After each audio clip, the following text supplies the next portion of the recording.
way over the last years and decades, and the many efforts to expand global consciousness around the illegal occupation of Palestine, and especially around the genocide during the last 2 years.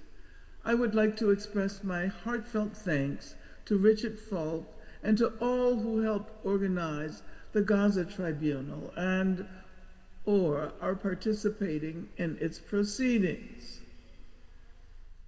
This is precisely what we need in this moment. It is especially critical to hear about the testimony given to the tribunal, given the U.S. attacks on Francesca Albanese, the UN rapporteur on the occupied Palestinian territories, who has been denied entrance to the U.S. and has had her assets frozen in this country.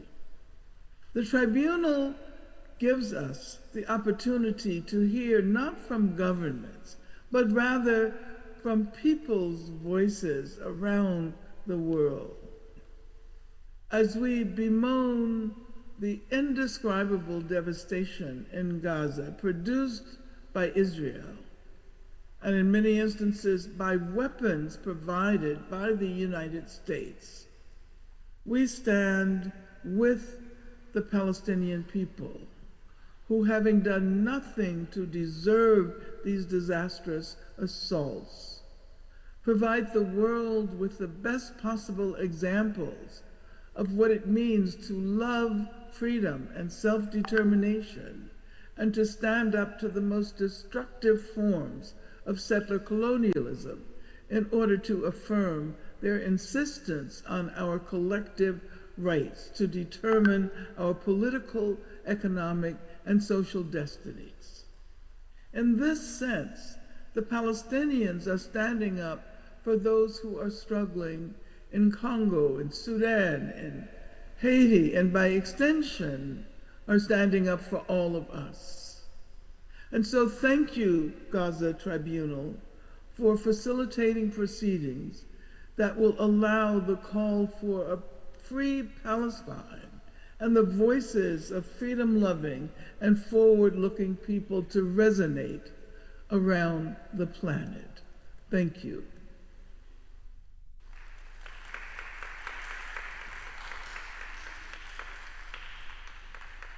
Thank you to Angela Davis. Angela Davis is an American Marxist and a feminist political activist, philosopher, academic, and author. She's a distinguished professor emerita at Feminist Studies and History of Consciousness at the University of California, Santa Cruz, United States. And now, after Angela's statement of conscience, it is time to start with the first panel called The Crimes, Starvation, Ecocide, and Domicide. I do like to emphasize that after every speaking, we will have time to make a discussion with opening questions and answer session. So we should start with Hani Al-Madoun and a subject called Starvation by Design, Blocked Aid and the Fight to Feed Gaza. We're talking to a witness and they're online. Hani, good morning. Do you hear us? Yes, good morning. Please, the time is yours. Thank you. Honorable jury of conscience, esteemed colleagues, and all listening in from around the world. Thank you for inviting me today. Thank you for your critical work. You are doing to document and report the truth on the cruelties the Palestinians in Gaza and the West Bank are enduring. My testimony can help in this effort. I serve as the Senior Director of Philanthropy for UNRWA USA, but in early 2024, I co-founded the Gaza Soup Kitchen with my late brother, Chef Mahmoud. I am here to speak about the occupation's deliberate starvation of Gaza, a crime the world has witnessed and must never forget. Along with my family and colleagues at the Gaza Soup Kitchen, I have been seeing firsthand how impossible it has become to get even minimal aid into Gaza over the past 2 years, because the occupation has intentionally and consistently blocked it. The kitchen's work has not been easy, nor has it been easy for any individual or organization in Gaza trying to save people from starvation. I hear the difficulties in my family's voices in the messages they send me every day, every night.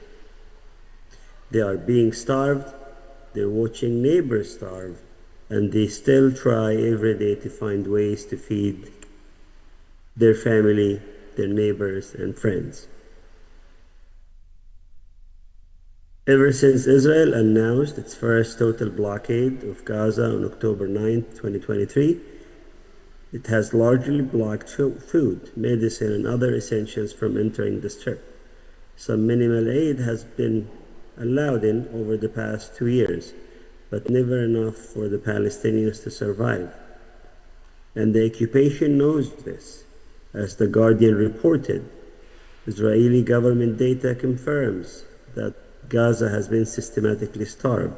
From March through June this year, they allowed less than 25% of the food Gaza needs. Less than 25% of what 2.3 million people needed to survive. Thanks to the Palestinian journalist, the world has finally been seeing the consequences. Famine set and emaciated children took their last breath, even as hundreds of trucks full of humanitarian aid sat waiting at Gaza borders, denied entry by Israel.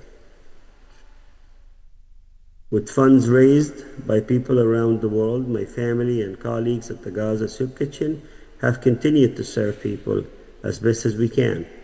Sometimes all we could offer was a bland pasta or soup made out of foraged plants, but it has helped people survive. In total, we served about 19 million meals to half a million people since early 2024. Some of these things we were able to cook because the rain grew some of these leaves and plants. I'm constantly in touch with colleagues coordinating the kitchens around the Gaza Strip. They tell me stories of families walking miles for a meal, children with arms so thin you could see every bone. Mothers and grandmothers are collapsing on the streets, especially last summer and this summer as well. There are many rounds of famine that happened in Gaza. The most brutal one happened in May, June, and July of this year, when one elderly woman fainted in the front of our kitchen, and my team thankfully had access to an IV in our medical point that saved her life. Through all this, I have watched our staff endure the pain of hunger themselves, losing weight, losing hair, and yet they return every single day to feed others. Because if they stopped, who else could feed the people? Through grief, through labor, and love, we Palestinians continue to find ways to feed each other, even after burying brothers, sisters, children, and neighbors killed by bombing, starvation, or preventable diseases. And what makes it all worse is the occupation's effort to deny its crimes. They have used old photos from our kitchen to claim there are no famine in Gaza, 4 months old, taken before hunger peaked. It was hard to describe the horror I felt, even knowing that the propaganda campaigns have shielded the occupation for nearly 80 years. They showed our modest food as if it was abundance, while children cried in silence. Neighbors scavenged for leaves and weed, and mothers went without so their babies might survive another night. They also endangered my family again. After losing my brother, my beloved brother, to a targeted bombing, they manipulated images of our efforts to care for each other to pretend nothing was wrong. This is the same army that sent a drone to kill my brother Chef Mahmoud. His only crime was delivering food for the Kamal Adwan Hospital in North Gaza. The day he was killed, they sent a drone to monitor the situation. He was walking to Kamal Adwan Hospital to meet with Dr. Hussam Abu Safiya because he had delivered produce that day. And before he can get there, their violence claimed his life. This is the audacity of the occupation, to starve an entire population, to engineer suffering, then twist our resilience into a claim that we are the liars. We are asked, the Palestinians are the only people under the sun who are asked every day to prove and provide evidence to show our suffering.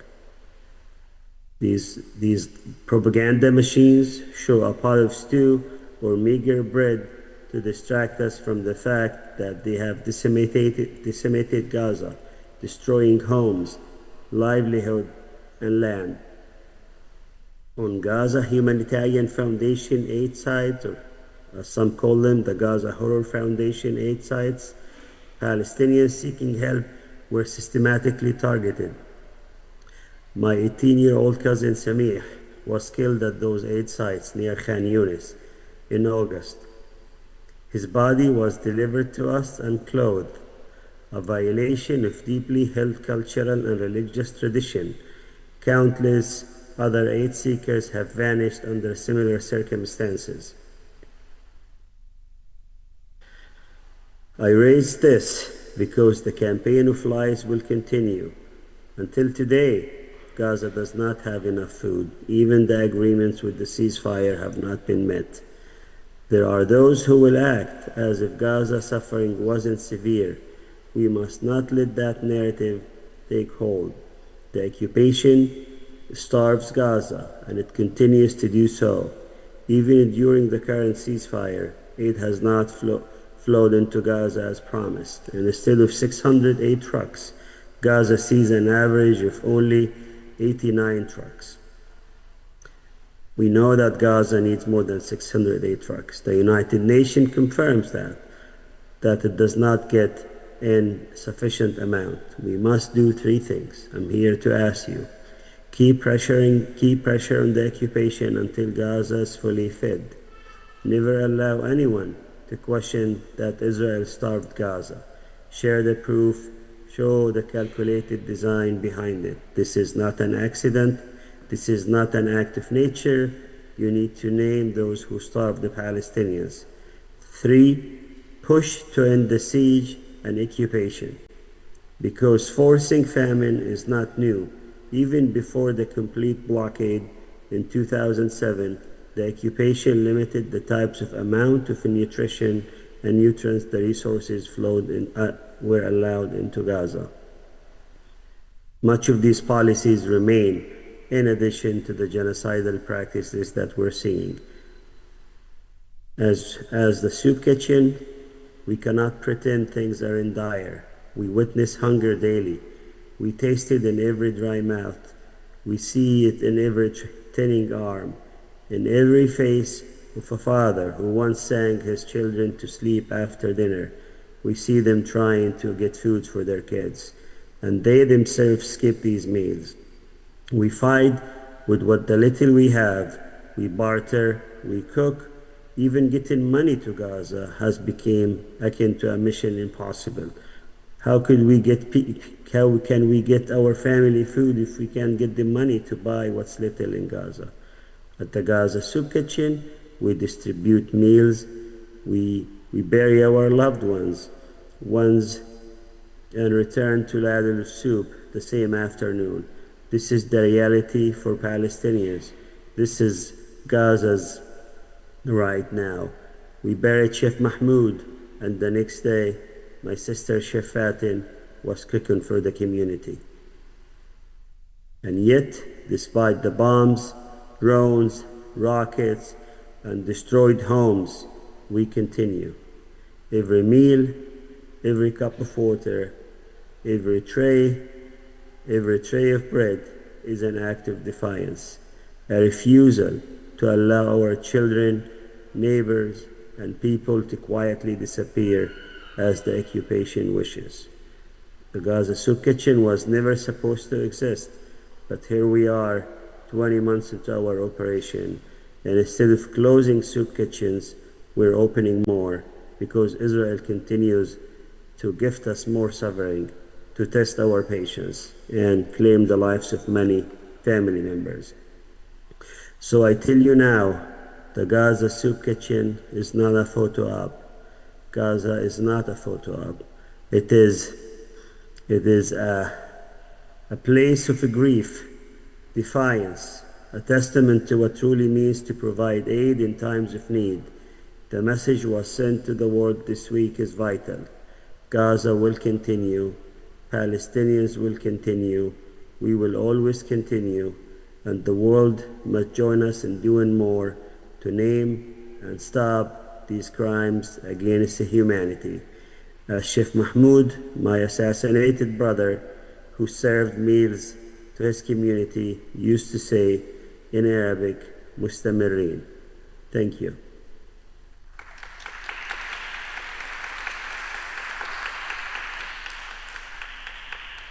Mr. Al-Madoun, thank you for your time and strength to speak. I would like to ask you to stay online with us because as soon as our next speaker is finished, we will open a discussion for questions and answer. And talk about declaration of famine and weaponization of humanitarian aid. The right person is definitely Hilal Elver, and she will be speaking in the next minutes.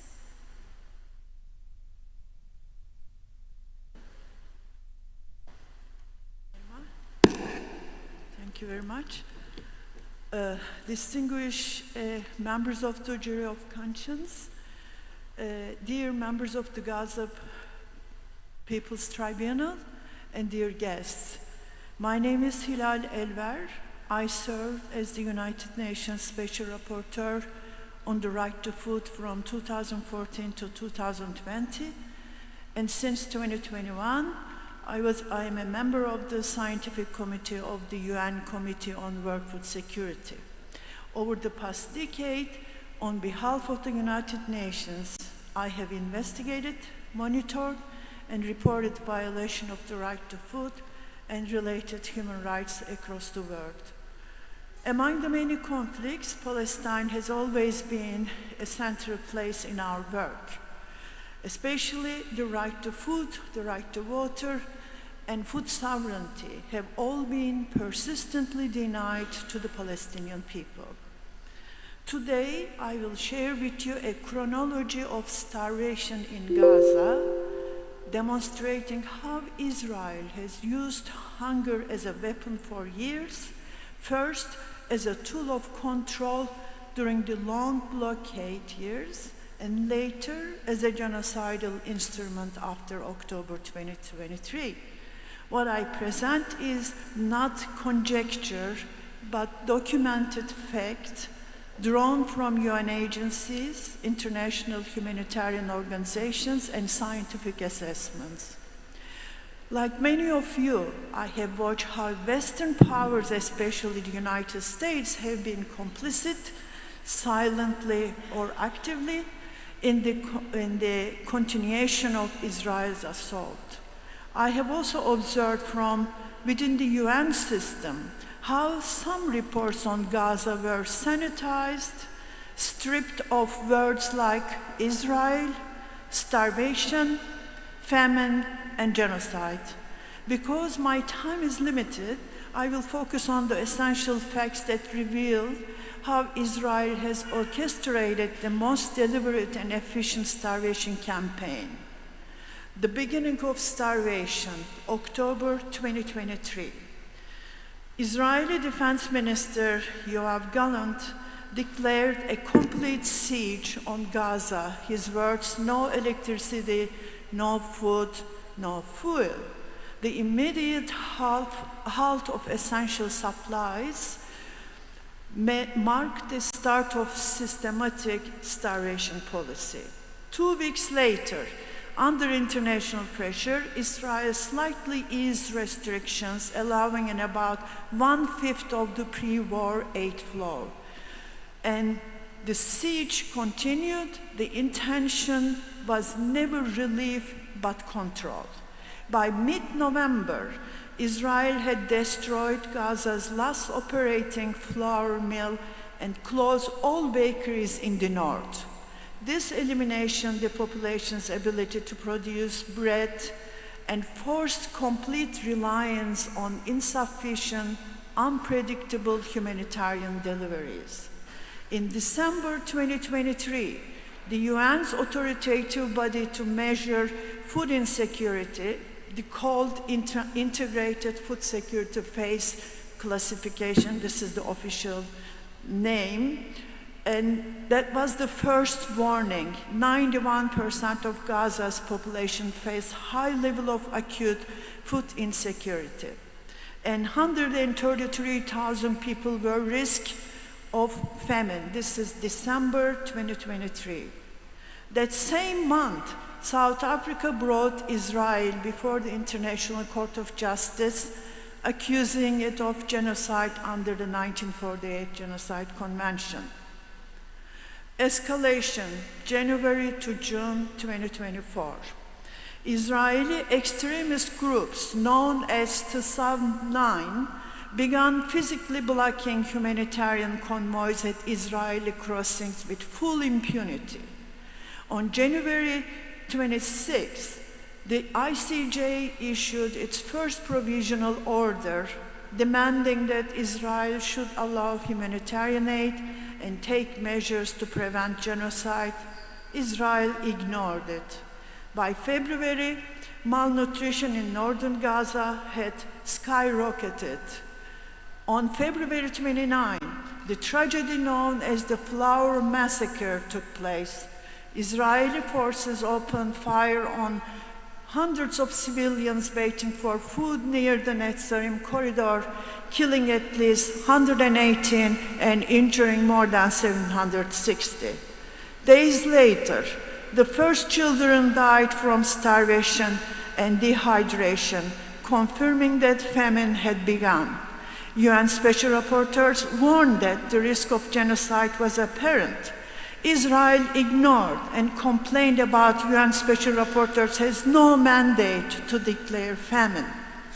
On March 28, the ICJ issued a second provisional order, acknowledging that conditions had worsened to catastrophic levels. It demanded that Israel enable full humanitarian access. Again, there was no compliance. In April, an Israeli strike killed 7 World Central Kitchen aid workers, including international staff, marking the first major attack on humanitarian organizations.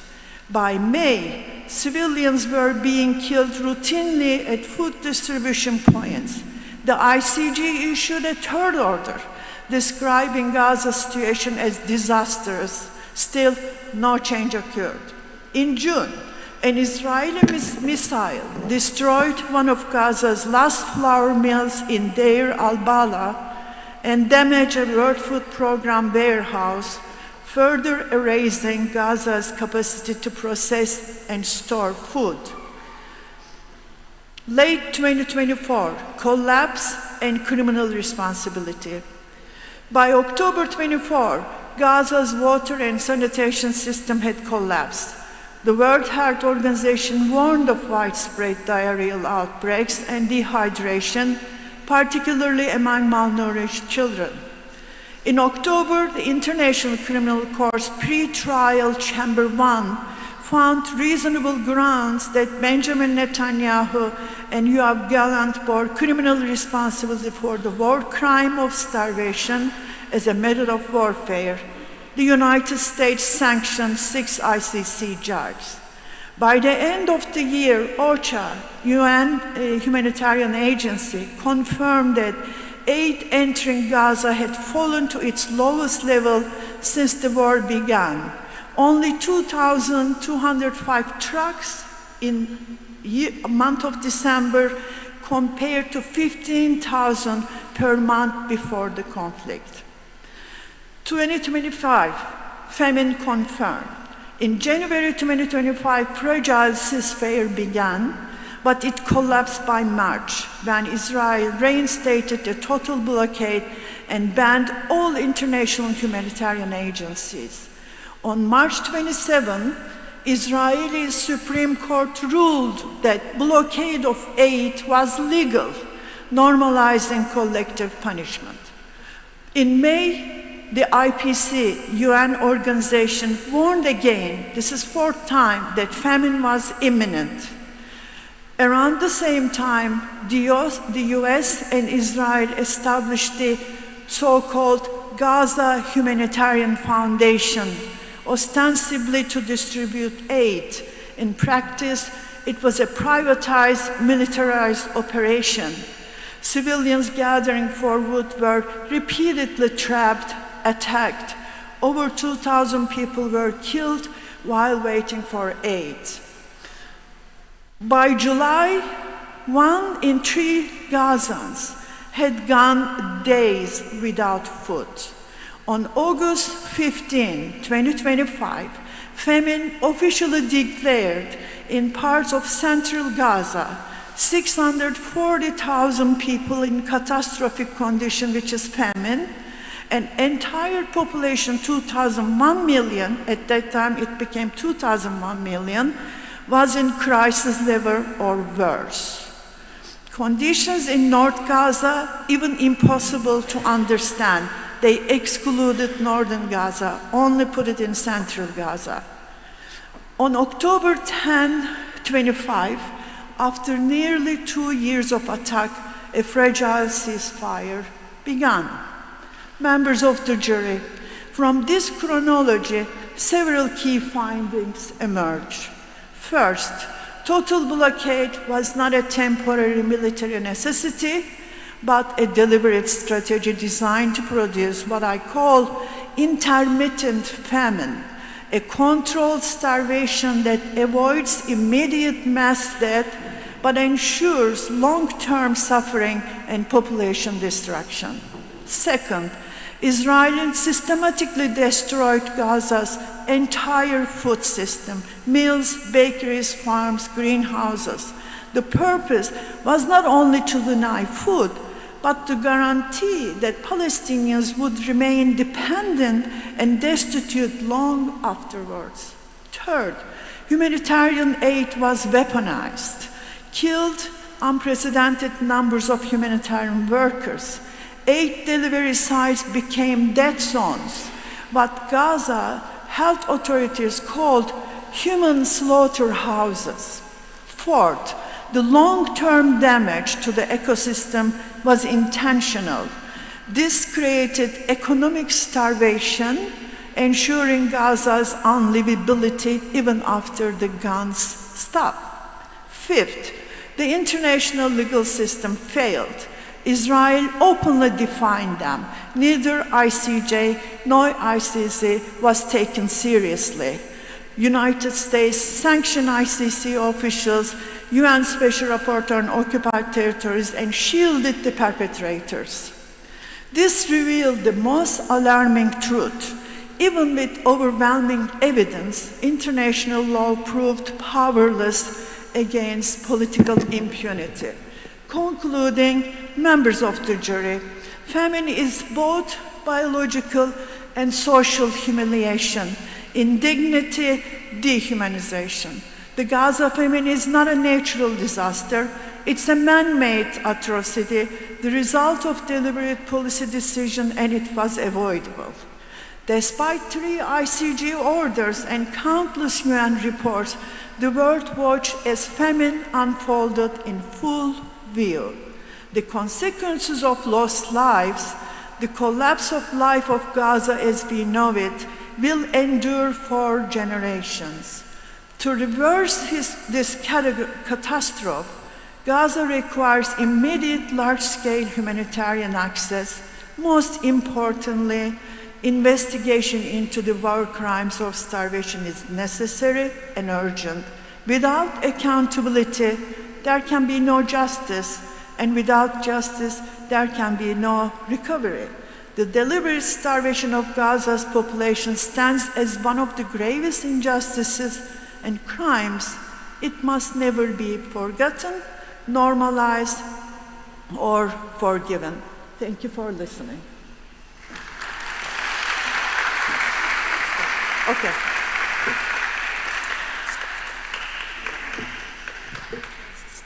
Thank you, Ms. Zilver. I would like to just tell to our audience, if there's someone who needs a translation, to just approach to our team out front, and they will make sure that you do have a translation, so you would be able to hear and understand everything we're talking about. So now we're opening the discussion, and dear jury, members of the jury, you have your space to ask the questions to Ms. Elver or Mr. Almadoun. He's online and he's still with us. Do we have any questions at the beginning? I think members, yeah. Yes, please, go on. Thank you very much for your testimony. I just want to ask about what you thought of the attempt by the Zionist regime and their supporters when they started the Gaza humanitarian project. And they were trying to mask this as being the answer to the starvation situation, and they were massacring. How does that fit in the overall crime of starvation? Trying to mask it as if it wasn't happening or trying to deny it. And by doing that, they were introducing alternatives that were fraud. And are these people also who participated in this as complicit? Well, I have You no didn't hear way it. to understand you I know, because there's a problem with because echo. of the acoustic of the... If you get a translation, you'll hear it better. It will be, the echo will be taken out. Okay, all right. Still, or both of you, whoever wants to. Sure, no problem. My question here is, they're trying to mask the crime of starvation first by denying it, say it didn't happen, and then they started saying we're going to replace it by this institution they created called the Gaza Humanitarian Project, in which, while they were distributing some aid, obviously not enough, they were killing dozens, scores of Palestinians every day.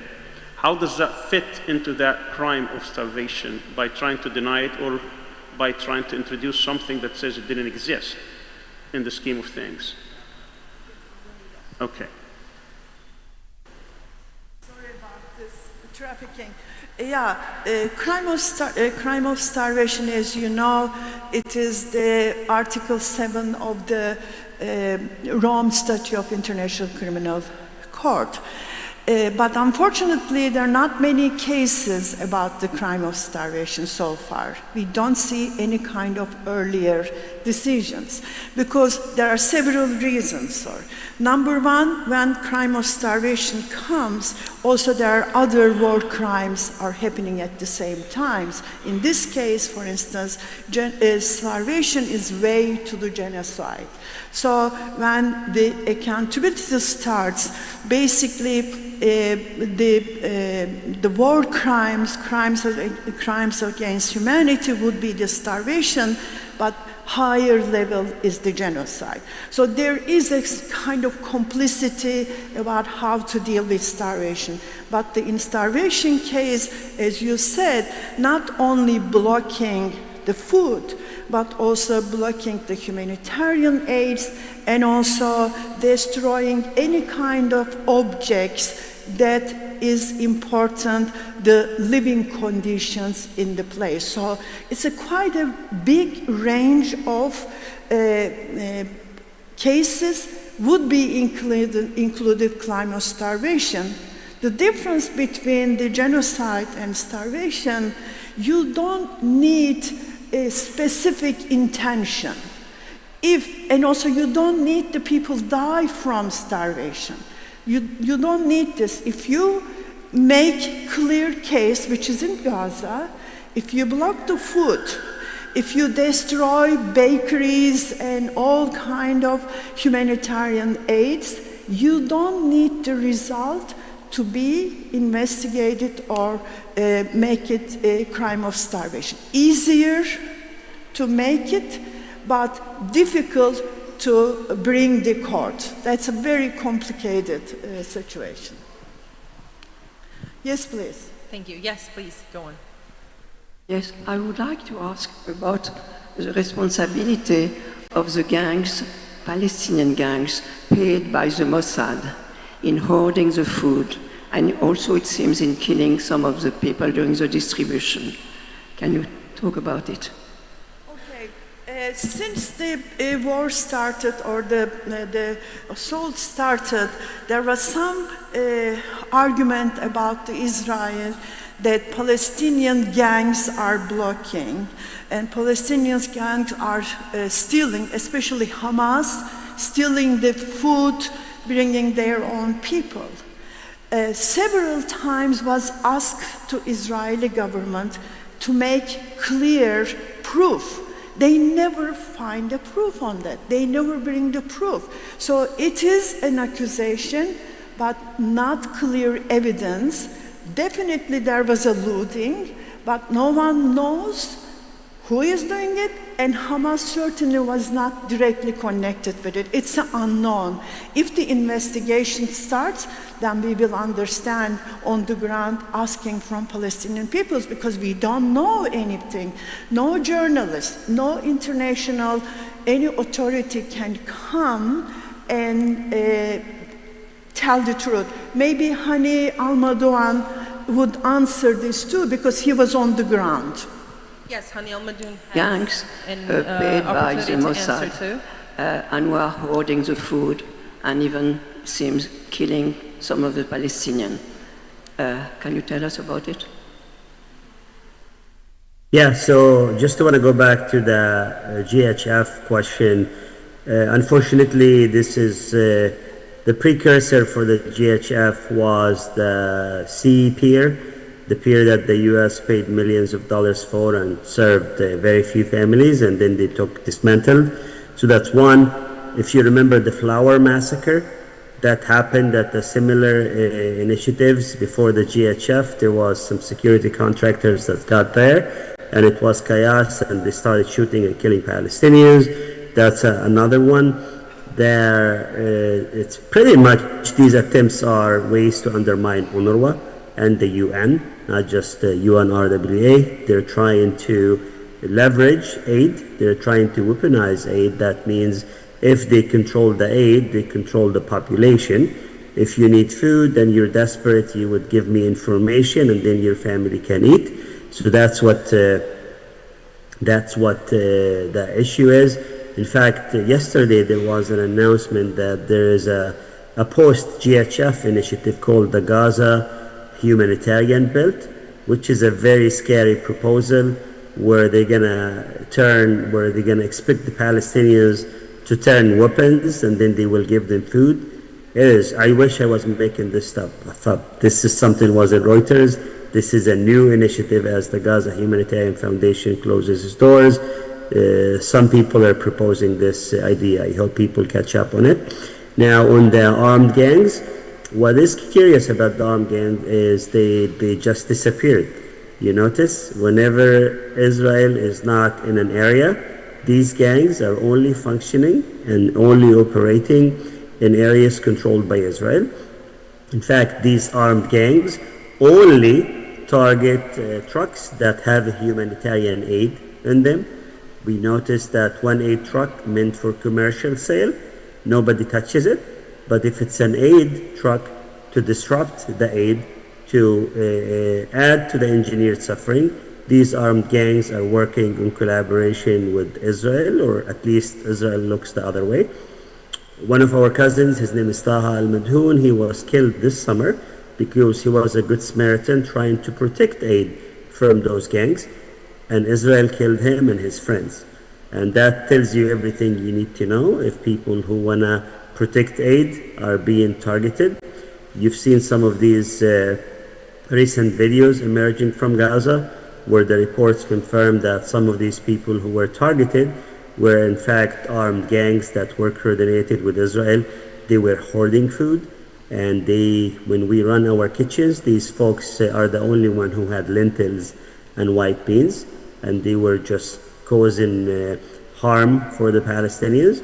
So definitely there is, at least, if not a direct involvement, the Israelis are turning a blind eye for those armed gangs.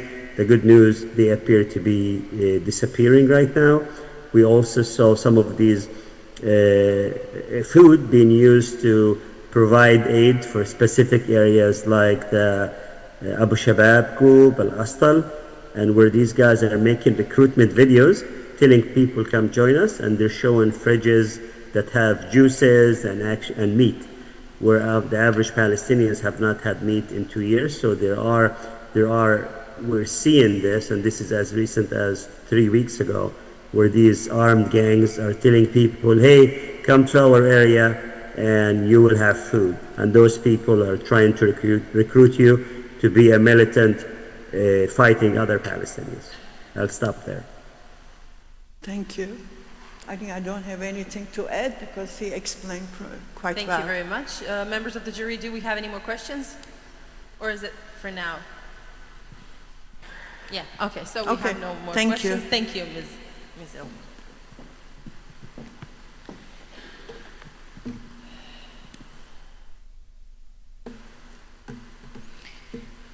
And considering this topic, we will continue with watching testimonies about starvation. We're looking Witness Eye documentary.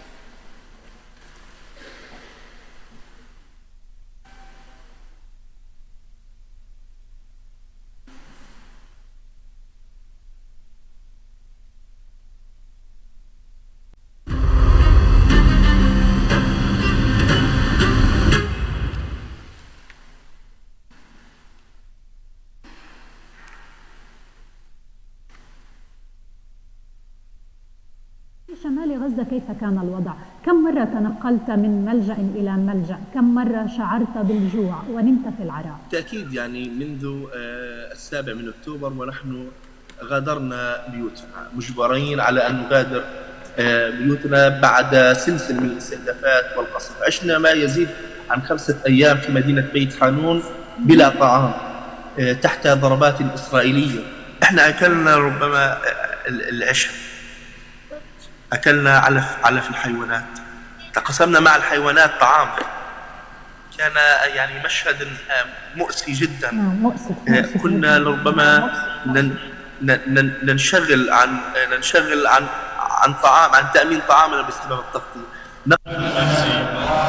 We couldn't access our foods, and due to many reasons we had starvation. لكن حاليا في الخيم ما في اكل، ما في شغله، وانا مش قادر اقدم لهم يعني. There were no food in the tents. I tried to help them, but we couldn't access it. We couldn't access the people. It was a great pain. There was nothing you could do. You could not offer food. It was hard to get food. Many times we had to wait for 3 hours, 4 hours. There were no water, no electricity. There were no minimal requirements for the living conditions. And we couldn't access water for our basic needs, and after a while you only try to get water that will help you to maintain your basic function. When the water tankers come, trucks come, you try to fill your water reservoirs. There was no water, there was no food. It was painful. And it was not only in your home. My nephew too couldn't be fed with milk. We did not have anything to feed him.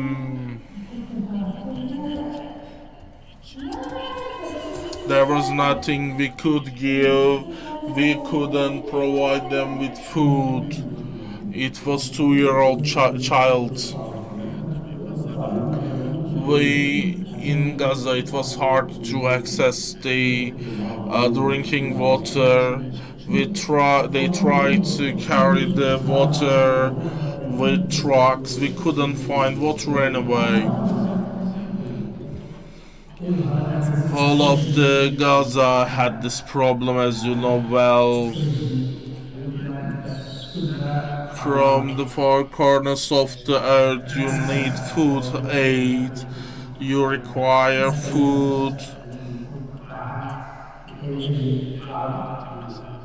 and sometimes, in order to reach the food, I had to walk long ways. There were no vehicles over there, and you only was able to use some small motorized vehicles, and those small vehicles were so expensive also. If you are able to reach the food, you would be able to satisfy the basic needs of your family. When I left Gaza, I weighed myself.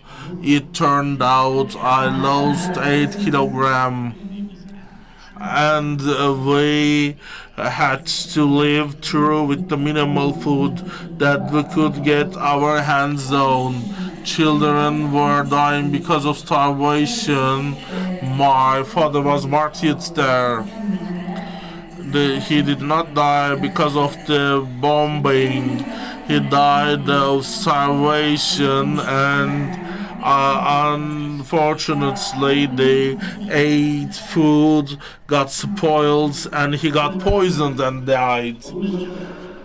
My father died of starvation. May God be merciful on him. And I asked him one day before he died, and he told me that I'm hungry. You can't do anything. Think of it. Your father, he had a heart disease, blood pressure, etc. When he went to the hospital, there were no medicine. When the medicine was provided, he consumed himself almost. Ecocide is the next war crime we'll be talking about. In the corner of the story will be the extent of the ecocide that is accompanying the last 2 years of genocide in the Gaza Strip. And the speaker is Mazin Kumsiye. Do you hear me? Yes, I can hear you. Thank you very much. Thank you very much for doing this. And my name is Mazin Kumsiye. I'm founder and director of the Palestine Institute for Biodiversity and Sustainability at Bethlehem University. I have over 40-year experience working on environmental issues globally and published over 250 scientific papers, over 30 book chapters and several books. I also led national environmental efforts and served on consulting as consulting scientists in global and regional environmental work. I provide this testimony to the jurors so that they can reach judgments based on facts regarding an aspect usually ignored in times of conflict when we focus on genocide. The subject we ignore is the ecocide. The facts listed below in this briefing are very well documented, and I provided references for those in the accompanying statement that I submitted to the jurors, including peer-reviewed scientific work, so you can consult with this. Anyway, let me begin by stating that the environmental costs of the colonial occupation and conflict in the land, on the land, and the people of Palestine started nearly 100 years ago with with projects like draining wetlands of the Hula area, diversions of water of the Jordan River basin. The river used to flow at 1,350 million cubic meters per year. Now it's barely a stream of 20 million cubic meters per year. And also Israel uprooting millions of local indigenous trees, etc. So there is a long history of this ecocide.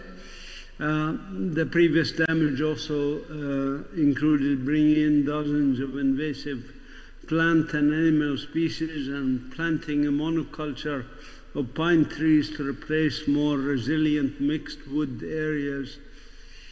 This environmental damage, which we can dub the environmental Nakba, accelerated since 7 October 2023. Let me just highlight a couple of brief areas of damage. There's the climate change impact due to incessant bombing campaigns and jet flights that produced more greenhouse gases than most average countries produce from all other sources of greenhouse gas emission. Number two, the Israeli occupation forces intentionally destroyed most trees and most greenhouses in the Gaza Strip. This we have done via research, via remote sensing. Number three, the IOF, Israeli occupation forces, destroyed habitats for most of the rare and endangered species in Gaza, including those listed in the red list of the International Union of Conservation of Nature. Number four, the IOF extensively used environmentally destructive weapons such as white phosphorus and munitions containing radioactive material. The so-called depleted uranium is certainly not depleted. Number five, the IOF destroyed essentially all institutions of higher education and research in the Gaza Strip, destroying possibility of work on remedies, remediation, or any conservation efforts, since all the centers that were concerned with education and conservation of nature have been destroyed, including museums, including collections, etc. Number six, the IOF destroyed most of the hospitals and rendered others poorly operational. This, combined with a blockade on food, medicine, fuel, and water entering the Gaza Strip, resulted in a huge environmental health catastrophe. The famine you heard about, diseases spreading, and sewage and rats and other animals that, parasitic diseases that are spread between the population. This is a huge environmental catastrophe. Number seven, and finally, the denial of fuel and relentless bombings decimated the infrastructure like desalination plants and sewage treatment facilities, resulting in cataclysmic conditions, not just for humans, but for the fauna and flora of the Gaza Strip. I thank you for the opportunity to give this testimony, and I wish the jurors to consider it in deliberation, to add it to the other damage that you heard about, including the genocide, the medicide, the scholasticide. The ecocide certainly needs a special place. My own guesstimate is that there will be more people dying from the environmental catastrophe in Gaza in the next 10 years than have died from the bombings, that have been killed from the bombings. So thank you very much.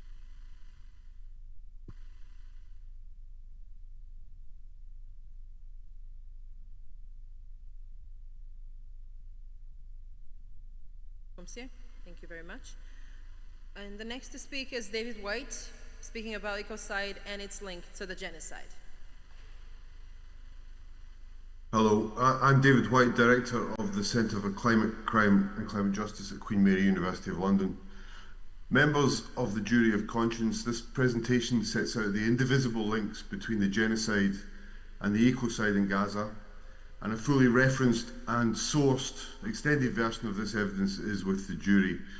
Ecocidal attacks on environmental infrastructure are, as we've just heard, undoubtedly a conscious part of the Israeli military strategy.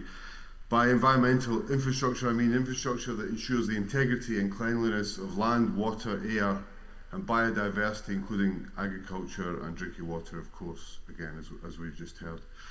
Removing the capacity of the people of Gaza to produce drinkable and usable water has been a central part of Israel's war effort, clearly. The release of huge amounts of raw sewage every day has contaminated land and water courses, including aquifer and the Mediterranean coast, ensuring disease proliferation. The destruction of agricultural land, including the deliberate destruction of almost all of Gaza's orchards and most of its arable land, as well as the targeting of fishing grounds and the capacity to fish, has also been part of a sustained and deliberate attempt to render Gaza unlivable. The ecocide in Gaza cannot in any sense be thought of as distinct from the genocide. Ecocide is a central part of the military strategy.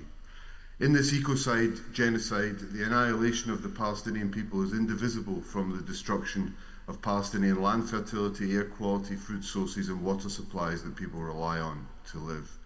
Israel fires on and bombs food queues, water infrastructure and sanitation plants for this reason, just as it destroys agricultural production and fishing boats and nets for this reason.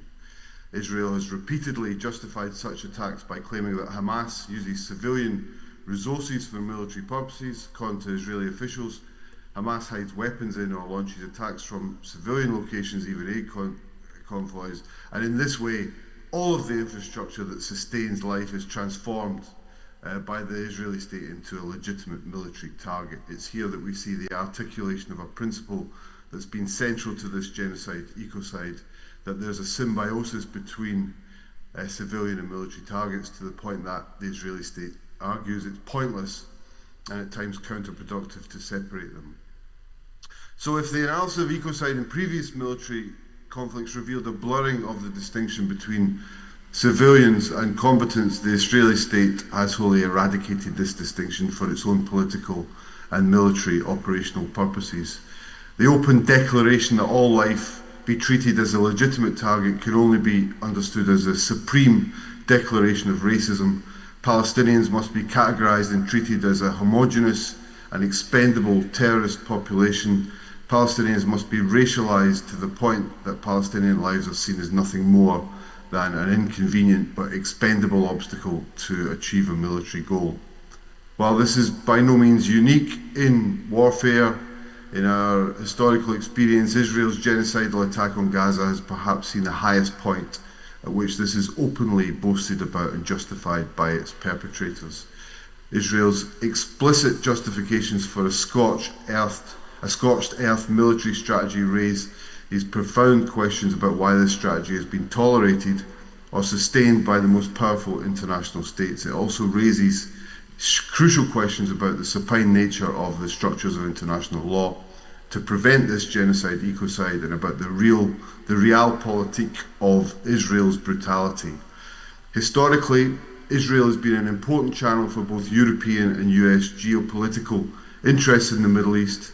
The attack on Gaza cannot be described as a war for oil per se, yet the Israeli war machine is only sustained because oil is in the Middle East. The attack on Gaza is therefore inextricably bound up with geopolitical and specifically oil and gas interests. This is a crucial entry point for understanding the attacks on Gaza as part of a longer ecocidal military campaign. I now want to set out some of the measures of the deliberate destruction of environmental infrastructure. In terms of the debris that's been created, the large-scale destruction of Gaza's urban infrastructure has produced an estimated 61.4 million tonnes of debris. That's more than 20 times that generated by all other military attacks on Gaza since 2008. The debris is heavily contaminated with asbestos, industrial and medical waste, heavy metals, and of course human remains, and is a major source of disease. The debris also contains huge amounts of unexploded military ordnance, estimated at 5 to 10% of the total dropped on Gaza, still in the rubble unexploded. 2.91 million tonnes of debris in industrial areas are contaminated with chemicals and other hazardous materials, with over 250,000 tonnes potentially containing heavy metals from destroyed photovoltaic cells, that's solar panels, of course. It's estimated that safe disposal of the rubble will require over 700 hectares of landfill, a completely unviable option in Gaza's densely populated and land-constrained context. And I want to stress this, that in this respect, under the Oslo II Accords, hazardous waste, all of the waste I've just mentioned, must be transferred to Israel pending establishment of Palestinian disposal facilities. This is a mandate that applies to all waste, the waste created by Israeli attacks since October 2023 included. But of course this does not feature in the so-called Gaza peace plan. In terms of air quality, the destruction of energy infrastructure in the blockade has led to an exponential rise, as we've just heard, in the burning of wood, plastic and other waste materials, and that has released high concentrations of particulate matter, dioxins and other highly toxic compounds. Emissions from munition explosions and fires in bomb structures, including industrial facilities, have released significant quantities of highly toxic chemicals. Deaths caused by acute respiratory infections have been rising rapidly throughout those attacks. Water quality, the UN Environment Programme in June 2024 had already reported that water sanitation and hygiene systems are almost entirely defunct. Earlier this year, the Palestinian Water Authority reported that over 85% of Gaza's water and sanitation infrastructure is inoperable. Gaza now primarily relies on groundwater sources, 97% of which is considered unsuitable for human use. The major public health emergency that we've heard about includes the risk of a cholera epidemic and actually more recently the emergence of cases of polio in children. I want to stress the deliberate nature of this, and there is evidence, for example, from the FXB Centre for Health and Human Rights at Harvard that analysed satellite data of damage to water facilities in Gaza and found that the damage did not follow a random pattern as it would if it was consistent with so-called collateral damage as a consequence of a general bombing campaign. Rather, over time, bombing mapping reveals a pattern of damage that is tightly clustered around water facilities, and this analysis estimated a less than 1% likelihood that this damage was random. It therefore concluded that Israel's military actions intentionally decimated civilian infrastructure in water in its attack on Gaza. In terms of agriculture and land quality, Israeli military operations have used bulldozers to destroy Palestinian arable land for many years, and since at least 2014 this tactic has been complemented by the aerial spraying of herbicides which have destroyed large areas of fertile farming land in Gaza, often without any warning. And as Mazen has just documented, there's a much longer history of this. During the current onslaught, this tactic has been systemized in significantly new ways. The creation of a perimeter zone in Gaza in which everything was destroyed, living or not, exemplifies this systematization. As one report based on the testimonies of Israeli soldiers reported, and I quote, "Soldiers were given orders to deliberately, methodically and systematically annihilate whatever was within the designated perimeter, including entire residential neighbourhoods, public buildings, educational institutions, mosques, cemeteries, with very few exceptions, industrial zones and agricultural areas which served the entire population were laid to waste regardless of whether those areas had any connection whatsoever to the fighting, so-called fighting. In fact, there were shoot-to-kill orders given in those perimeter zones. And this is not only the logic at the perimeter, the same shoot-to-kill orders for anyone who entered that perimeter zone at all or who was spotted in the vicinity. This is not only the logic at the perimeter, the same scorched earth orders have been generally applied across Gaza. By 2025, the damage to crops in Gaza by bombing and military operations was assessed by the UN Environmental Programme as 97% of tree crops, 82% of annual crops, including greenhouses, 95% of shrubland, and 9% of grass, fallow land. This is absolutely part of the deliberate starvation of Gaza that we heard from Hani Al-Madoun and Hilal Elver earlier in this session. There will certainly be some permanent loss of fertile soil in Gaza with irreversible ecological consequences. So in summary, the destruction of agriculture, water purification and energy infrastructure is central to the military goal, a sustained and systematic strategy to eradicate the capacity for Palestinian life in Gaza now and severely limiting the capacity to survive at any point into the future. The targeting of environmental infrastructure has been a particular feature of wars in the Middle East for a long time. There's a pattern that runs through Iraq, Lebanon, and Gaza that environmental infrastructure is particularly targeted as a mode of warfare. And crucially, as Shuradeh Malavi, who we'll hear from later, has shown, this is unfolded in Gaza as a shift from targeting environmental structure in order to gain military advantage to targeting environmental structure as an end in itself. At key moments in this war on Gaza, the main protagonists have themselves publicly declared their culpability in taking decisions that are calculated to attack the conditions of the life of the entire population of those that remain in Gaza, making survival close to impossible. They must be held accountable for the unimaginable hell they have brought to Gaza. We will never forget, and we can never stop fighting for accountability for those who are responsible for this hell. Thank you.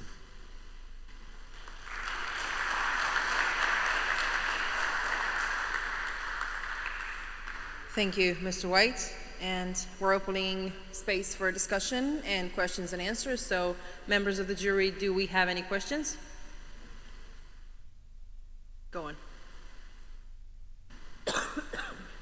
Thank you, and thank you very much for those two very impressive presentations. A question for the first speaker. You talked about the environmental costs and the environmental damage that had taken place over 100 years during the colonial period, the occupation. I just wonder whether you could develop that as who was responsible for it, what was the purposes behind it, was there any attempt to ameliorate the environmental damage during that period pre the most recent post-October 2023 situation. So just a bit of the history of responsibility for pre-environmental damage. And for David White, you mentioned the connection, the relationship between oil and the oil position in the Middle East and the form and process of conflict, including the genocide today. Could you just elaborate a bit on that connection?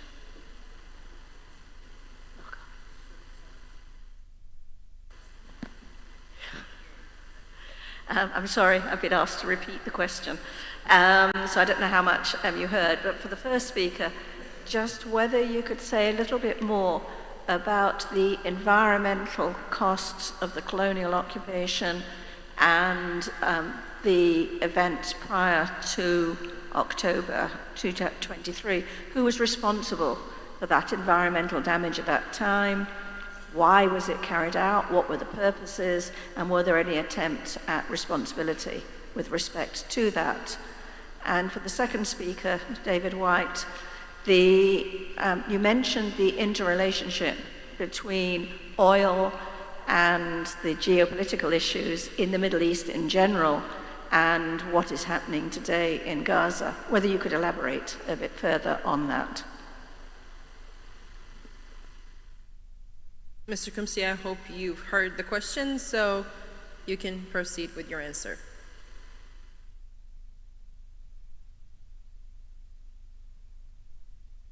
Sorry, the podium voice can barely be heard, so I cannot really hear any questions. If you want to put questions in the chat, I'm happy to answer.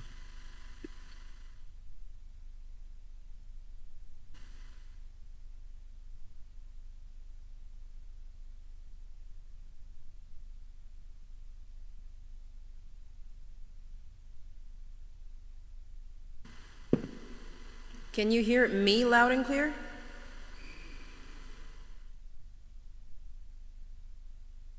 Mr. Kumsi, do you hear me loud and clear?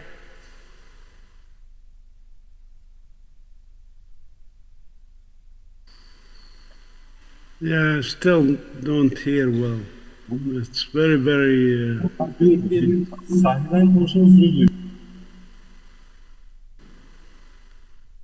Yes, it's the technicalities. I hope you can hear me louder than our jury members.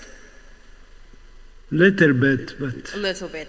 Okay, so I hope that you can hear me. The question was if you could just elaborate a little more about who was supposed to be taking care of all of these issues before everything happened and before the genocide started, let's say on October 7th in 2023. Okay. So who was supposed to be taking care of this? There's three sectors in society usually deal with environmental issues. There's governments, there's the academia, and there's the non-governmental organizations like the NGOs, environmental NGOs, and so forth on the ground. As you know, all of those were decimated in Gaza by the recent war. So that's why not much can be done on the environmental issues. There remains individual efforts after the genocide, ecocide accelerated in October 2023. So individual initiatives, we have some colleagues, friends who survived, who are trying to document, for example, the environmental issues. We have friends and colleagues who are trying to plant, for example, around their tents and so forth, and also distribute seeds, for example, for people to grow green to replace the previous, but also to provide food. So there is individual efforts, but the usual, like in any country, the usual parties that are engaged in this are decimated, have disappeared since October 2023 started the acceleration of this.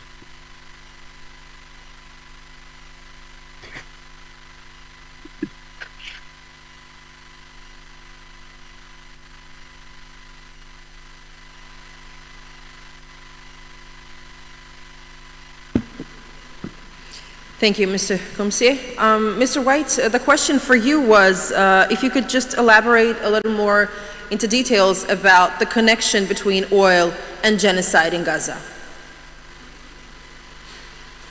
Sure. Thank you. So I mean, we had a lot. Yes, sorry, I've got another voice playing at the moment that I can hear, which is making it difficult to.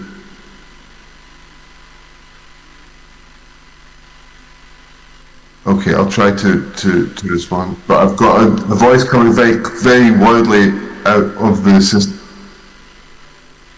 I'm sorry, I can't. Would the people that are in the background stop talking in Turkish? We can hear you clearly, so if you can speak. The problem is I can't hear myself talk because of a very loud voice. You have an here. echo, okay. I'm not sure what the... Yes. I think it's stopped now. Okay, I'll respond now. Yeah, let's try to get an answer. Thank you. So yesterday we heard a lot about the establishment of the Israeli state and the long history, and I think it's really important in terms of thinking about the geopolitical situation, the geopolitical interest, to say very explicitly that the establishment of the Israeli state from a British perspective meant the establishment of a friendly quasi-European state in the Middle East with a ruling elite that Britain could bank on, and partly because Britain's colonial history had shaped a largely hostile relationship with Arab states, and that part of the world did not largely succumb to European colonisation and wasn't therefore readily able to reach a neo-colonial settlement. So the State of Israel enabled Britain to maintain a stable ally and maintain some diplomatic presence in the early part of the 20th century when the Middle East became really crucial because of the oil, and you know, the establishment of British Petroleum is very closely bound up with the discovery of oil in the Middle East. And then in the post-war era, the US adopted a much closer relationship with Israel for the same reason, through close military and economic ties. So that relationship is geopolitical. And the point I wanted to make is that I think that we can only understand the position of Israel, its capacity to commit genocide in this context. And that is essentially an ecocidal context, because the world needs to move away from a fossil fuel-based capitalism, and it is the social relationships that are developed through fossil fuel-based capitalism that create the capacity for genocide. Now, obviously, we need a lot more time to talk about that, but that's precisely what I meant in those comments. There's something else to be said, I think, about the way in which Israel is positioning itself and is increasingly involved in both the production of oil and gas, but also, and particularly gas in the Levant field offshore. And you know, there is a discussion about the extent to which the offshore areas of Gaza are significant here. I think they're significant in the sense that Israel is positioning itself as a supplier of gas in the region. It exports gas now to states, including Egypt, but also the pitch that Netanyahu makes regularly to the United Nations about the possibility of developing the Negev Desert Pipeline project are indicative, as well as the development of the Levant Basin, of Israel's diplomatic opportunism, its strategic positioning and political integration in the region, as kind of closely bound to its positioning as a broker for the oil and gas industry, particularly between Asia and Europe. So I think those are very, very important framing aspects of this that we need to take into account. The environmental catastrophe that's unfolding and has unfolded deliberately in Gaza is connected to the much broader ecocide, and I think we have to always remind ourselves of that as the framing context, and why actually we not only are we all implicated in that broader economic sense, but Gaza is also a question for all of us, because it's a question about the future of the planet. Thank you very much, Mr. White. Thank you very much, Mr. Kumsia. Thank you for...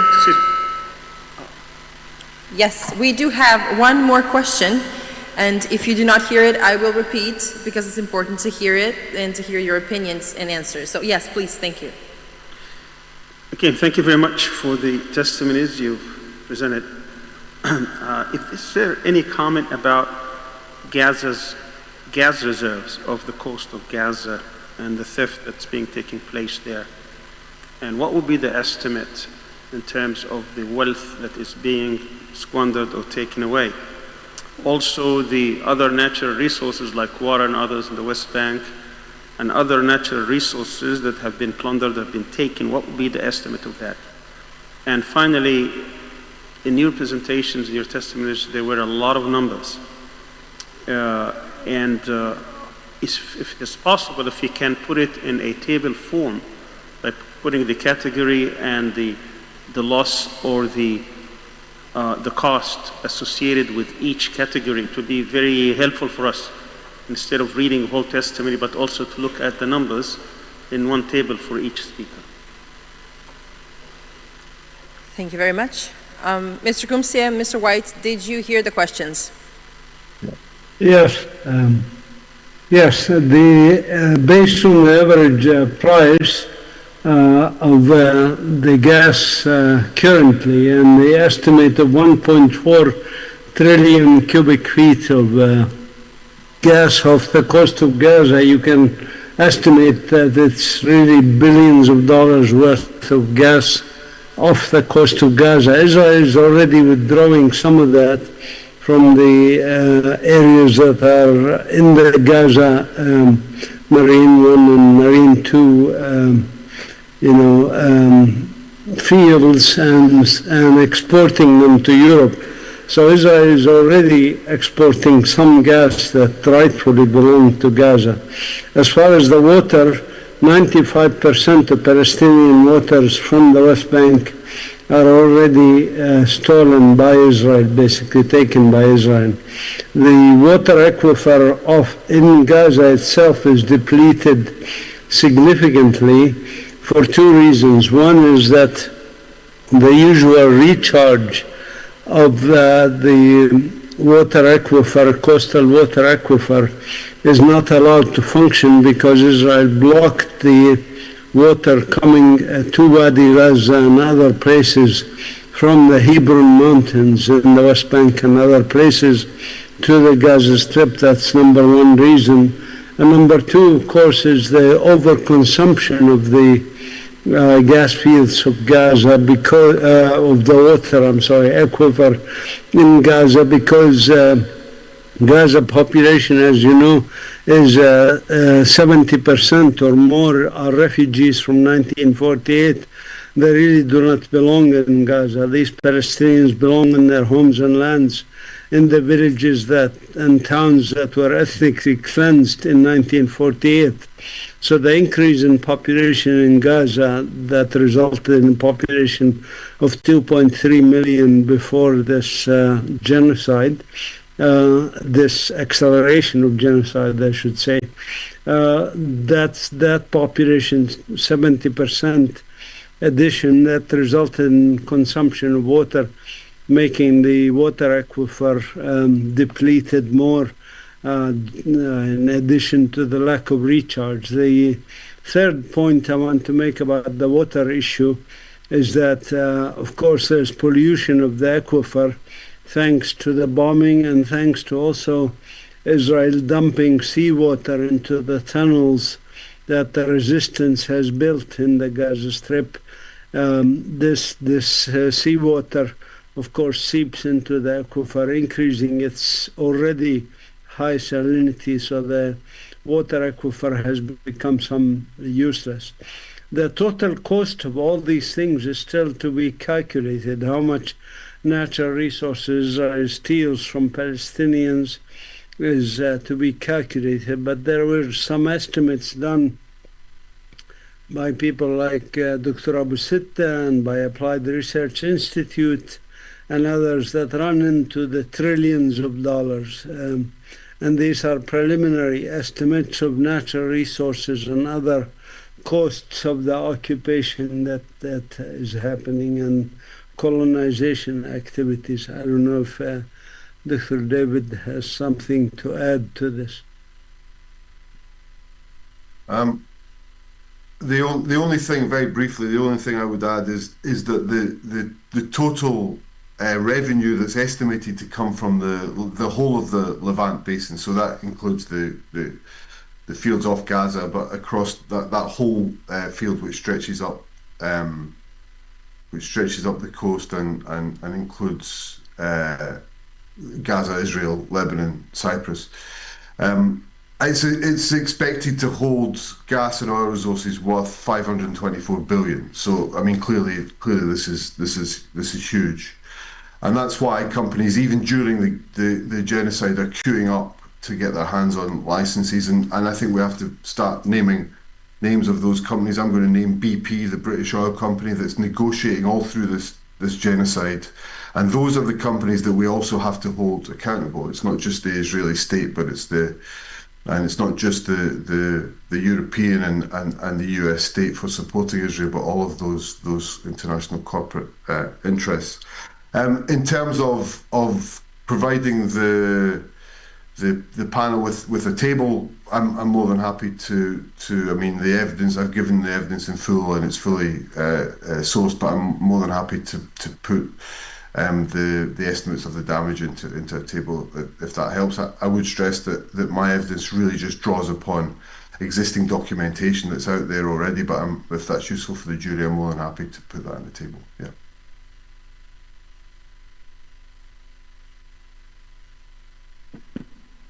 Thank you very much, gentlemen, for your time and for your answers.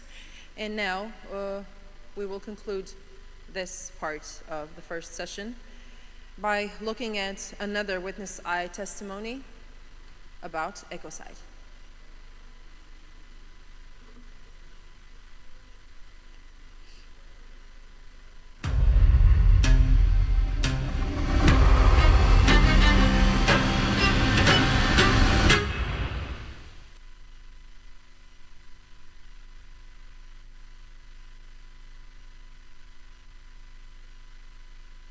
ليش غزة فيها مجاعة طالما غزة كان فيها أراضي زراعية؟ لو تشرح للناس إيش اللي عملته إسرائيل. There were agricultural lands.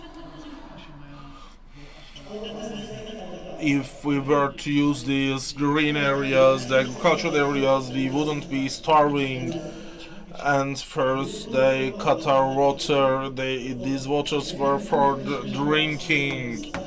We had all of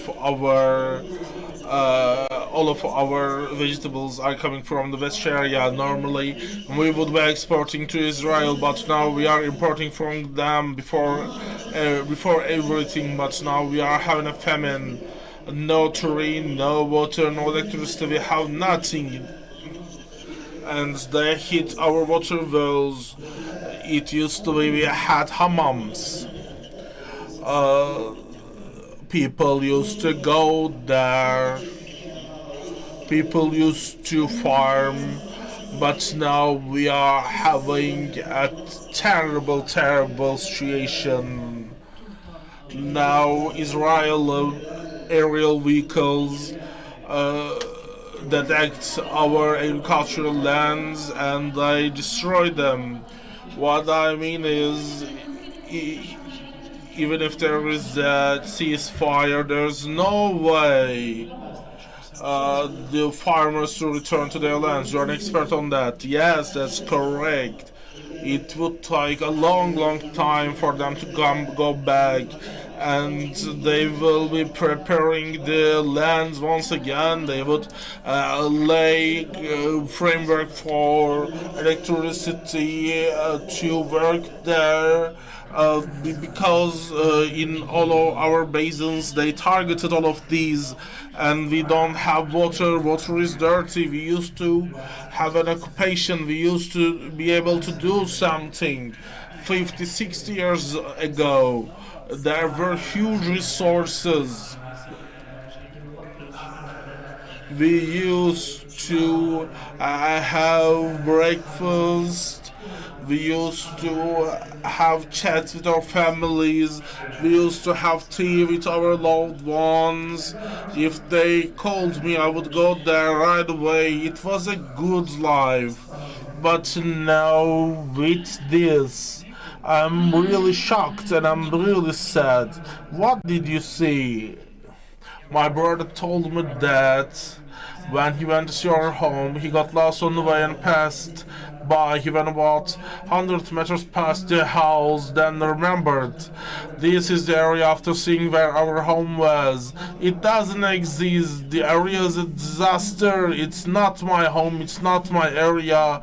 He couldn't find our home. Right now, there's only one thing to be done about the agricultural lands. We still have earth, actually. But even if we can't do that, we could have a light industry. And what we know is all agricultural and farming areas, they were seized, right? Yes, they got seized. Then they separated it. It used to be our lifeline. You are mentioning the north part, right? Rafah to north to south, all of this area were agricultural lands. And we have fish products, we have richness there, but no, they killed all of the fish. There are no longer any fishes. And next in line of war crimes committed by Israel in Gaza is domicide. That is our next topic, and first to speak is Mohammed Al-Halo. When homes become targets, It's a testimony from Gaza. We will be listening to one of our witnesses. Mr. Hello, can you hear us? Muhammad, do we have you online?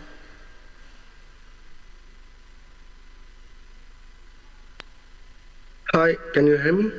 Yes, Mr. Hello, yes, I can hear you loud and clear. The time is yours. Thank you so much. Thank you to the Gaza Tribunal. First of all, I'm sorry if my English is not the best. I will try my best to describe. It's an honor to testify before you today. My name is Mohammed Hello. I'm a journalist from Gaza. I'm 24 years old. I'm a genocide survivor. Before the genocide, I was a student of journalism. I dreamed of telling stories, not surviving them. For 8 months, I reported live from Gaza, mostly from Nasser Hospital. Then I evacuated in order to receive a surgery for my thyroid cancer. My closest friend during the genocide were fellow journalists Mohammed Salama and Saleh Al-Jafarawi. As you know, both have been killed in this genocide. I'm one of the lucky journalists who managed to survive Israel extermination. Mr. Hello, can you hear me? Yeah, can you hear me? I'm sorry, can I please ask you kindly to just open your camera because we don't see you, we only see the photo of your profile. Can you see me now? Can you see me? Yes, yes, thank you, proceed. Thank you very much. Okay, where I am? Okay, wait a minute. Yeah. Today I speak to you from a refugee camp in Europe. My family is still in Gaza trying to survive. I was asked to speak about genocide, the destruction of homes. So I want to tell you about my home and my neighborhood. I grew up with my entire life in neighborhood of Shuja'iyya. 22 years in the same house. Shuja'iyya is on the eastern side of Gaza City. Before the genocide, 100,000 people lived there. Some of the biggest families from Shuja'iyya are the family Al-Helu, it's my family, and Jindiya and Hillis, a lot of people. In the past 2 years, Israel has earthed Shuja'iyya, only a few houses remain. Wait a minute. You can share the picture I sent to you now, if you please. But I don't want to speak only of destruction. I want to tell you what Shuja'iyya was. Here are some pictures, if you can see it. I don't know. Before the genocide, I was to drink coffee from a stand owned by my own cousin. It was a part of our street and part of our rhythm. My favorite restaurant was Al-Mamlouk on the street, Al-Baz Street. I eat best falafel and fool and hummus there every day. The owner and all his entire family was killed by Israel. The restaurant is gone. The people are gone. When I was growing up, my friend would come to my house every morning. We never locked the door. That was normal in Gaza. Now in Europe, I see people locking their doors. It feels strange for me. In Gaza, our doors were open. Our lives were shared. My friends would shout Al-Hello from the street. I would hear them and get ready for school. My mom made tea while they waited. Then we would go to Mamlouk's restaurant to have a breakfast. And we will buy a juice from Nasser al-Sha'ar supermarket and go to school. That was my daily routine. That was my life. It was a simple life, but a life of dignity, full of love. I grew up in a big family. My father is a building engineer, and my grandfather and great-grandfather were builders too. They helped build half of Gaza, Burj Sarraj as example, Sheikh Zayed Towers. These were their legacy. That legacy has been reduced to rubble. Most of the buildings my father designed have been destroyed by Israel. My mother was a journalist too. She taught me to ask questions, to seek truth. Um, if you can show, please, the picture of my mom and my father during the genocide and before the genocide, I will be honored. The difference between this photo is a couple of years. You can see the genocide of their bodies. 14 people lived in our house, all my brothers and sisters, my uncles, family, my brother's family, my grandmother, Suad, who is 85 years. A house full of love, full of life.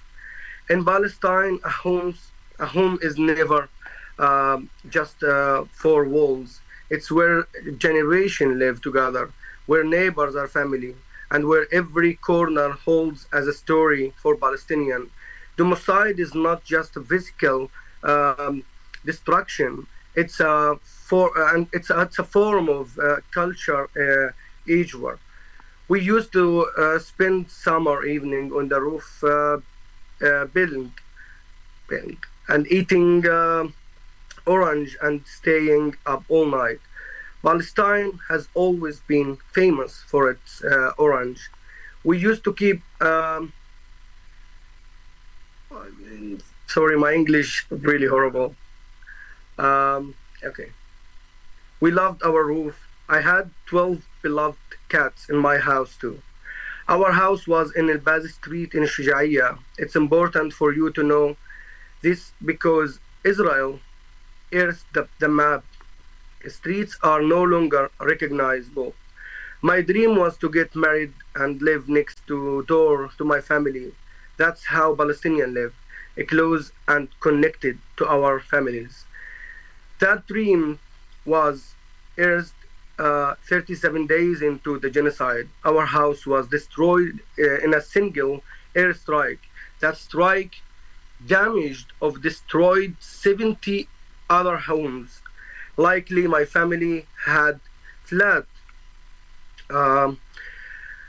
then to south of Gaza, so they were safe for the moment, but every single Palestinian in Gaza lost so much during this genocide. So even if someone is safe today, they are not safe tomorrow. After our home was destroyed, I lost a nephew,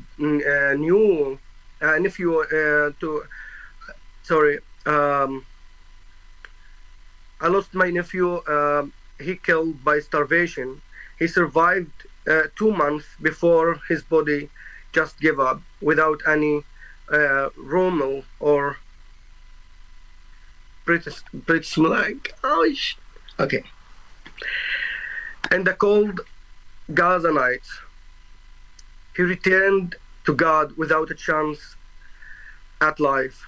About a year later, my younger brother Yahya and my cousin were killed by Israel snipers while looking for food. Then my best friend Muhammad Salama and Saleh al-Ja'farawi were assassinated. But I am here to speak about genocide, so let me go back to that. When Israel destroyed Shujaiya, it destroyed at once a past, present, and the future.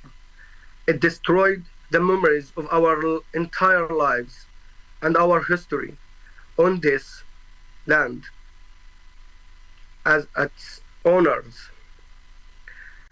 Let me testimony remind the world Palestinians are the owners of Gaza. We are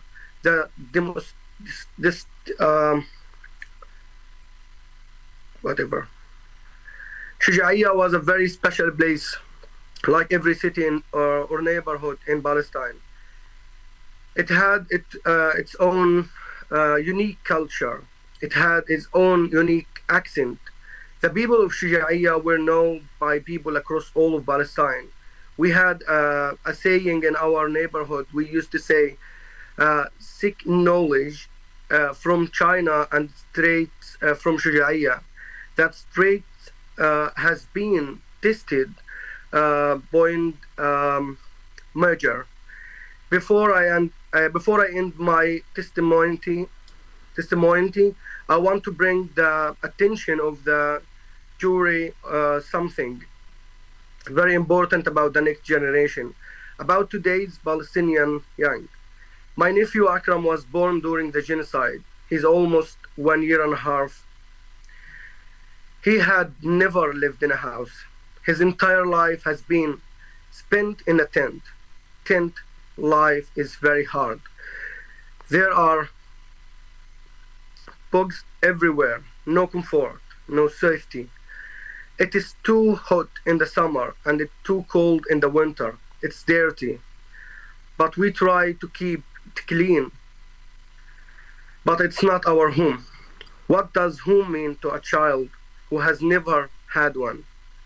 If Palestinians are not allowed to rebuild their homes and communities, then I fear about the future of this generation who grow up without homes. When you lose your home, you lose your safety, your sense of self. You begin to question you will never belong anywhere. For a children like my nephew Akram, the trauma of growing up without home will shape their entire lives. Democide is not just about building, it's about breaking the human separate. The destruction of homes has changed how Palestinian lives, but giving up is not an option.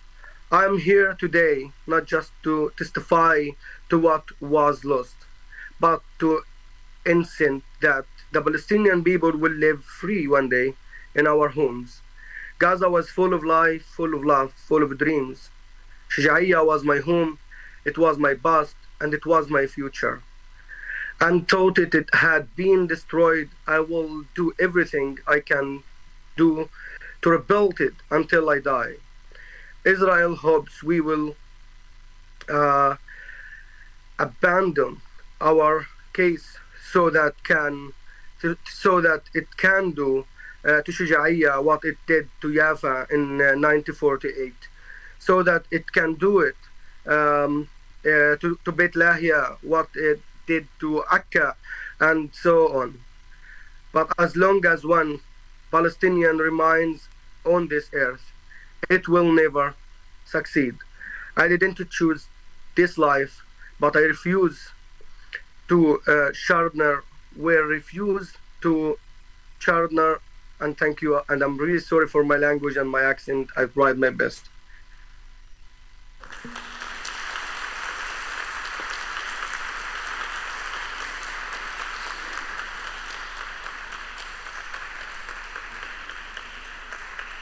Hello? Yes, Mohammed, we can hear you. I have just let the applause to go on so that you know that you did a great job. Yes, thank you for your strength and the ability to talk. We know that this is really not easy for you. And the next topic, and I will ask you please to stay online and remain with us, because after we're done with this session, we will continue with the questions and answers, so I would like you to be part of it. And the next to speak is Krishnan Rajagopal, UNSR on housing, on recognition of domicile as a pathway to accountability and responsibility for the destruction of Gaza. Krishnan Rajagopal.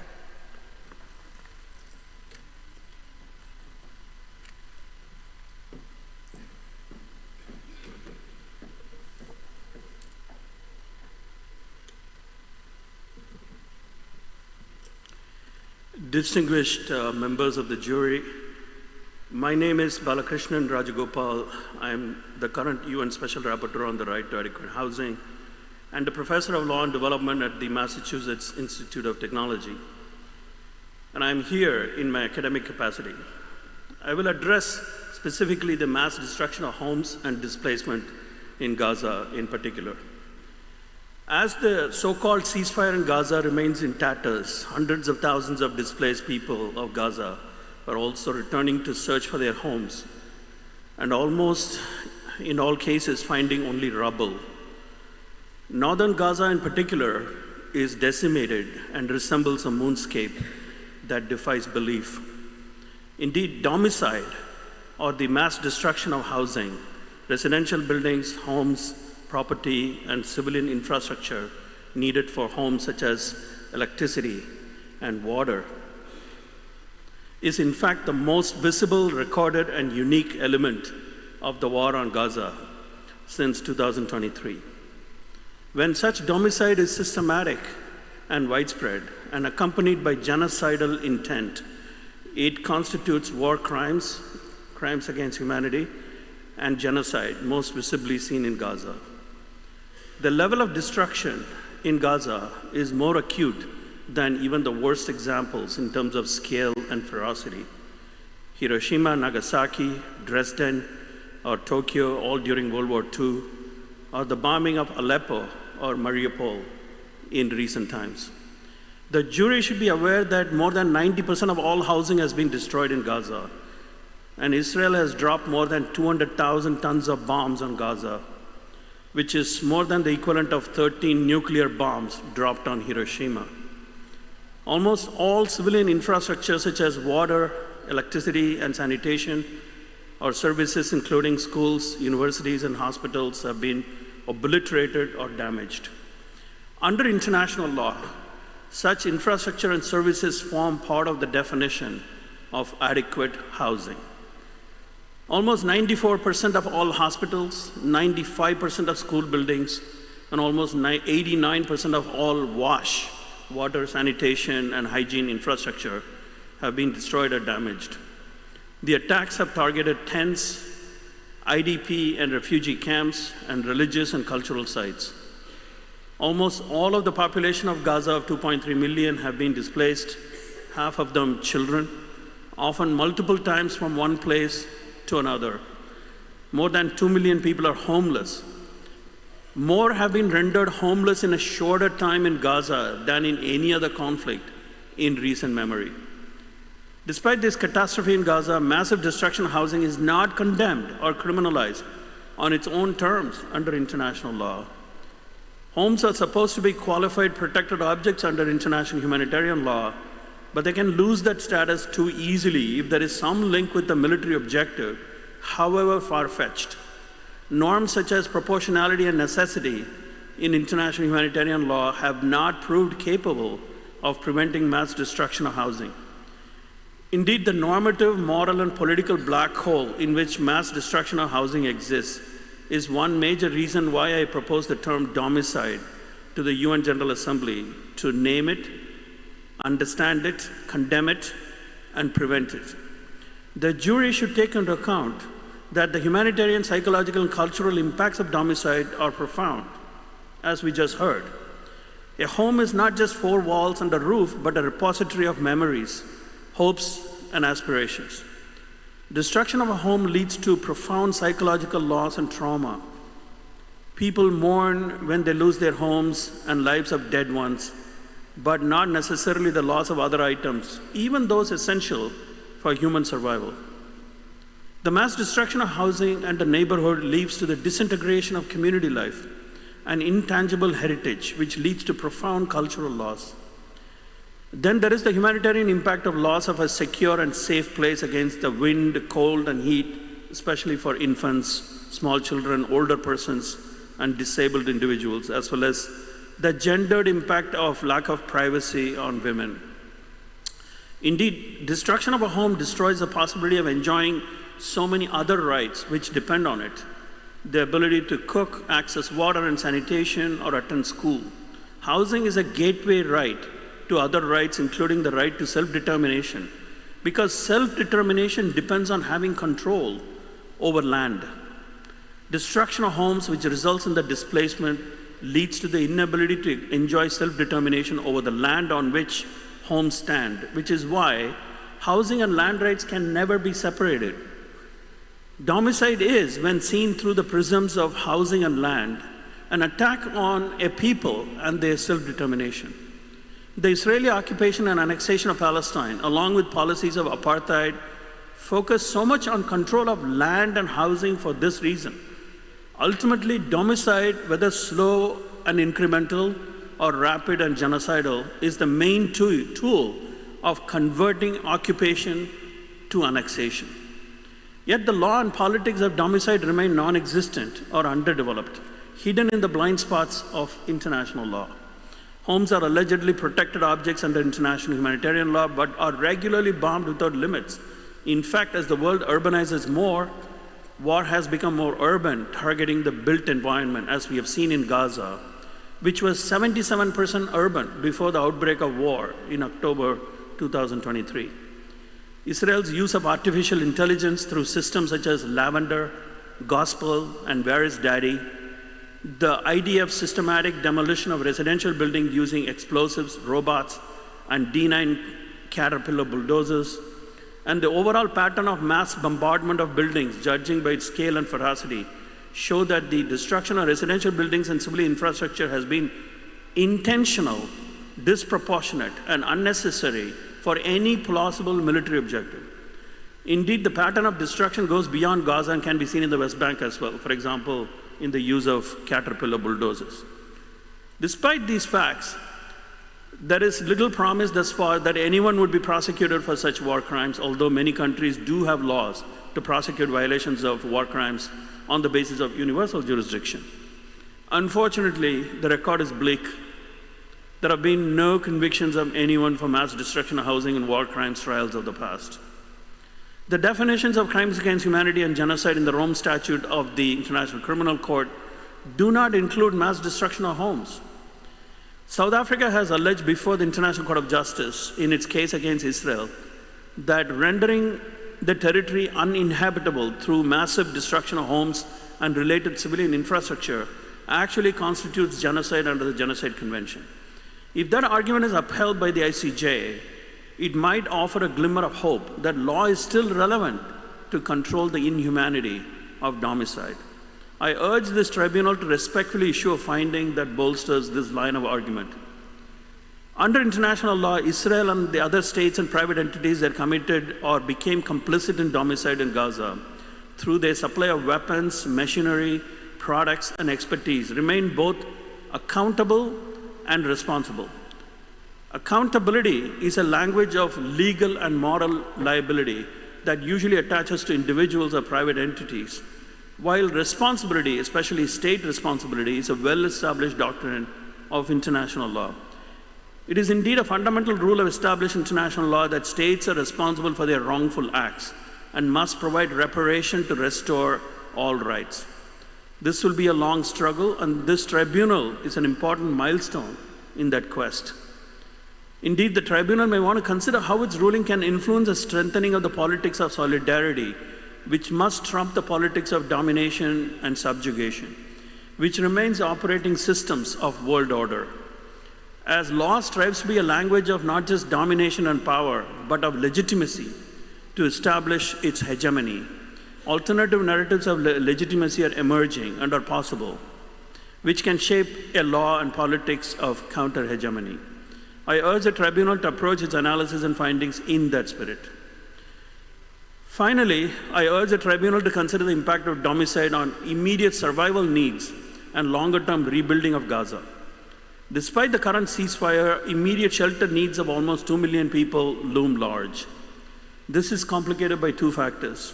First, winter is coming, and many vulnerable individuals, including infants, may perish as in the past 2 years unless there are enough tents and caravans to house them. However, as long as Israel controls the borders of Gaza, only a trickle of aid can come in, judging from past experience. After the failed ceasefire in early 2025, hardly any tents and caravans were allowed inside Gaza by Israel, although it had agreed to do so. Second, the sheer volume of rubble created by the obliteration of all built infrastructure in Gaza has created an extraordinary challenge of debris removal and disposal. This debris remains contaminated and is mixed with unexploded munitions, thus rendering whole areas unsafe. But large equipment and personnel needed for this task cannot come in unless occupation and border control are removed. Longer-term rebuilding is even more complicated and is estimated to cost billions, the largest portion of which is for restoring and rebuilding adequate housing. according to available estimates. But the real challenge of rebuilding after such catastrophes is the level of trauma and social disarticulation, and not just how rapidly the physical structures can be rebuilt. That will remain an enormous challenge. It is thus manifestly clear that the Commission of Domicide, which has been the main tool of genocide in Gaza and the occupation of Palestine as a whole, must be confronted in all its enormity, as consequences of domicide are in fact among the biggest challenges to the recovery of the Palestinian people. The jury will want to consider this in its deliberations. Thank you.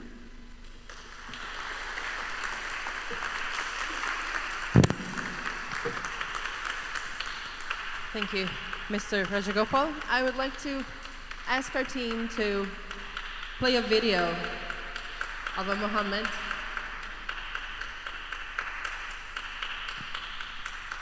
Thank you.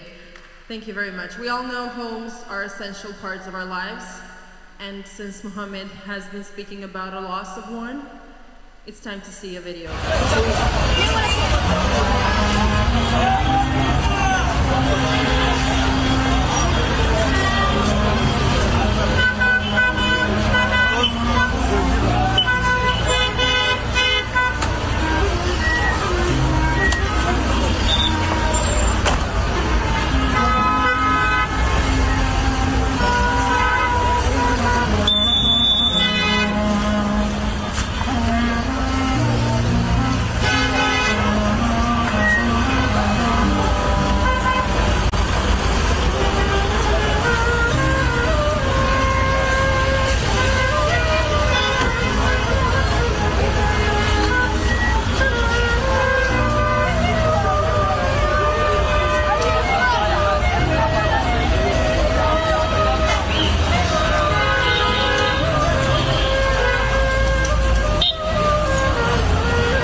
I would like to ask members of the jury if we have any questions about this topic.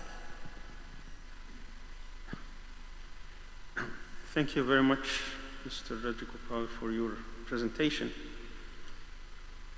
Usually, lots of people have made the comparison, the destruction of Gaza with Dresden and Hiroshima. You mentioned that what happened in Gaza was about 13 times the damage in Hiroshima. Hiroshima was just one incident. Dresden was over just 3 days, with about less than 4 tons. And here we're talking about 50 times. I would appreciate it very much if we can be provided with a table that shows Gaza, Dresden, Hiroshima, the amount of destruction, the number of days. It is reported that Hiroshima was about 70% destruction, while Gaza, as you mentioned, over 90 or 95%. The number of victims, I believe they will exceed probably 200,000. We may have just official numbers, those who have been counted with names, but those who have not been counted, probably much more. Even according to Israeli sources, they might exceed 200,000. So that would be much appreciated, just to see it in a table format with the 2 incidents that most experts would talk about, Dresden and Hiroshima, as being the highlights of World War II, and how that compared to what's happening, and the fact that this is just a matter of an hour or 2 and a day or 2, while this has been taking place over 734 days. Thank you.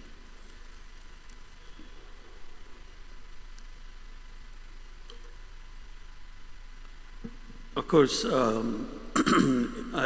I can of course have that table prepared, and I'll be happy to supply that in the coming days.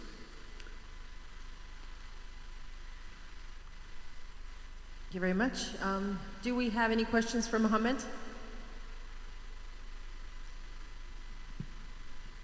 Okay, I guess that would be an ending of this session. And considering that we still do have a lot to discuss, we will definitely be speaking about targeting of civilians and civilian infrastructure. That will be the next part of today's first session.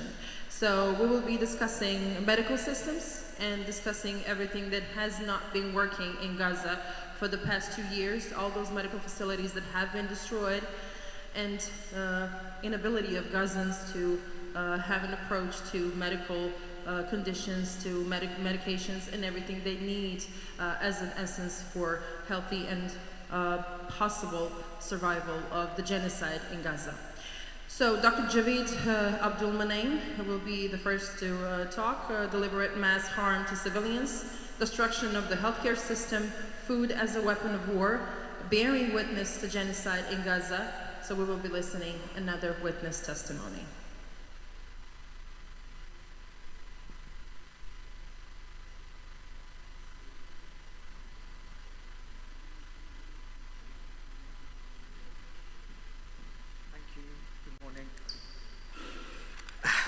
Good morning. Let me set this up. Hello, everybody. Right. My name is Dr. Javid Abdulmunem. I'm an emergency medicine physician and the Médecins Sans Frontières, Doctors Without Borders International President, MSF. I was in Gaza from the 6th of June to the 31st of July 2024 as a medical team leader. My account today relies on that experience, as well as MSF's work throughout the last 2 years. MSF is an independent medical humanitarian organization. We deliver care to people affected by conflict, epidemics, and disasters, and we speak out about what we witness. We've worked in Palestine since 1988. In Gaza today, over 1,000 of my Palestinian colleagues and around 40 international staff support hospitals, clinics, and water provision. Distinguished jury of conscience, please consider that we bear witness to Israel's deliberate mass harm of civilians, use of food as a weapon of war, and destruction of the healthcare system as 3 key elements in its genocide in Gaza, which takes place in the historical context of the Israeli occupation, colonization, blockade, and forced displacement of Palestinians across the occupied Palestinian territories. We witnessed mass deliberate harm of civilians through killing and injury. During my time in Gaza, in the so-called safe humanitarian zone, Al-Mawasi, makeshift tents crowded to the shoreline, gunships fired on the coastline while drones, helicopters, and jets were constant overhead. Explosions shook our windows and smoke plumes rose across the north, middle, and south simultaneously. Over a span of just 9 days in July 2024, I worked through 4 mass casualty events in the emergency room of Nasser Hospital in Khan Yunis. 4 Israeli attacks resulted in 162 people killed and 568 injured, those figures just from 1 emergency room, the one in which I worked. 2 of those attacks were within this so-called humanitarian zone. 1 of those attacks employed a double tap, whereby the first responder medical teams who arrived on the scene were also struck. I treated those patients that day, many of them still in their ambulance and first responder uniforms. In the middle of one of those 4 mass casualties, I saw our MSF anesthetist in the emergency room instead of the operating theater. He explained his house had been destroyed and his daughters and nephews were in the ER somewhere. Later, we learned one of his nephews had been killed and another had suffered a spinal injury and paralysis. Within the next 5 days, my nurse colleague's son was killed, living in the middle area, and another nurse colleague living in Gaza City had 2 children killed and his third severely injured. Jury, please consider how the Israeli attacks were so indiscriminate through disregard for civilians that death became routine. Nearly every day, our wards echoed with the cries of my healthcare colleagues who were told that their family members had just been killed in their homes or while playing outside. Please note one scene I experienced working in the red zone in the emergency room during a mass casualty which captures a glimpse of the daily horrific reality in Gaza. A 3-year-old girl injured, looking straight at me. She's breathing and alert, but when I remove her dressing, her entire left thigh is peeled down to the bone. Next to her, a woman covered in dust, appearing stable, breathing, eyes open, no obvious bleeding, until I took down the dressing and a large piece of bowel emerged. I kneel over a boy, blood on my knee, in his early teens on the floor, no facial hair yet. He's dead, not breathing. A man, most of his lower leg mangled, a boy with his face almost entirely burnt, a woman whose entire back is burnt with shrapnel and melted clothing. A girl taking her last breaths alone. At least she had the dignity to be on a bed.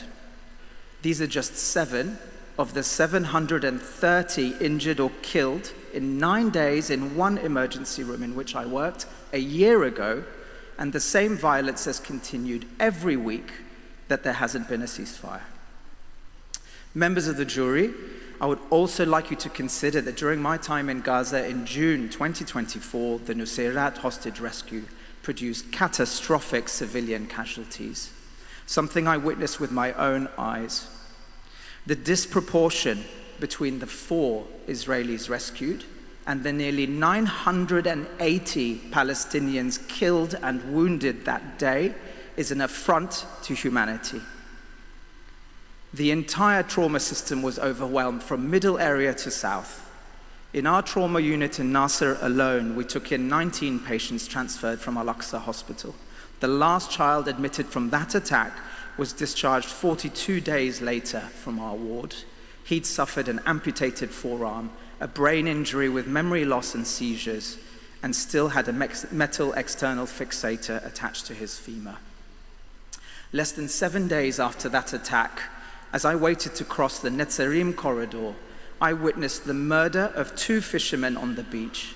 This was roughly 2 kilometers from the buffer zone.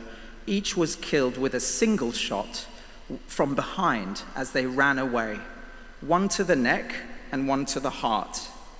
Israeli authorities denied us permission to render first aid or retrieve the bodies.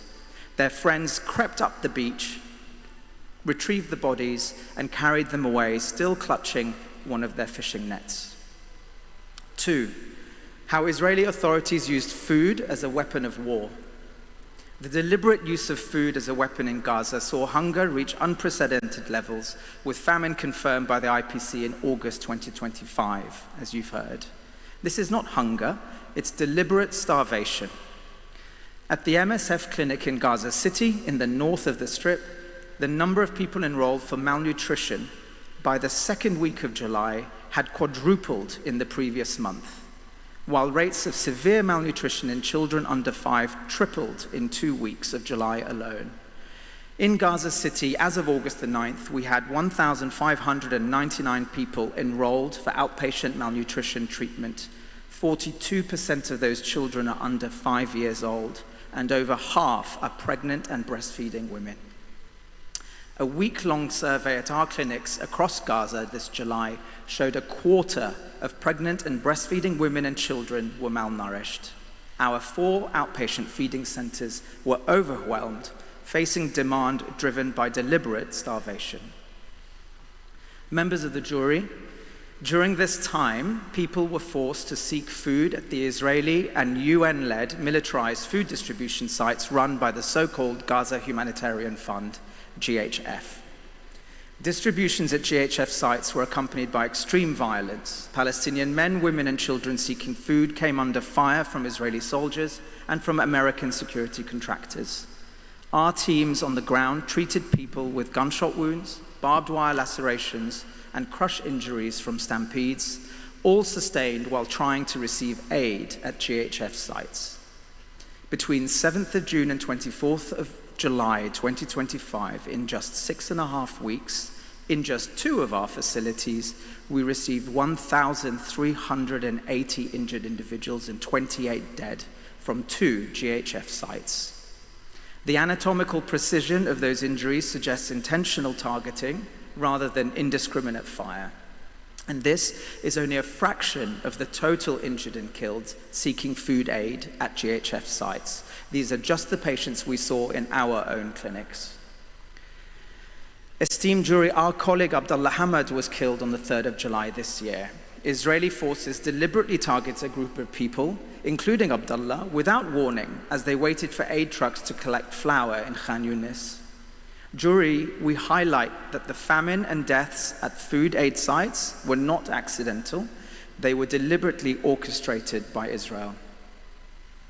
3, on the destruction deliberately of the healthcare system. Medical facility closures and direct attacks on health infrastructure. In the space of 8 days in July last year, while I worked in Gaza, Israel's evacuation orders resulted in the closure of 13 medical points, 4 primary healthcare centers, and 3 hospitals. This included our MSF Gaza clinic, one of the only functioning clinics for wound care in the north, and the Ministry of Health European Gaza Hospital in the south. That last closure resulted in an influx of patients to Nasser Hospital where I was working. Families wheeled their injured loved ones on their hospital beds, kilometers from hospital to try to get them care that day. From October 23 until September of this year, MSF evacuated staff and patients from 24 health facilities. We've endured 50 violent attacks, including airstrikes on hospitals, tank fire on deconflicted shelters, and attacks on convoys. On the 25th of August this year, Nasser was targeted again with a double-tap airstrike. It's the only partially functioning hospital left in southern Gaza. That attack killed 21 people, including healthcare workers and journalists, and one of our MSF staff sustained injuries to his chest. The jury should consider that Nasser is just one of many hospitals hit across the Strip. Since the 9th of August this year, there is not one single fully functioning hospital remaining in Gaza. Currently, only 14 of 36 are partially operational. On the systematic obstruction of medical supplies and equipment. Immediately following the Rafah invasion in early May of 24, medical supplies arriving from outside became minimal to non-existent. At MSF inside Nasser, as I worked, we ran out of ibuprofen, gloves, even wheelchairs and crutches. We had to borrow surgical gowns and lacked enough mattresses for beds in the MSF burns and orthopedic trauma wards. The jury should consider that in the first 7 days of July 2024, health services received less than 9% of our fuel needs. This triggered electricity rationing that at times meant no water on the wards until 2 p.m., no electricity in the inpatient areas, no sterilization services, and repeated power limits in operating theaters. At a time of influx of wounded from mass casualties every other day, for example, 6 surgeries had to be cancelled in a single day because surgical staff could not work without electricity. Jury, please note that Israeli procedures for authorizing and managing the entry of essential supplies into Gaza were and continue to be inefficient, arbitrary, and marred by blockages and delays. Only 2/3 of our supply requests have been accepted since October 2023. An average response time in these 2 years is 83 days for medical items and 64 for logistical. Some items take over 300 days to be approved by Israel. These obstructions prevented life-saving surgery and care. Last year, we recorded an 18% wound infection rate in 6 of our clinics. Healthcare workers systematically targeted. Over 1,700 healthcare workers have been killed since October 2023. At MSF, 15 of our colleagues have been killed by Israeli forces in Gaza. Moreover, our colleagues were displaced multiple times, starved, and maimed. Dear jury, take note that Doctors Mohammed Abu Nujayla and Ahmed Al-Sahar, MSF doctors working at Al-Auda Hospital, were killed when the facility was struck in November 2023. We had repeatedly informed Israeli authorities that Al-Auda was a working hospital with patients and medical staff, and therefore protected under international humanitarian law. A few days earlier, our colleague Ala Ashawa, a nurse, was killed when a clearly marked MSF convoy came under attack in Gaza City, despite having authorization to evacuate. He was shot in the head. 2 years of Israeli raids on hospitals have resulted in arbitrary detention, torture, and forced disappearance of health workers, including MSF staff. On October 26th last year, during a raid on Kamal Adwan Hospital, MSF surgeon Dr. Mohammed Obeid was arrested with 57 others. To this day, he remains in an Israeli prison without charge, cut off from his family, and has lost significant weight. On the destruction of water and sanitation system. Beyond the healthcare system itself, jury, please be mindful that the water and sanitation system, integral for the public health of the population, has been destroyed by Israel. In June 2024, a UN assessment of the water and sanitation system revealed over 100 kilometers of the sewage network and 60% of the sanitation system destroyed, including the totality of all heavy machinery needed to manage solid waste. Less than a third of the fuel needs for desalination pumps and water trucks were allowed by Israel that month. This all, coupled with the serial displacement of the population and breakdown of vaccination programs, meant that polio was declared in Gaza while I was there. It had been eradicated years previously. In our primary care clinics, top diagnoses were water and sanitation related: diarrhea, skin, and eye infections. People lacked clean water, toilets, soap, and disinfectants. Members of the jury, a health system does not collapse by chance.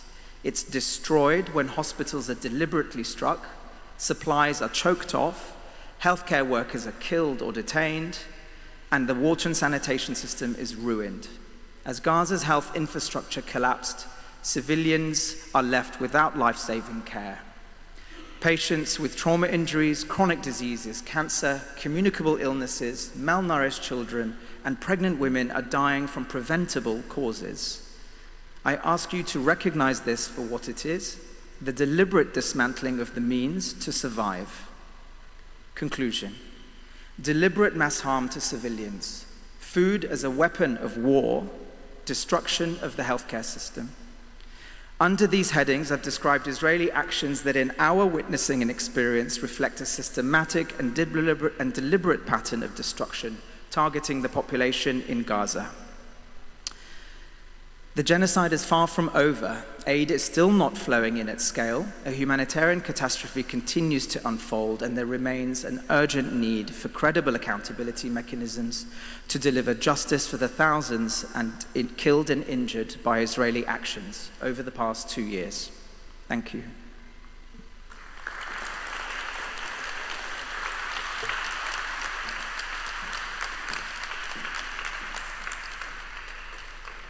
Thank you, Can he Dr. stay? Javid. Excuse me. Can he stay for some questions? Yes. When this part of the session is over, then we will have time to ask questions and open a discussion. And the next to speak is Dr. Taner Kumaci. And Dr. Kumaci will be speaking in Turkish. So I would like to ask jury to put their headphones that our team will bring in a minute so you could understand everything the doctor is saying. And when it comes to questions, I would like to ask doctor to put the headset on when the jury asks the question so you could answer. So Dr. Kumaci, please welcome, and your subject is traces of genocide in Gaza's health system.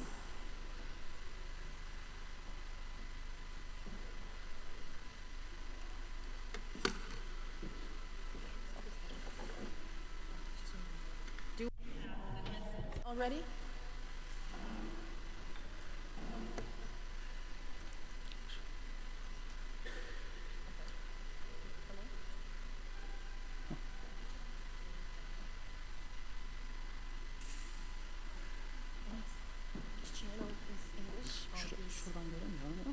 Şu ekranda, bu ekran çalışmıyor.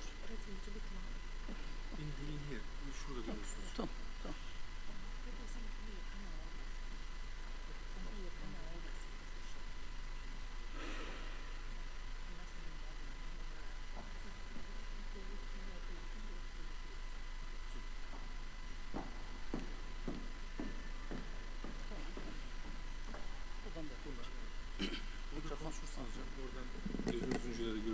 Ortada durursanız kamera sizi daha güzel çeker. Tamam.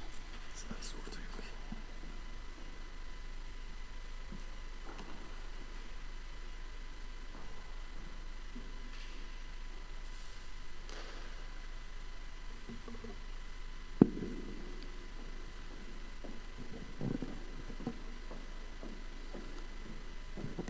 Herkese selamlar.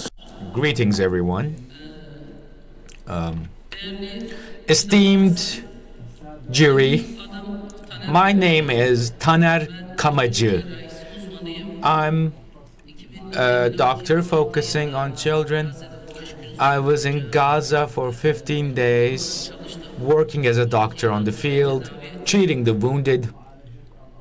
And I've seen Israel's trace, the crimes, the traces of crimes and genocide. And I'm here to share my findings.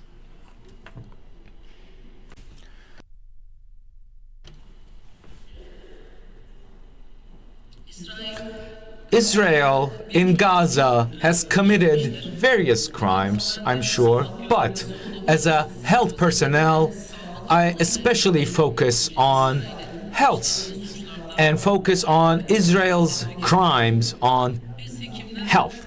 Us, practitioners, doctors, define health as the individual, spiritual, physical, and social wellness of individual.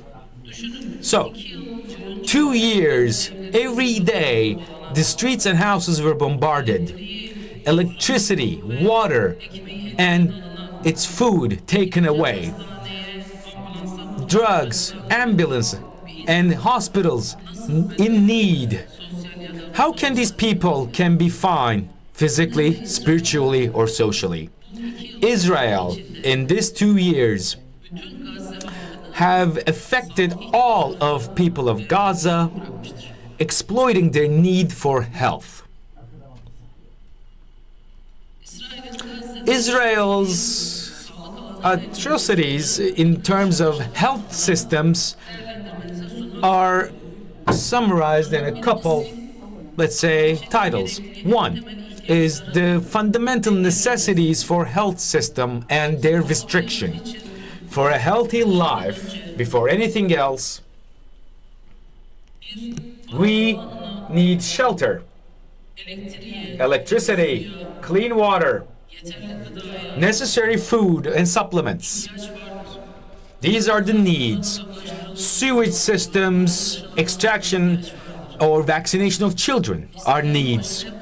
From the beginning of the war, Israel has focused on the electricity of Gaza, restricting the water distribution systems, affecting the entire populace of Gaza, stripping them of their fundamental right. For 18 years, they were under siege as already. For many needs, they relied on external aid. The people of Gaza now couldn't reach the external aid given to them by severely restricting their accessibility, making the people of Gaza starve and use this starvation as a tool of war, a weapon of war.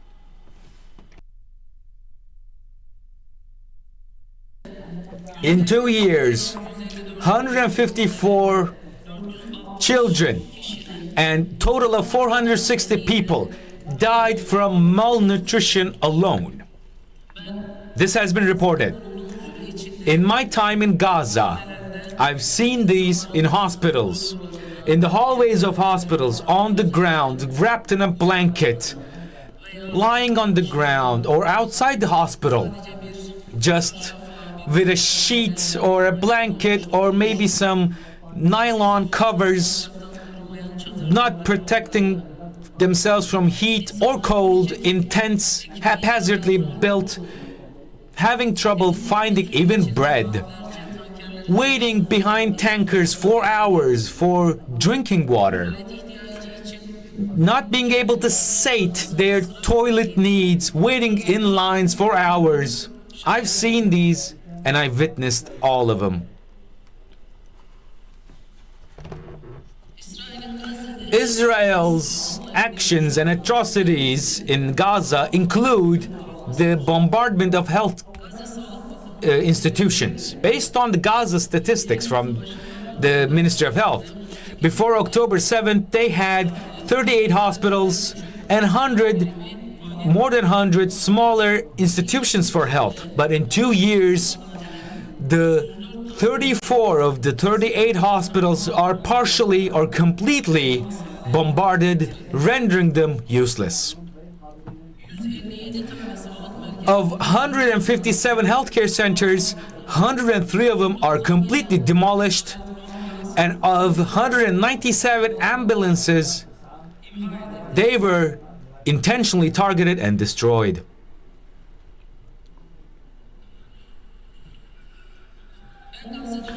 In my time in Gaza, I was in South Gaza, and actively I've been working on treatable surgical theaters. Only 2 hospitals were there.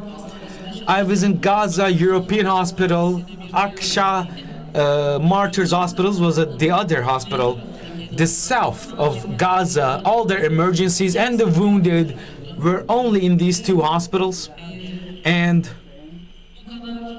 these people and all these emergencies only on 2 hospitals, resulting in what you see on the videos here.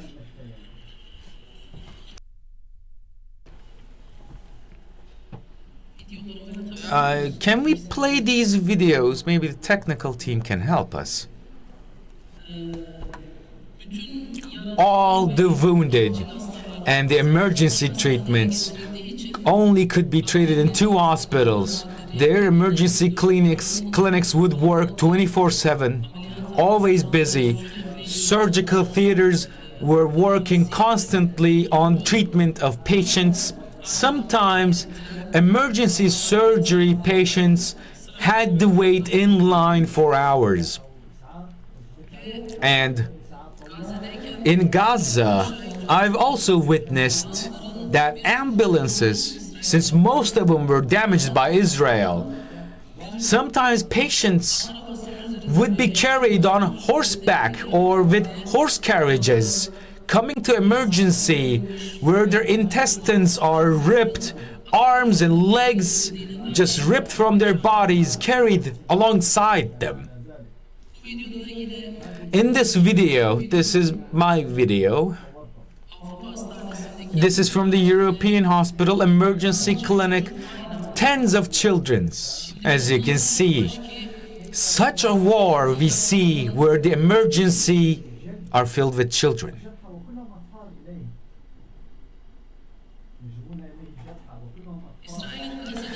Israel's targeted strikes against healthcare systems. The third title, I'd say, would be the actions against healthcare workers. Martyrdom, imprisonment, and murders.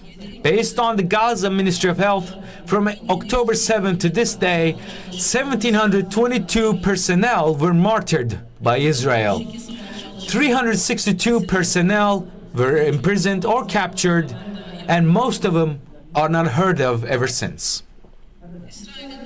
Israel's another atrocity, a crime, is restricting access of medical supplies and equipment into Gaza. On one hand, they restrict pharmaceuticals and equipment entries to Gaza, and at the same time, they focus on the pharmaceutical storage internal in Gaza. One example is the main warehouse of Gaza, Han Yanus in Nasr Hospital, featuring the warehouse of the pharmaceutical and medicine. And once the hospital were captured, the first thing done was to destroy the warehouse. 2 years of such process. 4,000 children and 15,000 people in total have lost limbs. And among them, hundreds of them were children. Anesthesis could not be found. Anesthesis could not be done in procedures. So Amputations had to be done while they were conscious. Many women without anesthesia by C-section had to give birth. Necessary antibiotics and painkillers could not be supplemented, so many surgeries had to be carried out in theaters with pain, and their wounds later sadly got infected. Simple antibiotics could have prevented all of these, and most children, patients, since I especially focus on children's treatment as a doctor myself, a basic infection, children could not come to doctors, or come to doctors but cannot receive treatment. So many complicated lung infections resulted from this. I was in the children's ward in the European hospital. I've seen many entubed children because of this. And I asked why all these children are all entubed. And they said they came with flu or such. Simple antibiotics could have resolved this, but we don't have those. So their lungs get infected. With such infected lungs, they get complicated, and we have to extract those with such tubes. 2 of those children had completely collapsed their lungs, and they had to be treated in surgery. And I did that. Lack of simple antibiotics caused so much suffering and surgeries for children alone. I, in my time in Gaza, have treated hundreds of kids, many surgeries too, and sadly lost one such patient.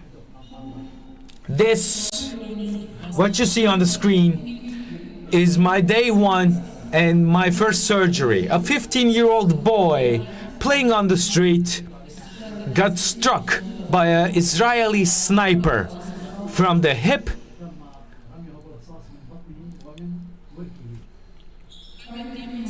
and the patient I lost was an 8-year-old child hurt by a shrapnel in the intestines, ripped intestines. We recovered the intestines with a simple surgery, but 3 days later lost in ICU. I want to talk about this child's story. This story, I believe, reflects the genocidal actions of Israel in Gaza. Israel's war is not against Hamas in Gaza. They're fighting against children, not just with bombs, with other steps too. And this story, I believe, reflects that. They're in Han Yunis in their house, just sitting down. They get bombarded, the house gets destroyed. The child is under the rubble. A piece of shrapnel serves 5 cuts in the intestines. Recovered under the rubble in 5 hours later. Transferred to the nearest hospital, sadly with no possibility of a surgery. They need to come to the hospital where I am, but the ICU, surgicals, all theaters are full. All services, all beds, nothing. Sometimes multiple patients in a single bed even, so we cannot take in the patient. After a while, we get a space, and this patient is admitted into our hospital, but they cannot find an ambulance now. Israel has struck all the ambulances. 15 hours later, the patient is carried, wrapped in a blanket, in a pickup truck, arrived to our hospital. We took him to the ICU. We see blood loss and what we call sepsis, a serious infection, in complete shock. The treatment is emergency, but all of our operational rooms are full with multiple patients at times. The child could not wait, and for the first time ever in my life, I brought him to the endoscopical unit and did the surgery there. With brief anesthesia, the intestinal part was simple, relatively.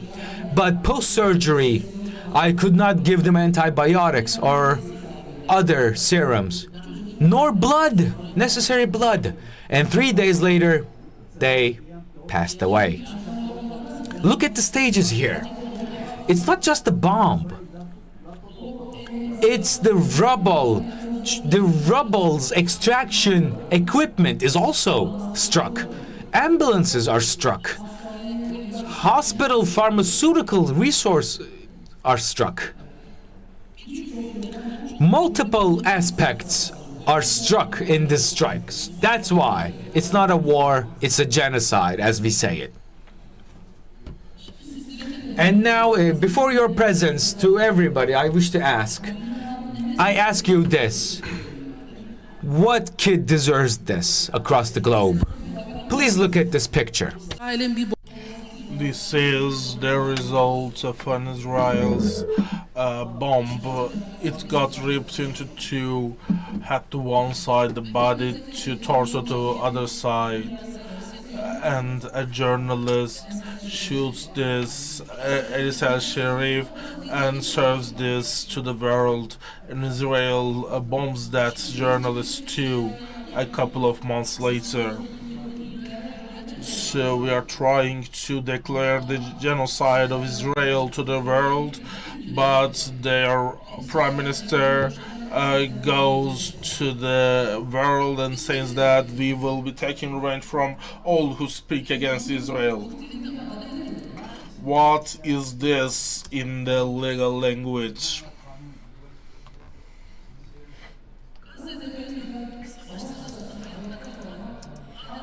In Gaza, surviving the war is literally a miracle. While playing at home, while on the road, you might get shot by a sniper. You could be blown to bits by a bomb. If you go under rubble, Israel won't let the equipment to free you. And let's say that you survive that while you are on the way to the hospital, you cannot, because Israel has already shot the ambulances. Let's say that you have reached the hospital. Is it over? Have you survived? No, because all of the operating rooms are full. The urgent patients has to wait for hours for operation. Let's say that you had your operation. Can you survive? No, again, because they lack sterile, clean hospital room.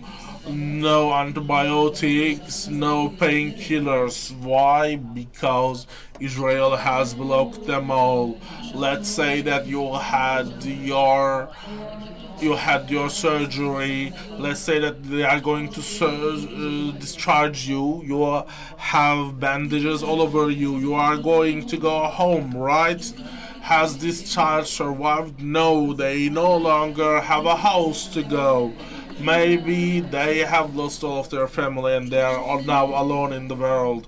Where could they go? Where could these children go with all of the fixator, bandages, etc.? Maybe, just maybe, if they have surviving relatives, they could take this child in, and they have to build a tent with scraps, but this tent doesn't have electricity, that tent doesn't have food, and this child is going to wait in line for hours for food, wait hours for water, wait for bathroom, hours and hours at end.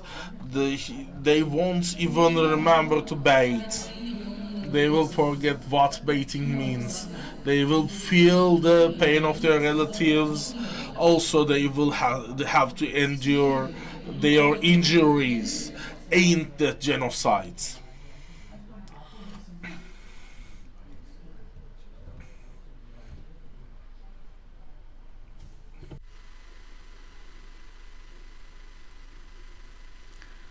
İnsan hakları evrensel beyanlar According to the Declaration of the Human Rights, Universal Declaration, all persons has to have a place to live, vaccination, education, health, clean water, enough food, and we have been saying that for years now.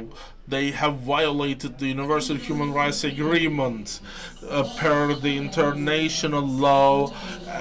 Even in war, the healthcare employees, schools, places of worships, journalists, journaling offices, they are sacred and they cannot be intervened with even at war. But since the 7th of October 2023, Israel has been attacking them. Israel has been killing hundreds of journalists, hundreds of healthcare workers. They have bombed schools and hospitals. And we have been saying this. Whole world saw this. Everyone is a witness. And normally wars are between two armies, but Israel killed minimum of 20,000 children. They killed about 4 or 5 times civilians compared to the soldiers they have fought. So, in summary, Israel since the 7th of October 2023, they prevent the basic needs from entering the country. They have bombed many hospitals, burned many hospitals, martyred hundreds of healthcare workers, took them captive and prevented the necessary medicines to be entered into the country, and they continued the war of genocide in that. And as I, Dr. Taner Kamaji, PD, I have been a witness, and I want Israel to be judged in the official courts and also in the conscience of all people.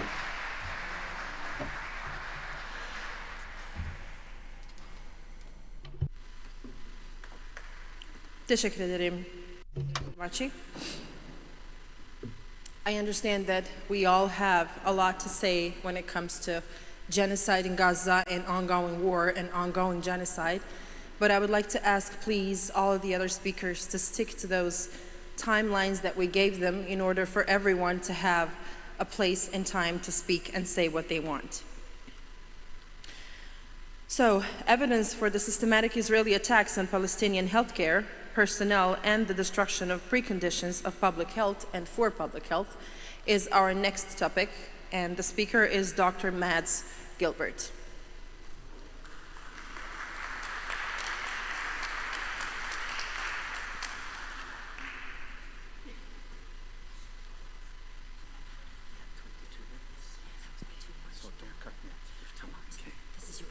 Yeah, thank you.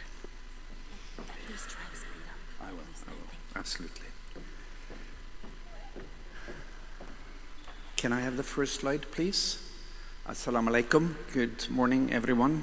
Respected jury, thank you so much for the invitation and the honor to be a witness here. My only justification to stand here in front of you today is to amplify the Palestinian voices and to support and to extend on their experiences. I start by paying tribute to 3 of my dear colleagues in Gaza, because within all these numbers we have, Palestinians are of course not numbers but humans with families just like us. The late Dr. Haitem and Dr. Samera, who were brutally murdered with their 5 children on December 16, 2023, and my dear medical student and later very clever medical doctor, Dr. Maysara Al-Rayes, who was killed on the November 5th, together with his complete family in Gaza City. We should remember all of the 1,700 plus healthcare workers who have been killed brutally by the Israelis, and all the other more than 80,000 killed. And the killing goes on as we are speaking. I also want to pay tribute to the brave colleagues, the Palestinian medical students, the paramedics, the nurses, the doctors, and all the others needed for a healthcare system who are, as we are speaking, doing their heroic work to serve their people under the most difficult circumstances, like Dr. Atef Al-Hot here, the medical director of Nasser Hospital, confronting the Israeli invading armed forces into his hospital. I want to try to give you a testimony on the systematics of the Israeli attacks on healthcare, not just for the last 2 years, and the systematics in the Israeli destruction of the preconditions for public health, because this has been going on as a modus operandi from the Israeli settler colonial politicians and their army for more than 40 years. And I think I would like to quote one of my good colleagues, the previous Deputy Minister of Health, who said that the most important health issue in Palestine is the occupation. And as medical professionals, we need always to seek the root cause for ill health.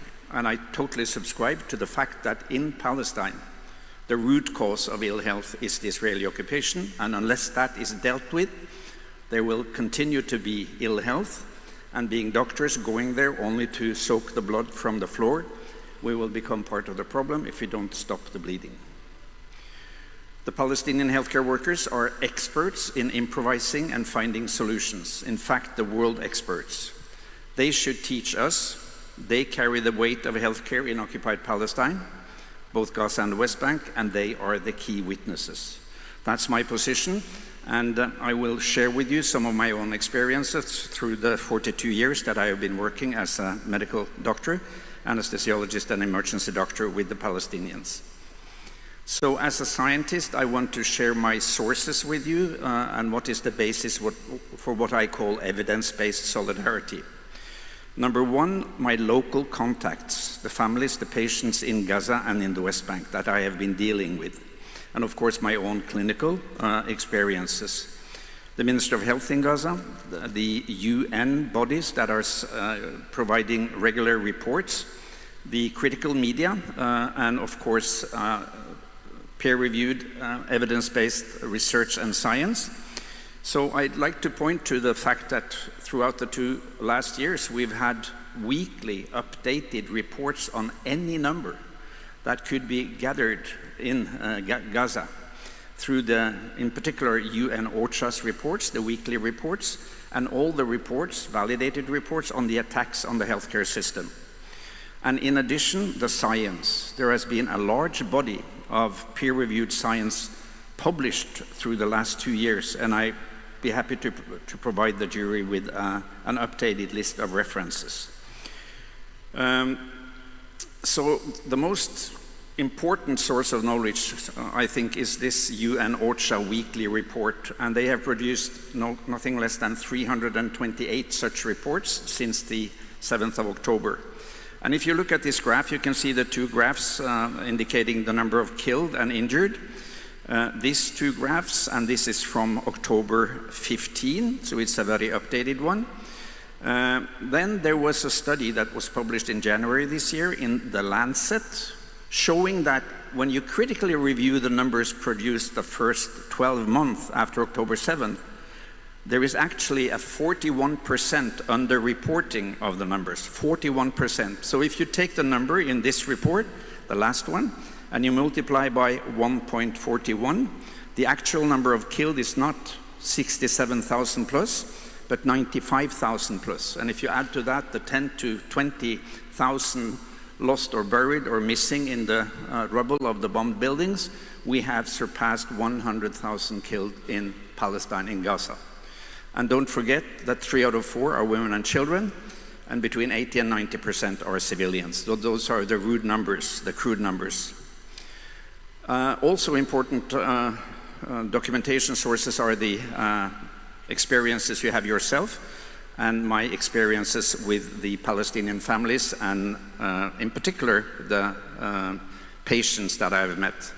So let me just take one brief story. This is Amal. I will not give her family name for security reasons.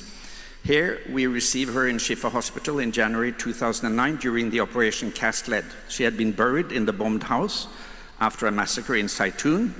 She stayed there for 3 days and then she was recovered by her brother. She was nearly dead when she came. She was resuscitated by her team, Palestinian team, and she survived. Although with 2 Israeli shrapnels in her brain, too difficult to remove. I followed her and her family. This is her twin brother, Abdullah. Excuse me for the wrong year, it should be 2012. She's carrying this hat because of the pain, the nosebleed and the air bleed from the 2 shrapnels, but they both do well in school. I meet them every time I go to Gaza, 2 to 3 times a year, and this is in 2022, when she said, when I asked about the difficulties, after she married and got 2 kids, she said, life must go on. That's the attitude of the Palestinian people. I've of course been in constant contact with her during the last 2 years. This is from a few days ago. They have been displaced 3 times to the south. She now has 3 kids. All 3 of them have been starving. And she says we cannot go back to Shaya because of the Israeli presence there. She has not been able to find a tent, which cost $900. And she's basically having her whole household in this truck behind her. These are the faces of the victims of the Israeli genocidal attacks on people in Gaza. Do not forget that there are victims from the previous attacks, like Amal and her family. Abdullah, her twin brother, was captured by the Israelis for no good reason and remains in captivity, probably heavily tortured. We wait for him to come back.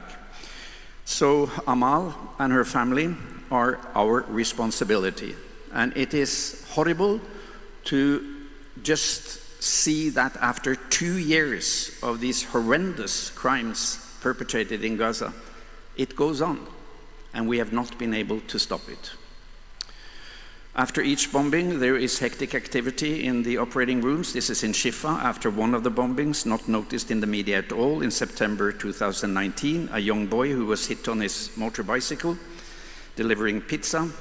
And I can assure you, you never forget the feeling of lifting carefully an amputated leg of an 18-year-old boy, still warm, down to the floor to wrap it up and give it to the family for burial. We have done scientific studies on the amputations caused by the Israeli attacks in Gaza, and we found that the systematic targeting of extremities, arms, legs, knees, ankles, and hands is the same pattern as during the Intifada, when the Israelis do not want to kill, but they want to invalidate and to hurt and harm as much as possible. Every amputation will need 10, on an average 10 surgeries to be able to fit a prosthesis. Now there are between 1,000 and 2,000 child amputees in Gaza, which will need between 10 and 20,000 surgeries just to rehabilitate these kids. So it's imminent to build up again the capacity in Gaza for surgery. So my first point is that the attacks on Palestinian healthcare is very systematic. It's part of their strategy. Let me take you back to 1982, when the Israelis invaded Lebanon, besieged Beirut, cut the water, the food supply, the water supply, the medical supplies, and bombed it night and day. This was my first mission to Lebanon rather, and working together with Palestinian medics. 2 points about this picture. Number one, the majority of the people doing medical work in Gaza and in Lebanon and in the West Bank are the Palestinians themselves. Number two, we could see clearly the pattern of attacks on ambulances, on hospitals, on healthcare personnel, 1982. And there was a commission. It was the McBride Commission. I was a witness for that commission in 1982.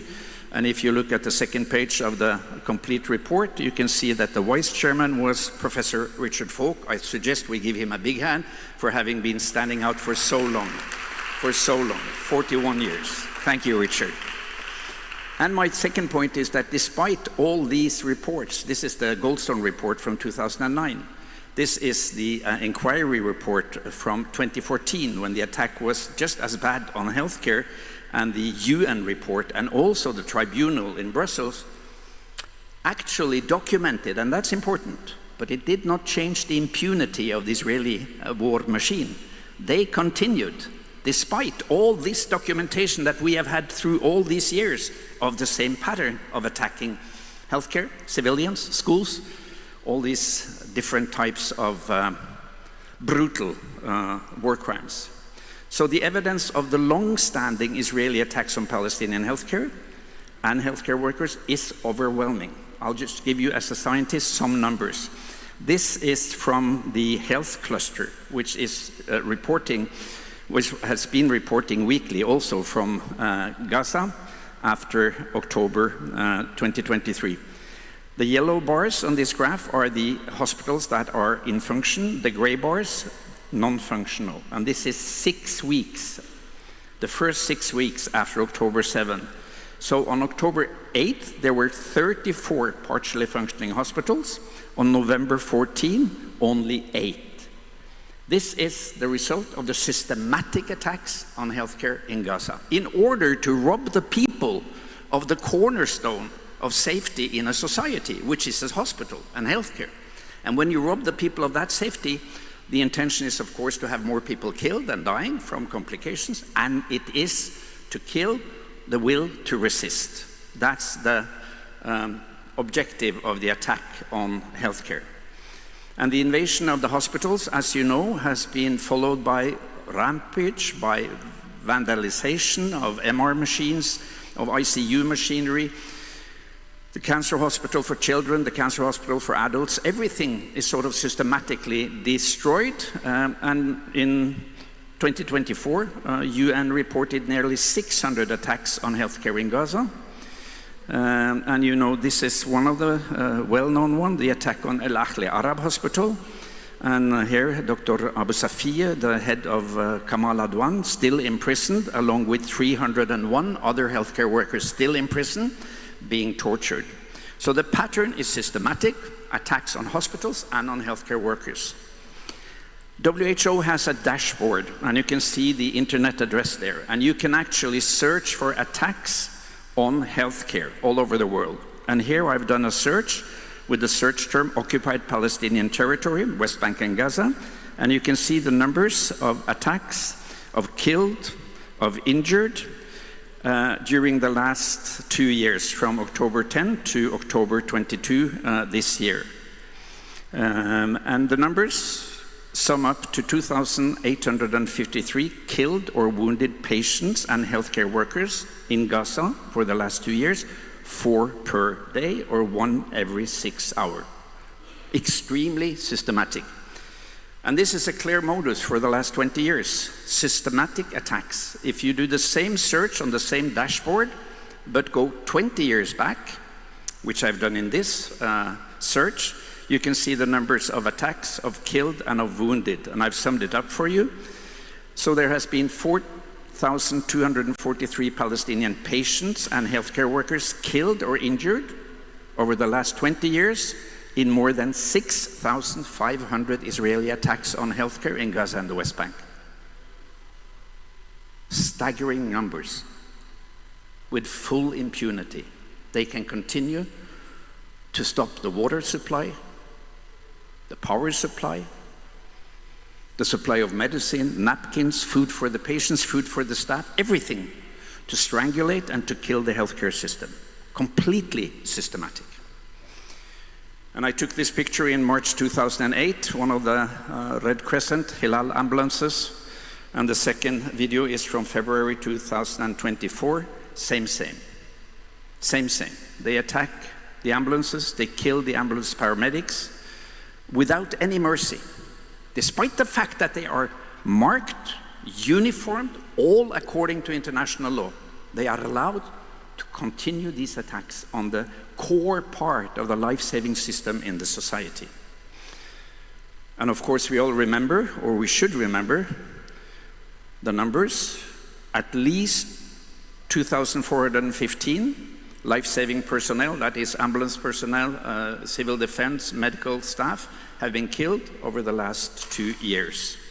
And you remember this massacre, which happened March of this year, when they actually executed 15 paramedics, and then it all went silent. Nobody has been accused, nobody has been taken to prison, nobody has been arrested. No names are attached to this heinous crime against humanity. Second point, before I conclude, the Israeli destruction of the preconditions, the fundaments for public health in Gaza. This is a habitat, this is a refugee camp, and these are the 7 key determinants for good public health and longevity. First and foremost, it is water, food, and security. Then housing, work, education, and then comes the healthcare. If you don't have these first 6 provisions in place, you cannot obtain longevity and public health. So what are the Israelis doing? They're attacking the water supply, the food supply, they're destroying the shelter and the hygiene of the people, no soap, no water, no toilet, no showers. They are completely destroying the human security and healthcare. But healthcare attacks is only part of this dynamic circle of undermining the foundations of public health. And you see some of the consequences. The net effect is an incredible increase in mortality and morbidity, all of it avoidable. And we don't know the number of war injured who have been dying from avoidable complications due to infections, due to bleeding, and due to all other sorts of complications that we know well as medical doctors. All systematic. And what is the effect of this? I'll show you. It's a massive negative effect on public health. Let me just give you this very brief little overview of all the society elements that they have destroyed in Gaza. This whole list is, of course, all elements that will provide good or bad public health. So Dr. Youssef Aburish, who happens to be the Minister of Health in Gaza, a good friend, pediatrician, a brilliant leader, has been the staunch leader of healthcare in Gaza for the last 2 years. He told me in November 2023, look, Dr. Matz, it's not the bombing which is the most important. It is the triangle of death, which is starvation, dehydration, lack of water, and diseases, untreated diseases, like cancer, like diabetes, like psychiatric disorders, like neonatal problems, like, the problems connected to delivery, not having a system that could treat it. And if we then add to that half of the population is very young, below 18, very vulnerable, you have a system of genocide that is using these scientific elements of knowledge, what creates health, to destroy health. And it shows in the numbers. And I think I want to quote Edward Said, who said in 2002, in fact, I cannot think of any other country on earth that in full view of nightly television audiences has performed such miracles of detailed sadism against an entire society and gotten away with it. 2 minutes, I'm done. Because much of this is so sadistic, it has nothing to do with military control. So life expectancy in Gaza, let's just have a brief look. These are data from 2022, the year before the attack, 7th of October. Look here, life expectancy in Palestine was 9 years shorter than in Israel. 9 years shorter. A mathematical expression of medical apartheid and the apartheid system. If you look at infant mortality, under 5 mortality, and more devastatingly, maternal mortality, you see the fraction 4 times, 3.5 times, and 9 times higher in Palestine than in Israel. But you noted 74.5 years. So what is life expectancy now, after the attack? There was another study published in January this year, very sophisticated study, peer-reviewed in The Lancet. They show that through the first 12 months after 7th of October, life expectancy in Gaza has dropped by 35 years. It's cut in half. It has never ever been documented in medical science, this dramatic effect on life expectancy. And that means, my friends, that the kids in Gaza can expect to live 44 years shorter than a Jewish child in Israel. Can you have a more dramatic mathematical expression of the injustice and the apartheid than this number? And it's all deliberate, it's all systematic. So, to sum up, the key medical problem is the long-standing occupation and the Israeli impunity.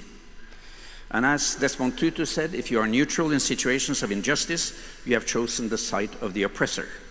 And I'd like to add this last, a few weeks ago, front page in the Lancet, which says that most of the medical and surgical societies have kept shut through the last 2 years, and staying silent while pretending to be neutral is in fact a form of complicity. I'm ashamed of the medical societies in the Western world who have kept shut through these 2 years and not for a single time condemned, protested, or asked their governments to take action against Israel in Gaza.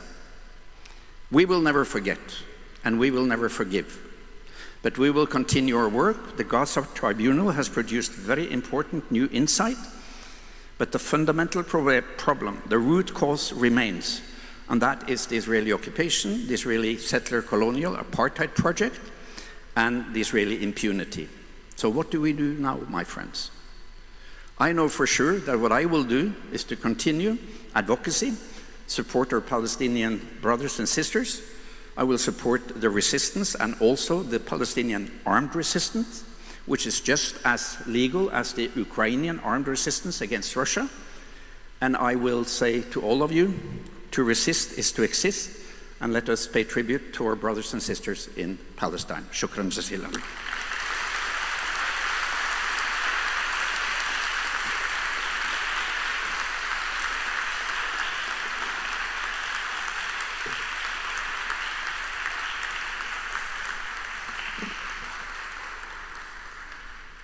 Thank you, Dr. Gilbert. And now I'm calling for Gwen Daniel from Healing to Survival is the topic, Gaza's mental health crisis amid genocide.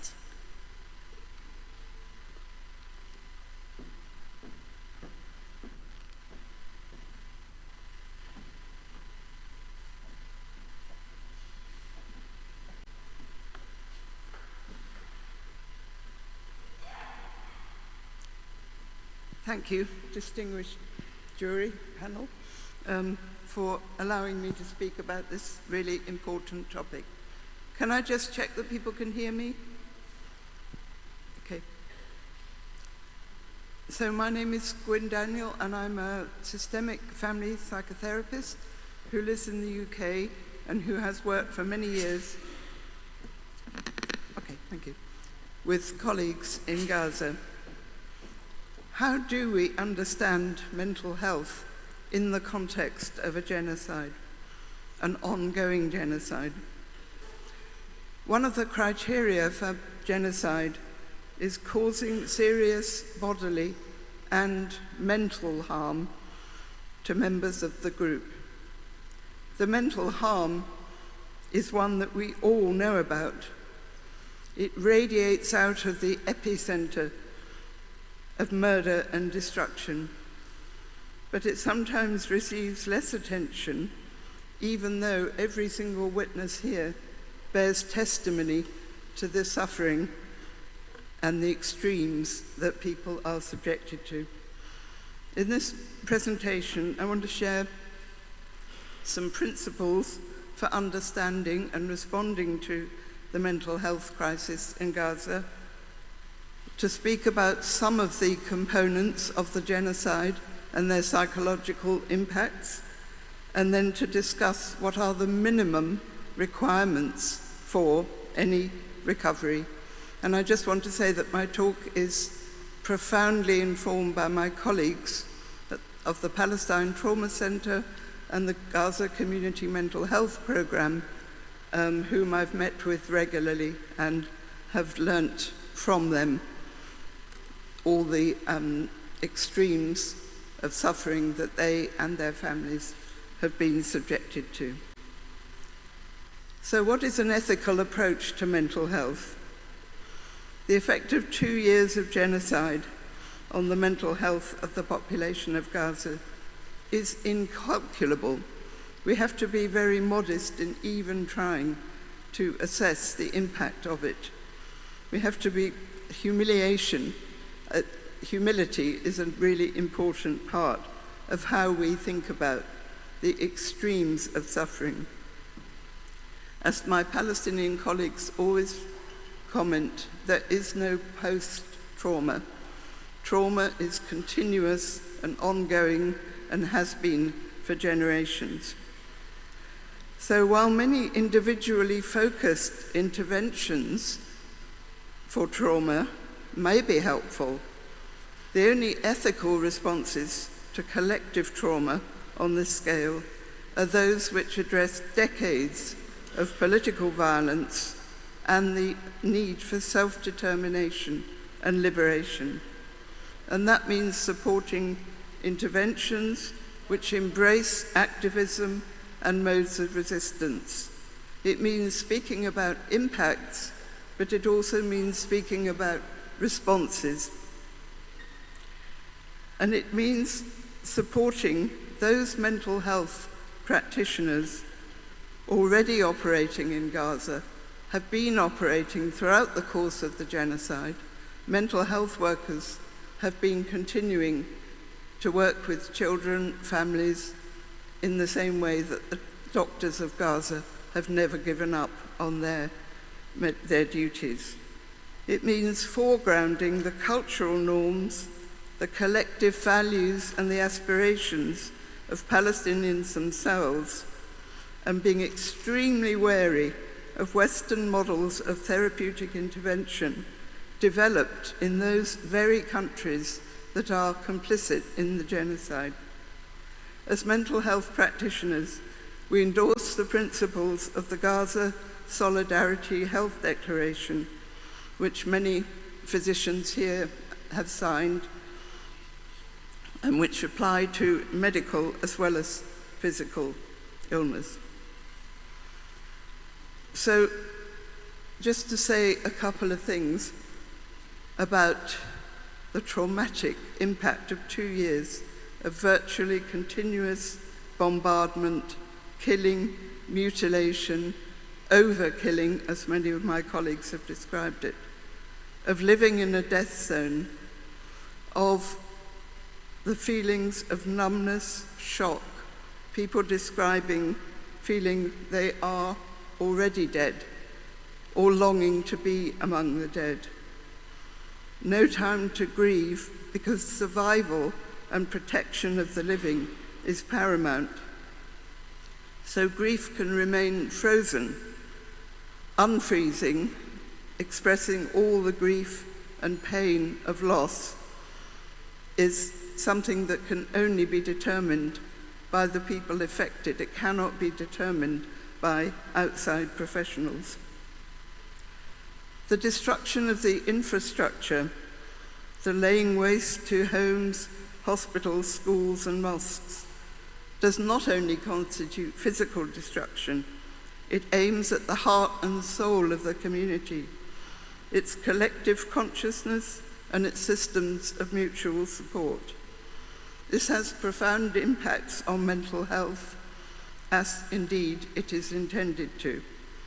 Just as religious institutions nourish collective spiritual consciousness, schools and universities nourish hopes and dreams for the future. Their destruction deliberately acts to crush such hopes, but recovery from trauma crucially requires the recovery of the sense of a future. Mass displacement. It is much, much more than being forced to move multiple times. It is a reactivation of the trauma of the Nakba. It means living in a traumatic past, a traumatic present, and the anticipation of a traumatic future. It means the shattering of attachments, profound attachments to homes, belongings, and neighborhood. It involves the separation of families, either through displacement within Gaza or families who have left and have had to leave beloved family members behind. And the constant forced displacement does another thing which depletes any sense of acting with agency. It leads to a profound sense of powerlessness.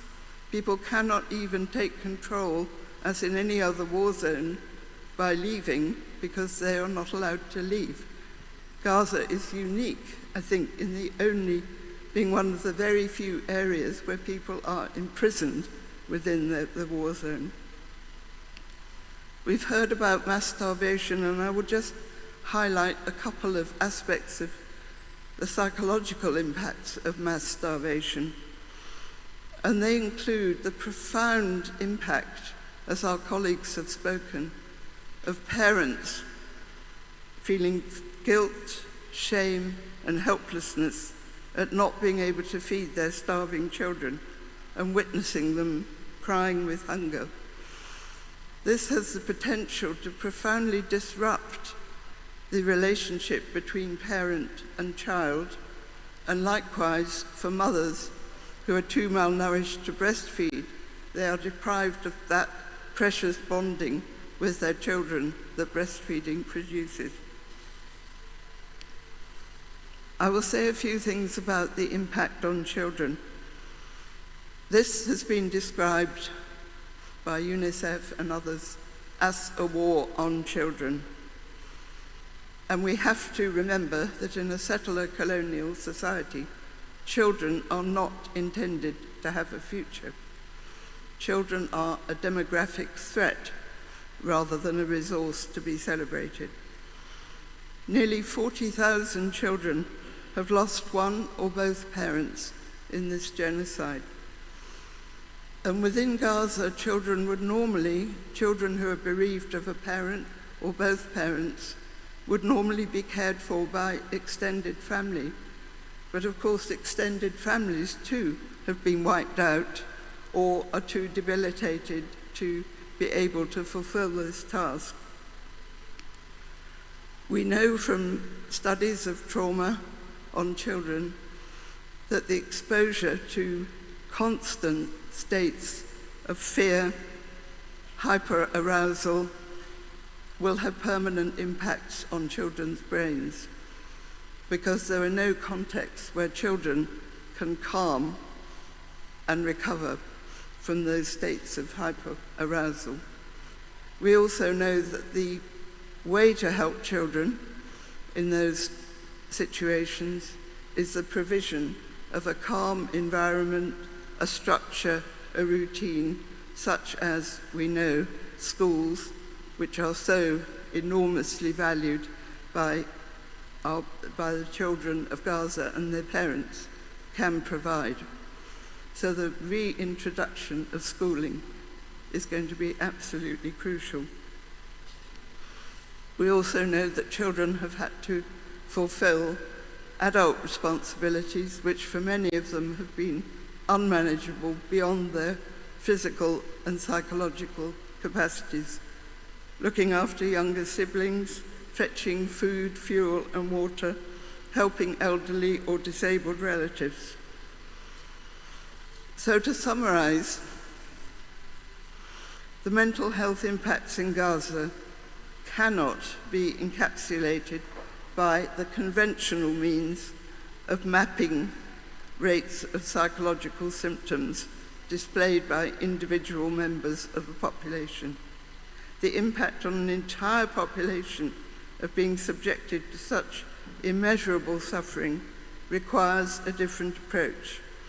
It needs to be understood in the wider context of a brutal onslaught on the very wellspring of collective life, with a deliberate aim of fragmenting the population and severing them from their homes and their land.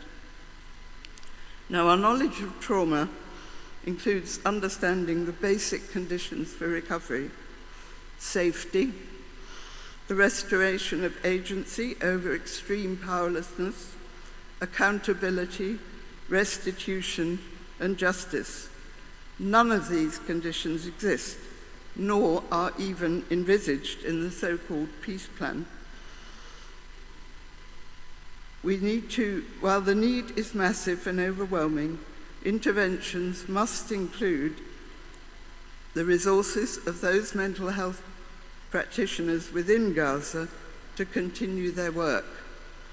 They have provided services to families throughout the genocide, operating at great risk to themselves and operating crucially within the existing political structures of Gaza. They are thus exposed to all that is implied by that weasel word in the Gaza peace plan, de-radicalization. They are exposed to those risks. As the latest Gaza Community Mental Health Programme report concludes, Gaza, despite the pain, continues to pulse with life, and the Gaza Community Health Programme will remain a witness and a steadfast advocate to ensure that hope endures. It is the duty of all of us in the international community to remain alongside them. Thank you.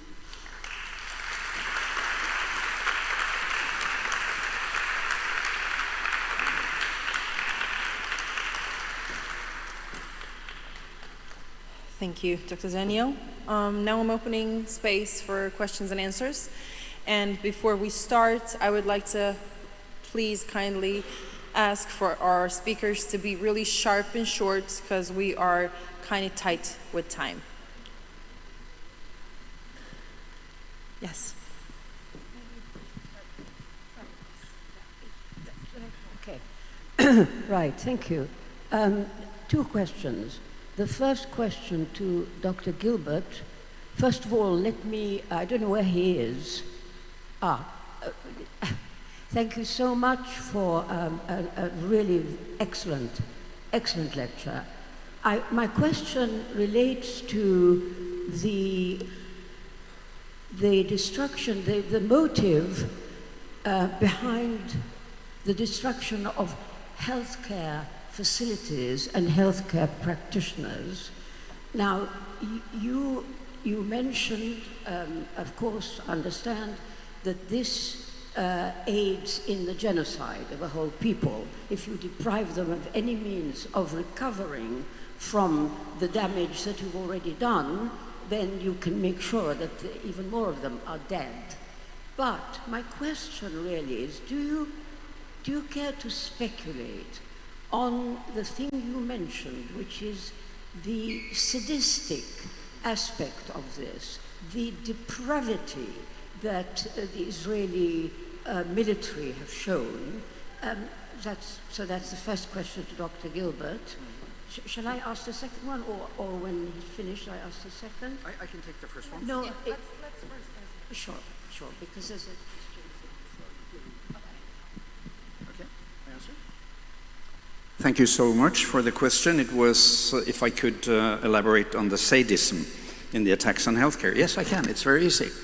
We know from the control posts controlling the influx of humanitarian aid to Gaza. By the way, humanitarian aid is non-negotiable. It's part of human rights. It's been used in Gaza as a negotiation card, which is by itself horrible. But we know from these people who have been exposed to the Israeli control by Kogat, which is the force, the part of the Israeli forces in control of the fence, it's not a border, the fence around Gaza. They systematically took out very critical drugs, antibiotics, third generation, which you need for the complicated wound infections in Gaza. I'm sure my colleague from Doctors Without Borders can contest to that. They took out anesthetics. You all heard about amputations being done without anesthetics. I'd like to underscore that my colleagues in Gaza, they are just as ethical as my colleagues in the University Hospital in Norway. We don't perform major surgery without anesthesia, full stop. But there may be procedures, in particular in children, where we would have liked to give some pain relief, like a debridement or a dressing, which has been impossible in Gaza because the Israelis take out anesthetic drugs. Sadism has nothing to do with military gains. The third, they have been picking out equipment critically important for midwives, like headlights to conduct deliveries. When they went into one of the key delivery hospitals in Rafah, the Israeli soldiers had, you know, the thing you do to cut wires. And they cut the wires between the ultrasound probe and the ultrasound machine. Why do you need ultrasound when you are conducting deliveries? Because you need to see where the fetus is, and that's a very important tool. Why would you cut that cable? And you know that they left the premature babies in their incubator without oxygen and heat. All of this, I can give you a long, long list, and so can all the other medical doctors, in particular the Palestinian doctors, which are absolutely not related to any security measure or any military gain. It's pure suffering. And when you inflict suffering on another people, it is because you are sadistic. That's my answer. Thank you. Thank you very much. Can we just proceed to a second question, and then if there's time for somebody else, we can come back. Yes, thank you very much, because we are really rushing out. Thank you very much. First, I want to commend all those who made presentations on this particular larger theme, and in particular the doctors who made presentations.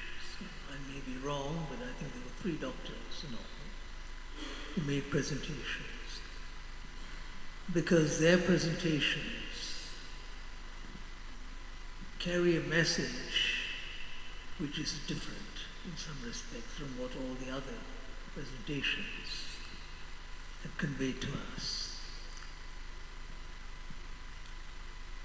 There's an authenticity, there is such a high degree of truth in what they have conveyed, and that I think has a great impact. If you look at all the presentations, I just single out one of these doctors, mainly because his name is quite well known in my own country. This is Dr. Matt Gilbert. He has been featured a few times on Malaysian television for the work he has done in Gaza and his contributions. And I'm so glad that I took part in this tribunal, if only because I've been able to see him in person. And that I think is something which a lot of my friends in Malaysia, they would want to hear about this. It's had such a great impact. And that brings me to the main point that I want to make. What can we do? That call came from some of the presentations, continue with the resistance. But I think this resistance will have greater meaning if, let us say, within the next few days or weeks, major healthcare, medical associations from different parts of the world spoke up. People will take notice. I'm not saying that it is going to bring about the change that we want to see, but I think the impact will be great. And it's a shame. And I want to repeat this. The word has been used before. It's such a shame that the vast majority of organizations and institutions linked to the medical profession, they have kept quiet in the face of this terrible injustice. An injustice which has undermined the integrity of the profession in every sense. And I really hope that this tribunal would at least compel these organizations to come out and say that this is what has been happening and we cannot take it anymore because it's still going on. This is something which we would all applaud if it can happen, if the doctors can come up and speak of this thing, and international organizations that are linked to the medical profession, apart from individual national organizations, I think they have a responsibility. And this is what we should work towards. Thank you very much. Thank you. Yes. Thank you very much. We'll have time for the conclusion on Sunday. I can see that you're extremely stressed out, which I completely understand, and that's one of the reasons we're here today, all together. Can you ask a question, or I will just proceed to the next jury member? I don't know, I don't have a question. I thought that I knew, and I've seen many of these photos, these videos, and even the doctors on alternative media, and but still being here, listening firsthand was really shaking experience. I thought I knew. Now I know that I know nothing. And sorry for my being emotional, but it was harder than me. Thank you. Thank you very much. I will proceed to the next jury member and ask if you have a question, or should I proceed? No questions. Thank you. Do you have a question? I just want to emphasize what was just told. I've been following the Palestinian problem since 40 years, and especially recently, of course. I thought I knew everything. And what I hear today is more than I ever knew, and I thank so much the doctors to give us all these terrible details. I also wonder how we can have this information really given to large audience. I suppose as well richer folk will manage to do something, because this is very so important and disseminated also in the medical among the medical community. Thank you. First, I want to thank this panel in particular. They've been very moving and detailed presentations. I want to thank them for that. I do have very quick questions, not comments. And these questions are addressed to anyone who would care to answer them. First, what does the historical record show in times of war? What the deliberate targeting of healthcare workers, of doctors, of hospitals show? How does that compare to other wars throughout? For example, we see in Ukraine, which has been obviously longer than Gaza war, the number is 733 killed as of 3 weeks ago of children, and about 2,300 injured, compared to almost the recorded one, over 30 times that in the case of Gaza, 21,000 at least, 40,000, as someone mentioned, orphans, and tens of thousands injured, amputated, and so on and so forth. And when we talk about out-of-school children, that's not even in Ukraine. Everybody is school. 700,000 been denied education. And that goes into the mental health situation. So I would like to see if the experts can tell us what the historical record is. Secondly, we have a section that we need to report on which says complicity. I would like to get a list from the experts in the medical field, the governments that have been complicit, you've been in the field, in trying either to deny or trying to somehow push you back in your field, which governments and which associations, which syndicates, which organizations, particularly in the medical field. Dr. Gilbert talked a little bit about it. He condemned them. I'd like to get a list if possible, including obviously the role of the Red Cross International Red Cross, American Red Cross, if they have been cooperative, non-cooperative, if they have been called into this, if they have been pushed around, if they have been complicit in any way, shape, or form, as well as I said, the governments. Finally, I'd like to get recommendations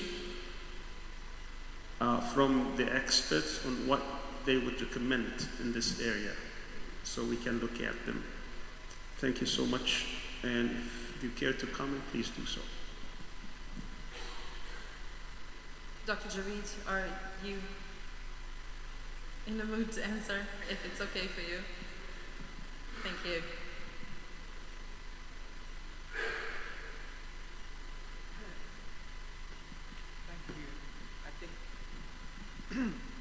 Thanks for the question. I think it's difficult for me to answer by virtue of my work with Doctors Without Borders, so we can't really comment on the other things. I would say about healthcare, attacks on healthcare. In my personal experience, having worked in Sudan, in Syria, in Tigray, in South Sudan, all during wars, it's a common enough phenomenon. So the destruction of the healthcare system in Tigray and in Sudan right now, even in Haiti with conflict there that's between armed groups, we see about 70 to 80% of lack of hospital closures in the capital of Haiti, in Port-au-Prince. I think for me, what was different in Gaza, and this is my 7th or 8th war now, I worked in Ukraine as well, is this very particular targeting of the healthcare workers. I think that's really, really something I haven't seen before in this nature, where if my own colleagues would explain, as they were moving from north to south across Netzarim, you're filtered, and if there were any medical paraphernalia or sign that you're a medical worker, say wearing your scrubs, you'd be picked out and taken. And the particular attention paid to torture, simulations of death, I won't describe, to genitalia, really a systematic targeting of healthcare workers who, as I've said, are still detained to this day. And let me just explain, my colleague Aboud, the head of our physiotherapy service in Gaza, specialist in burns and trauma rehabilitation and occupational therapy. I worked with him day in, day out for 2 months. He was killed in a drone strike just 6 days before this last ceasefire, and that was a drone strike that happened with a notified movement in an MSF convoy of MSF staff going to MSF work. And of course, the Israelis said there was a Hamas operative in the vicinity. He had 18 years of experience. He was a trainer of the trainers. He trained our staff in Yemen and our staff in Syria. He's gone forever, let alone his family left behind. So to bring back healthcare workers. Another example, trauma and reconstructive surgery, but just to say, this is not a speciality that you can really train in within Gaza. Dr. Hamdan, healthcare workers were attacked in their homes, specifically targeted. So this is something I've not seen in the other conflicts in which I've worked, but of course attacks on healthcare are seen in conflict, and it's unacceptable.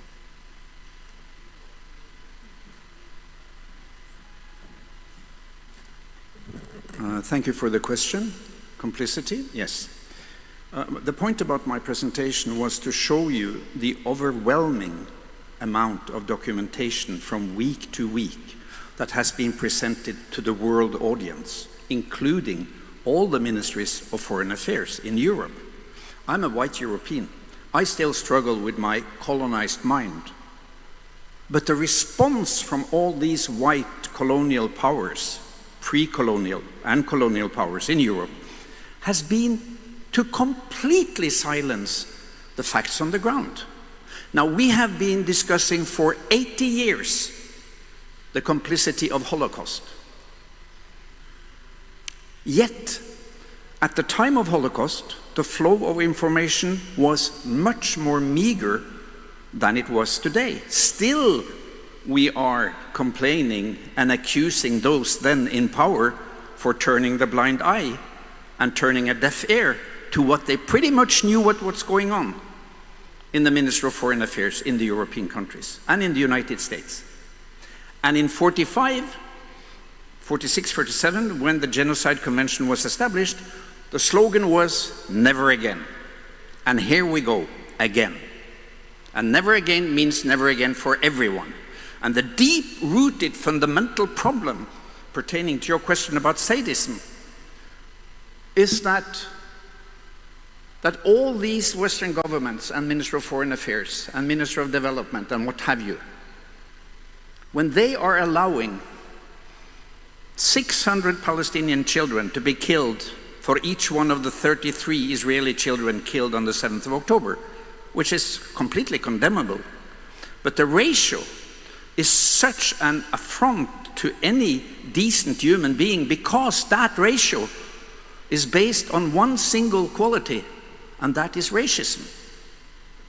So the reason why all these Ministers of Foreign Affairs in Europe are not reacting to all the facts that came pouring in from the neutral bodies of the UN, the science, the publication of peer-reviewed papers all over, is a deep-rooted racism. That's why I put in one of my slides that Palestinian children can expect to live 35 plus 9 years shorter than an Israeli child. And God forbid, what would have happened if an enemy of Israel had killed 28 Jewish children every day for more than 700 days, which Israel has done in Gaza? 28 children on an average for more than 700 days. It would have been an outcry. It would have been stopped, full stop. And the difference has one overruling headline, and it's racism and colonial racism. So everybody in the Ministry of Foreign Affairs in Europe who have been sitting idle and reading this report without standing up, every medical community in my country, in the US, all over the world, who have known all this and have been appealed again and again from people supporting the Palestinian justice and yet kept shut, are complicit. And they need to face trial. Thank you.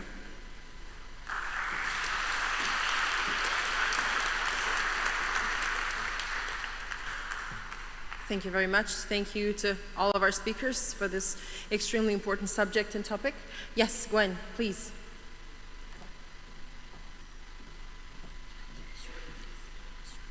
I want to add just one very brief additional comment in relation to the question of sadism.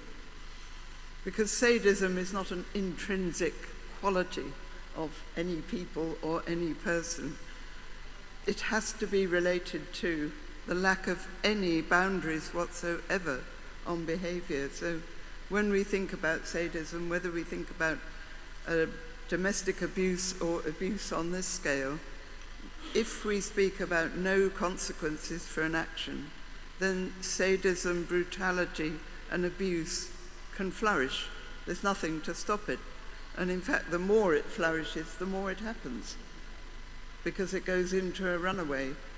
And the people who resist, all the brave doctors of Gaza, are partly being targeted because of their bravery, because of their heroism, because of their resistance, and because of their morality.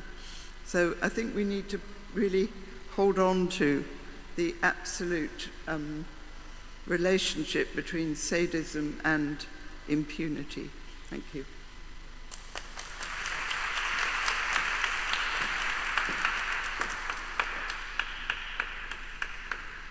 Thank you again. I know we have been through timeline today, and we will make it up later.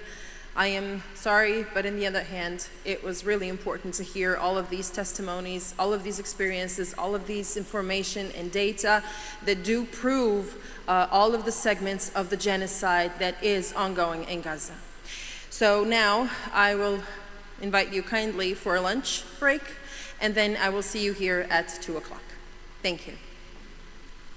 And just to tell you that the lunch is 2 floors down.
today, second day of the Gaza Tribunal, and we're continuing with our planned sessions for today. At this moment, I would kindly like to request our jury members to come to the stage and sit to their places so we could continue with our planning and planned listenings of the witnesses, experts, and professors, also scholars. We'll be starting very soon.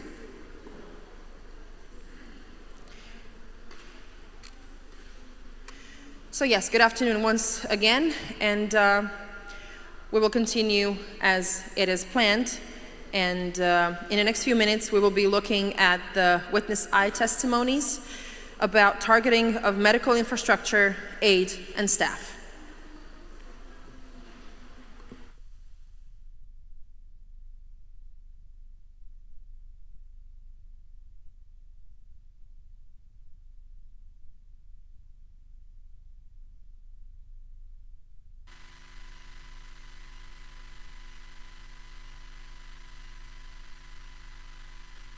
براء أنا أريد أن أتحدث الآن.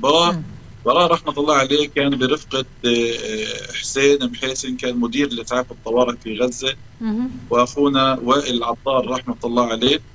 ذهبوا، طبعا تلقينا إشارة بوجود عدد من المصابين والشهداء تم استهدافهم في هذه المنطقة، فذهبوا يلبون نداء الإنسانية حتى يتم إنقاذ وإسعاف الجرحى. عندما وصلوا إلى هذا المكان كان الاستهداف للطابق الثاني في عمارة، فصعدوا إلى الطابق الثالث فوجدوا عائلة بأكملها بين شهيد وجريح، ومن بين هؤلاء الجرحى كانوا نساء. فعندما باشروا بنقل المصابين على النقالة قام الاحتلال الإسرائيلي بإطلاق قذيفة على الغرفة التي يتواجد بها هؤلاء الإنسانيين الأبطال المسعفين براء وحسين ووائل، وكان في مسعف رابع معهم في داخل الغرفة ولكن كان يعني خارج الغرفة، وكتب الله له النجاة. كنت لم أتوقع يوم من الأيام أذهب وأجد ابني يعني براء بهذا المشهد مقطع من قبل هذا الاحتلال الوحشي الذي أجرم بحق أبناء شعبنا الفلسطيني. لم أتوقع يوما من الأيام، يعني صحيح أن أنا بسعف وبنقل وبشاهد هذه المجازر وبشاهد بشاعة الاحتلال الإسرائيلي، ولكن يعني الابن يختلف تماما صراحة. ولو أن هذه المشاهد التي تقطع القلب وتدمي القلوب، ولكن يعني كانت بمثابة صدمة يعني إلي باستشهاد ابني براء واستشهاد يعني زملائي الأبطال الذين قد قضينا معهم طيلة فترة هذا العدوان وما قبل العدوان. ما يلفت في الأرقام والإحصاءات التي تظهر الآن بشكل أوضح أن هناك 1155 شخص عامل في من الطواقم الطبية عمل في القطاع الصحي تم استهدافهم. هل تعتقدي أن السلطات الإسرائيلية تتعمد استهداف الطواقم الطبية؟ أكيد، والدليل الدكتور إياد الرنتيسي استشهد بالاعتقال، الدكتور عدنان البرش استشهد بالاعتقال، ولا زال الدكتور حسام أبو صفية والدكتور أحمد المهنا مدير مستشفى العودة ودكاترة كتير يقبعوا لا زالوا في سجون الاحتلال تحت التعذيب. من ضمن الدكاترة اللي استهدفوا من زملاتي يعني المقربين جدا الدكتور باسل المهدي بقصف مستشفى مهدي استشهد هو وأخوه عيلته، عيلة أخوه يعني الدكتورة ناهد الحرزين وكل عيلتها استشهدت، الدكتورة سيرين العطار صاحبتي والإنتيم تاعي استشهدت هي وبناتها التنتين، يعني بنتها هي وبنتها وضلوا بناتها التنتين. دائما كانت السلطات الإسرائيلية تظهر عبر الإعلام خاصة في اقتحام مستشفى الشفاء، الآن أدخلنا ماء، الآن أدخلنا مساعدات، الآن أدخلنا أخلينا الأطفال الخدج. إلى أي مدى هذا الكلام صحيح؟ حضرتك كنت موجودة. الكلام مش صحيح، كلها دعايات إعلامية من شهادات زملاتنا اللي كانوا تحت الحصار. كانوا يعذبوهم، كانوا يخلوهم ينقلوا المرضى من قسم لقسم، ما كانوش يعطوهم مية أو أي حاجات إلا لما بدها مثلا تدخل صحافة أجنبية أو بدها تدخل حاجات لأجل الإعلام فقط. لا بغرض التصوير. كانوا يعني تخيلي زمايلنا الأطباء كانوا حاطين تقريبا زي حلابة زي ليزر على في نص مجمع الشفاء، لما بدك يجبروهم ينقلوا المرضى من الاستقبال للقسم ايامها الامير نايف اللي هو عند قسم الاشعاع اللي ما اشتغلش. لما حبسوهم هناك، تخيلي كل مريض لما الاطباء والتمريض يحملوا كل اثنين يحملوا المريض هذا ويدخلوا فيه من هاي الحلابه الليزر، ويروحوا لما بده يرجع وياخذ كمان مريض بده يرد يدخل من نفس الحلابه ونفس الكاميرا ونفس التحقيق ونفس الهاي. واللي بدهم يعتقلوه، اللي بدهم يقصفوه، اللي بدهم يطخوه. فكتير كان تصفيه وتعذيب للكوادر بصوره شنيعه.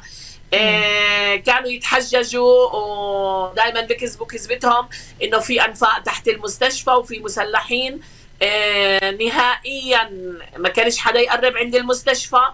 بالنسبة لقسط الأنفاق كلام كاذب، لأنه أنا اشتغلت 24 سنة بمستشفى الشفاء، ومستشفى الشفاء ذاتا أنشئت من سنة بالثمانينات. يعني الثمانينات كانت غزة تحت الاحتلال الإسرائيلي، واللي عملوا البروجي تبعت المستشفى مهندسين يهود. المخطط التفصيلي عندهم بالسنتي المخطط تبعها. ومستشفى زي مجمع الشفاء الطبي اللي هو المجمع الأكبر بكل قطاع غزة وتتحول له كل الحالات من الشمال للجنوب، ما بيفضاش ولا بيخلى ثانية واحدة. كيف بدها المقاومة تعمل أنفاق تحته من غير ما الناس تعرف يعني؟ نعم مستحيل. طيب. يعني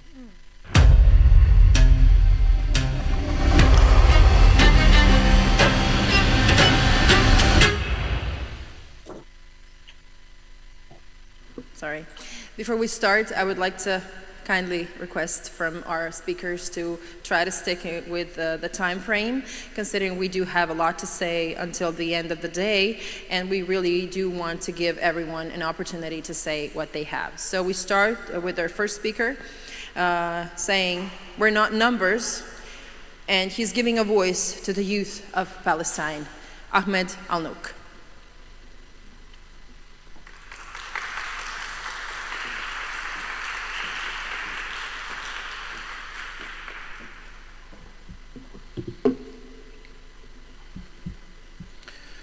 2 years ago, in October 2023, my family went to my home to seek shelter. On the 22nd of October, Israel dropped a bomb on my home, killing the vast majority of my family members. 21 members of my family were there, sleeping in their home, sleeping in their beds, when Israel dropped 1,000-pound bomb on them, killing all of them. They killed my father, who's 75 years old, my 2 brothers, my 3 sisters, and my 14 nieces and nephews, who are all under the age of 13. 21 members of my family were turned into pieces. Their crime, that they were all Palestinians. My family's home was in Deir al-Balah, in what Israel called a humanitarian zone, a safe zone. They did not pose any danger to Israel. They did not fire any missiles. They did not attack any Israelis, and yet they were killed. And for the world, it was just 21 members of the same family who were killed, a number. But for me, that was my family. That was my life. That was my home that was bombed. 21 members of my family were not just a number. They were people. They were human beings. They were fathers. They were mothers. They were daughters. They were sisters and brothers. My father, who was 75 years old, he was the most loving person, the most compassionate person. He did not hurt Israel. He did not belong to any political party, and yet Israel killed him. My older sister, she was a computer engineer. She was also a teacher at an elementary school. My neighbors told me that they did not find her in one piece, that they found her upper piece of her body in our neighbor's home. My 14 nieces and nephews, they were turned into body pieces. My brother-in-law told me that he did not even recognize his children because their faces were smashed. 14 kids under the age of 13 were killed in my home. My sister Wala was killed with all of her children, 4 children. My sister Ala was killed with all of her children, 5 children. My sister Aya was killed with all of her children, 3 children. My brother Muhammad was killed with his 2 children. My brother Mahmoud was also killed, but he was not married, and he was getting ready to travel to receive his education in Australia. And after that day, I stopped counting how many other family members I lost, how many relatives, how many neighbors, because I thought we are not numbers. We are more than statistics. But I live in London, and I am a journalist. And after Israel killed my family, I was asked to be interviewed for the mainstream media, but not to hear my story, but to interrogate me, to investigate me, to ask me hard questions, to delegitimize me. And that's why, my friends, yes, I blame Israel for killing my family. I blame Israel for not only killing my family since the 7th of October, but also killing my family before the 7th of October.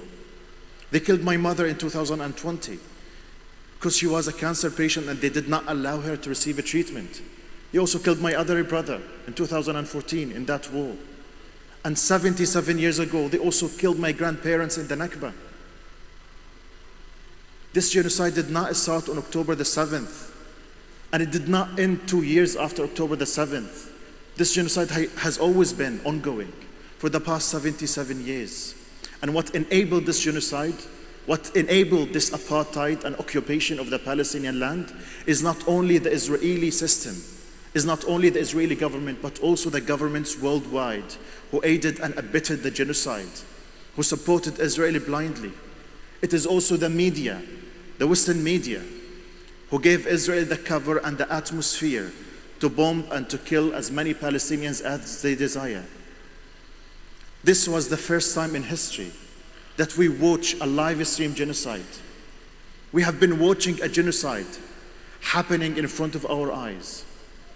And still the mainstream media did not choose to cover what was happening in Palestine, what was happening in Gaza, but to cover the truth, to repeat the Israeli lies.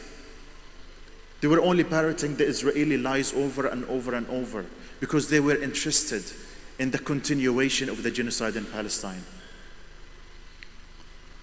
So yes, we are here in the Gaza Tribunal today, but it is not only Israel that we seek justice. It's not only Israel. It is Israel. It is the Western governments. It is Britain and the US and the EU. It is the mainstream media. It is the educational systems and institutions who did not cut their relations with Israel. It is everyone who aided and abetted the genocide. And finally, I would like to say to you, yes, I lost most of my family members, and I am crushed. I feel devastated for the loss of my family. But I will never forgive Israel for killing my family. I will never forget my family. And I will always come after those perpetrators. I will always come after those who wronged the Palestinian people. We will come after them. Israel cannot get away with the murder. Israel will not get away with the targeting of the Palestinians. Genocide enablers will not get away with it. We have rights and we seek justice. And from this day until the end of my life, I will speak at every opportunity, at every venue, against the Israeli apartheid and against the Israeli system of control and against the genocide and those who enabled the genocide. We Palestinians will not shut up. We will not be silenced. We will not allow the mainstream media to smear us and intimidate us into silence. We will speak up, but also we need the support from the free world. We cannot do this fight on our own. We need the world to stand with us. We need the world to stand with the Palestinian people, because if Israel is allowed this time to commit a genocide and get away with it, more governments, more authoritarian regimes will commit other genocide in the future. Enough is enough. Israel must find accountability. Israel must not get away with the murder. Genocide must stop, because genocide did not stop. Genocide must stop. Thank you.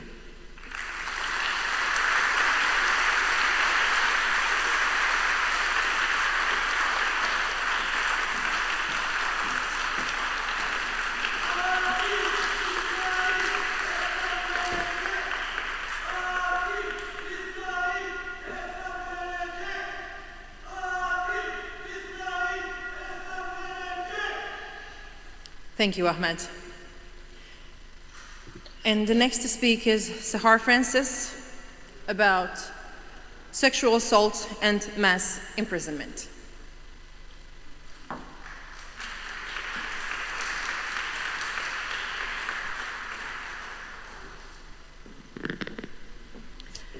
Good afternoon. Thank you so much, respected and distinguished journey, to invite me to witness and to talk about my experience as a Palestinian lawyer who were working with the Palestinian prisoners' issues for the last 30 years, more or less, and what a difficult mission to speak after Ahmed and to speak after the first session in the morning and all the difficult stories we heard, and to talk about sexual harassment that the Palestinian prisoners endured in the last 2 years.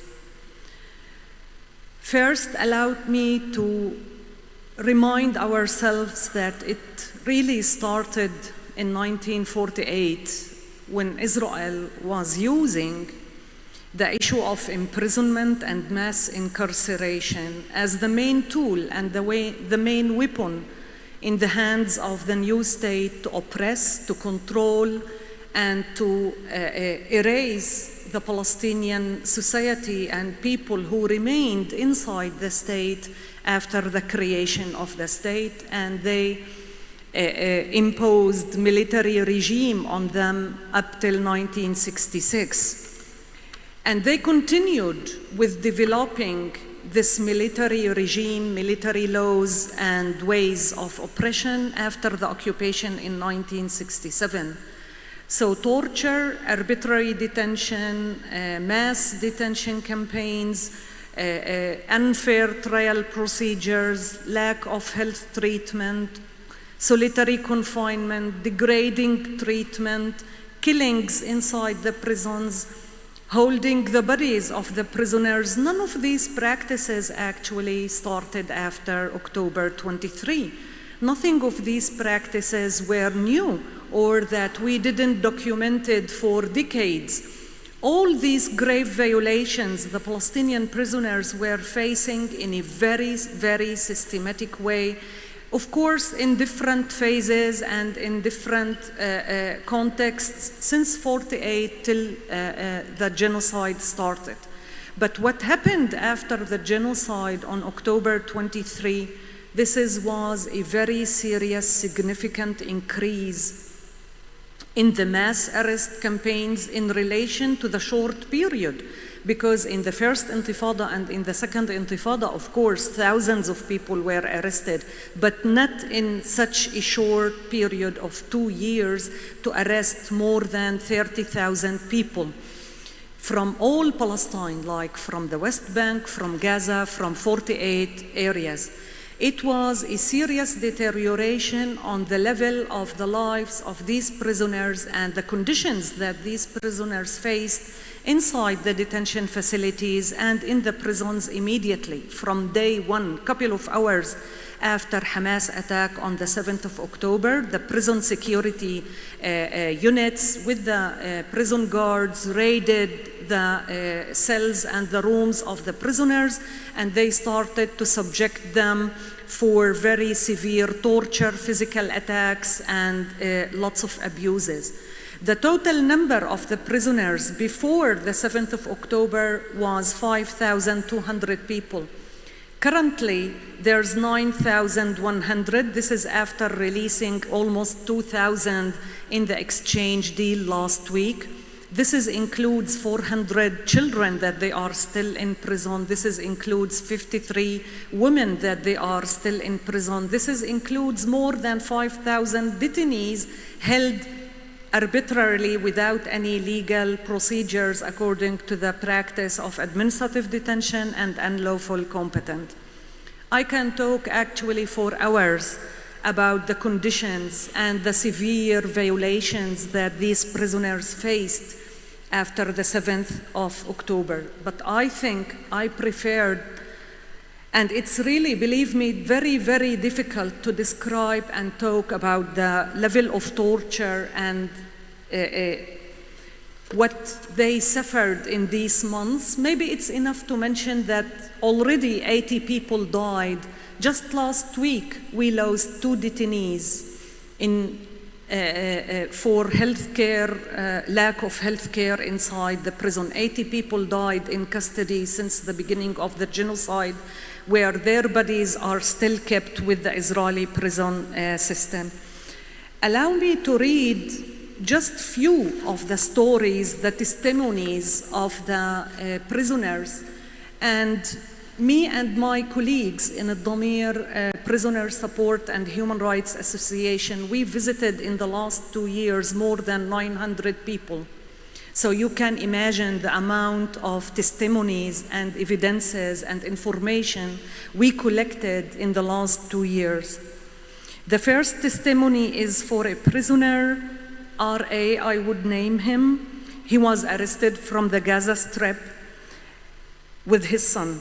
He was subjected to severe torture at the same place in the spot, beating him on his head and then taken him to the area in the Gaza envelope.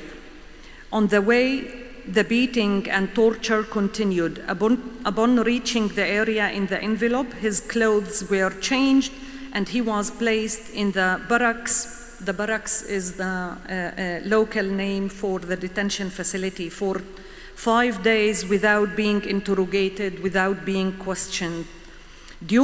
After this period, they took him to the interrogation. He was beaten, tortured, and starved.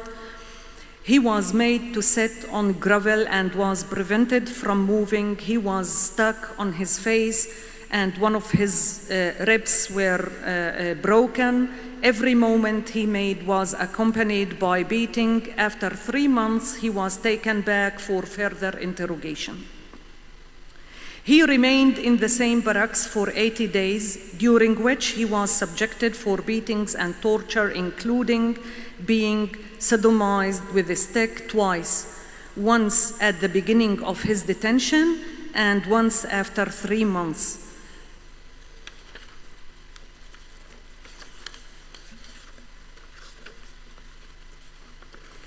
The second testimony actually is for a Palestinian journalist. And he was arrested from the West Bank, and he was tortured and attacked and sexually assaulted in Megiddo prison. And I would call him A.H. It's not the real name, of course.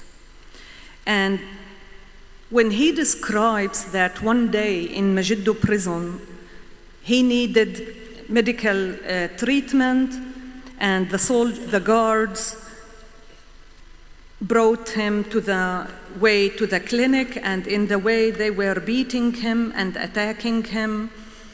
And of course, the doctor checked him and he confirmed that there's nothing serious, there's no further treatment needed, and asked the guards to take him back to the section. So in the way back, he's describing, I was blindfolded, and when they dragged him back, one of the soldiers pointed to him and said, "Are you a journalist working for Al Jazeera? We will bring all the Al Jazeera people here. We will fuck them," sorry, excuse me for this, "and we will fuck their wives and sisters." They began to beat me with extreme violence. I was in severe pain, struggling to endure it. The beating lasted around 20 minutes, a mix of blows, insult, while I lay on the ground. He continues to describe all this painful experience. This continued for around 5 to 7 minutes until I felt them open a gate and push me inside somewhere. My vision was completely gone because of the blindfold. I realized they had taken me into a narrow place, which a very awful smell. Immediately they began removing the lower part of my clothes. While beating me severely, they ordered me, on your knees, head down. I sat on my knees and lowered my head into the floor. They had with them the magnometer to do the security, the device that they do the security check. They started to hit him with the magnometer. Then, to my shock, they tried to insert something into my rectum from behind. Instinctively, I tried to resist, but the pain was overwhelming, and eventually I could no longer fight back. Wherever object they were using, it felt like a stick. I felt they also tried to insert the magnometer, and he's continuing.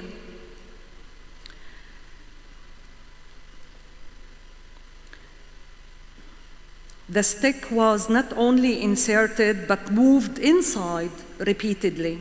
And I felt this happened at least 5 or 6 times. And he continues to describe how he was taken back to the cell. When I entered to the shower and removed my lower clothes, I noticed blood stains on them. I placed my hand on my rectum, and when I pulled it away, there was blood on my hand. And these 2 cases were not reported in the media, were not no one complained about this, no one was found accountable about this sexual assault. I will end. I'm sure most of you saw the leaked video about the Sdeti Man detention facility where in July 24, one of the Gazan detainees was raped brutally and he was hospitalized in a very critical conditions. And later on, they arrested 5 soldiers for this assault. This detainee was released in the last exchange deal, and we believe that this release came in order to close the legal case against the soldiers, so they will never be accountable for what they did. And this man, I visited him several times. I just talked to him before I came here, and he's broken. They attacked him. They started to attack him at 6 p.m. in the evening.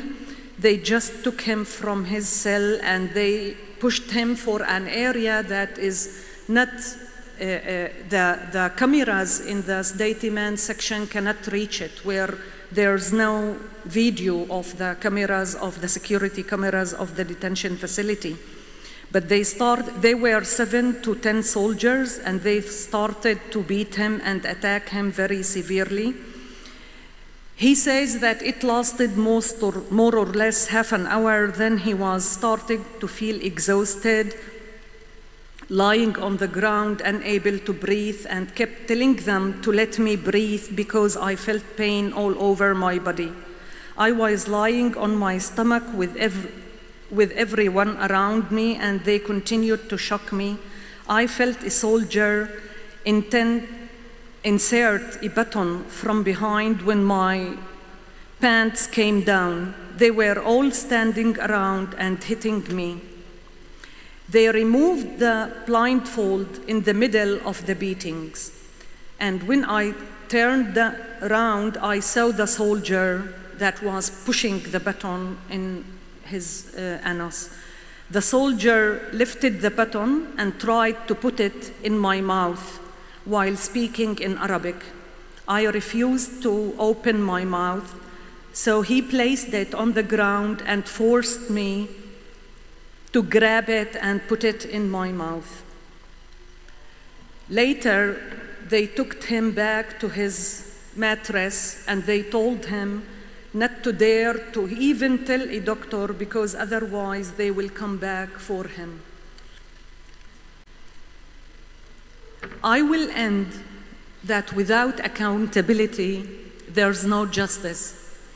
And this is why it's really very essential that the perpetrators should pay a price for all these grave violations that were committed systematically since 48 till today. Thank you.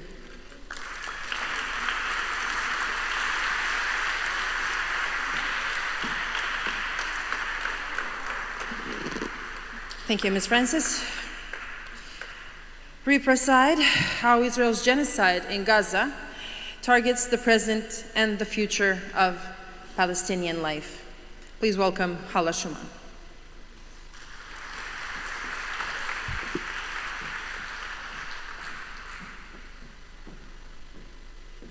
Hello, thank you so much for having me. Again, it's very difficult to speak after Ahmad and after Siham's testimonies recorded from people who have faced sexual and other types of physical torture. But here we are. My name is Hala Shuman. I'm a Palestinian researcher, dentist, a PhD scholar from Gaza. I'm here today in my capacity as an expert in gendered and reproductive violence, specifically within the genocide. In the 10 minutes I have, I'll address why what's unfolding in Gaza right now is not only a genocide, but it also extends to what's termed a reprocide or reproductive genocide.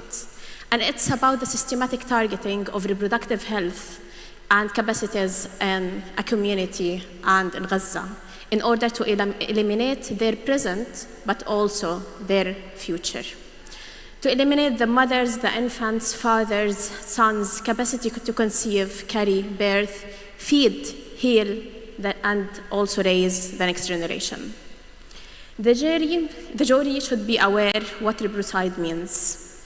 In December 2023, an Israeli missile hit Gaza's largest fertility clinic center, El Basma IVF Center in Gaza. The single strike have destroyed more than 4,000 embryos and over than 1,000 unfertilized eggs and sperms. Dr. Baha El-Ghalayini, the obstetrician who established the clinic, have summed up the impact of this attack by saying, quotations, 5,000 lives in one chill. The strike was an act of reprocide, killing potential lives, killing the possibility of a future of those families becoming families and having children, and also damaging the infrastructure that might enable those families and other families in the future to have children. In the context of Israeli ongoing genocide in Gaza, reprocide serves as a tactic.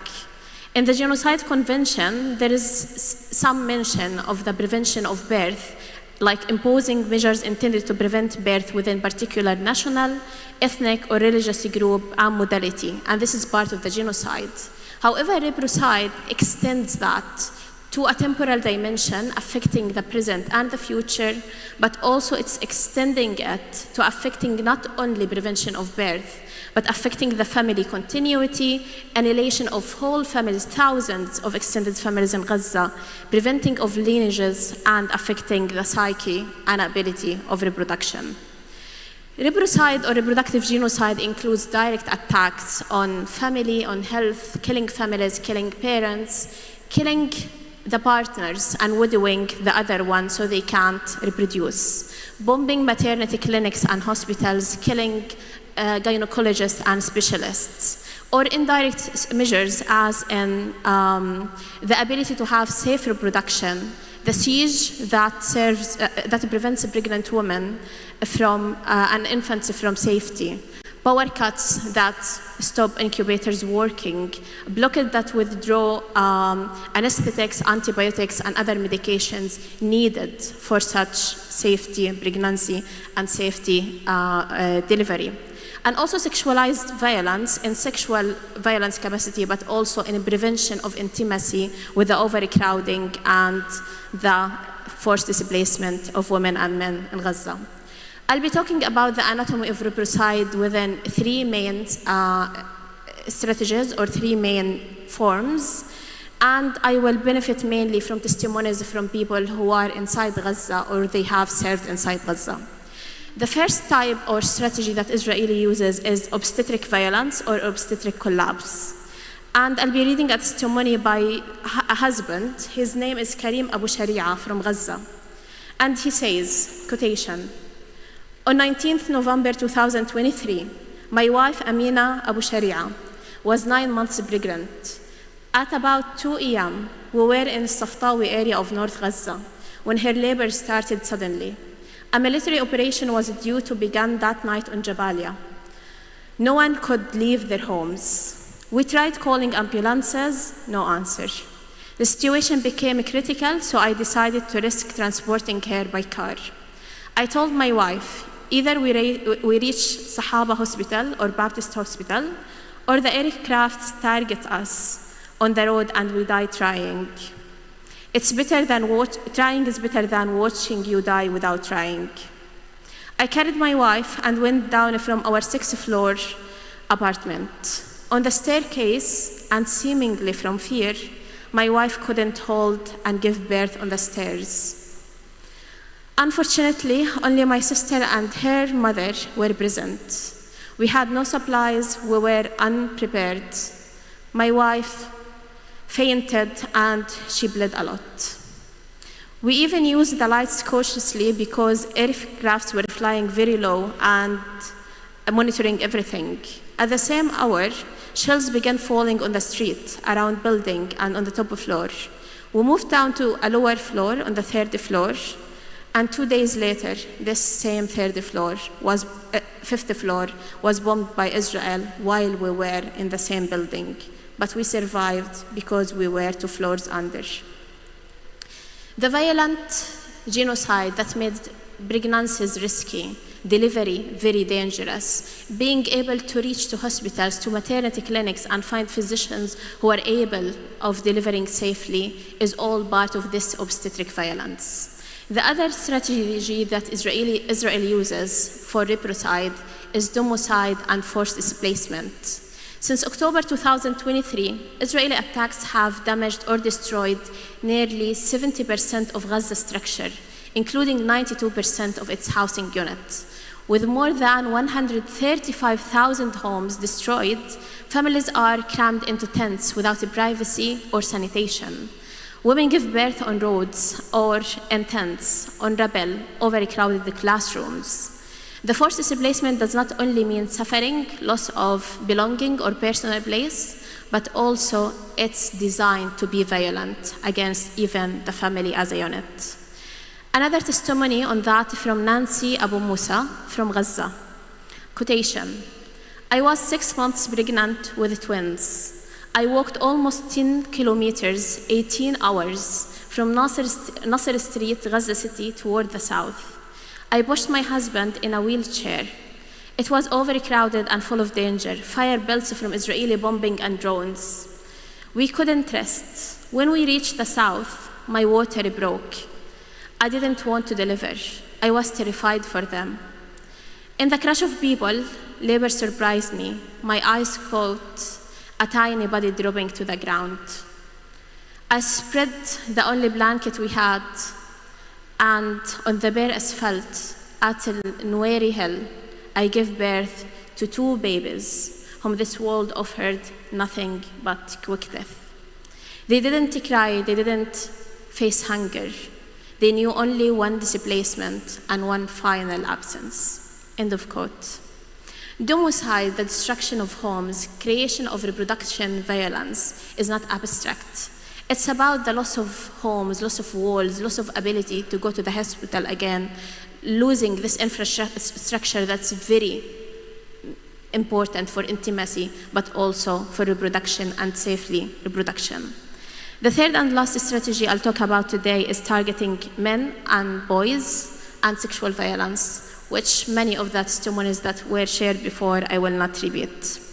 Rebrocide also attack male fertility and social reproduction.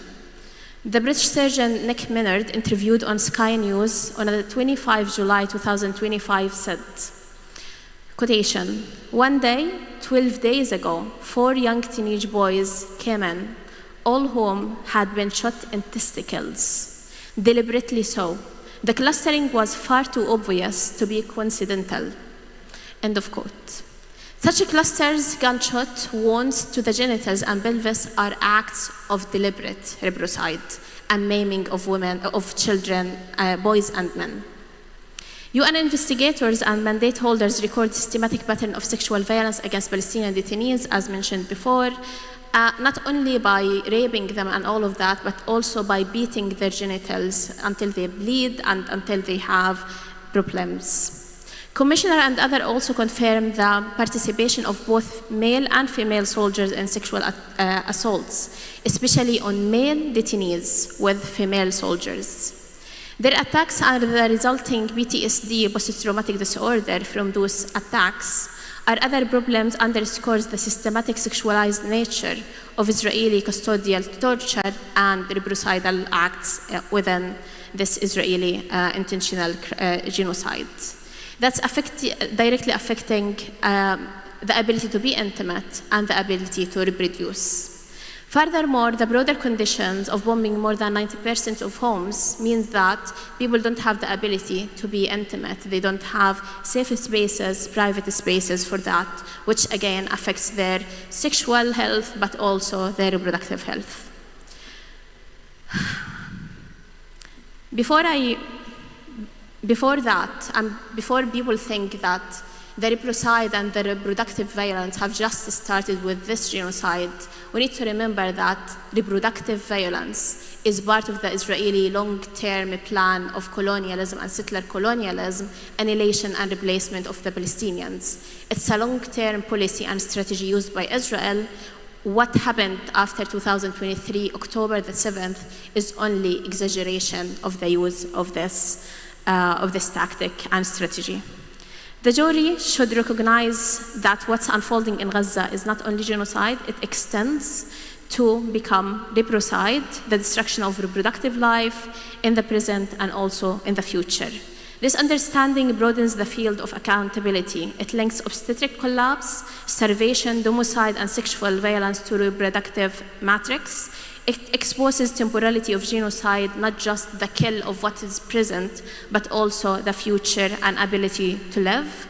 And it calls for reparative justice that rebuilds the material and social conditions for Palestinian reproduction, from hospitals to maternity health, nutrition, safety, and dignity.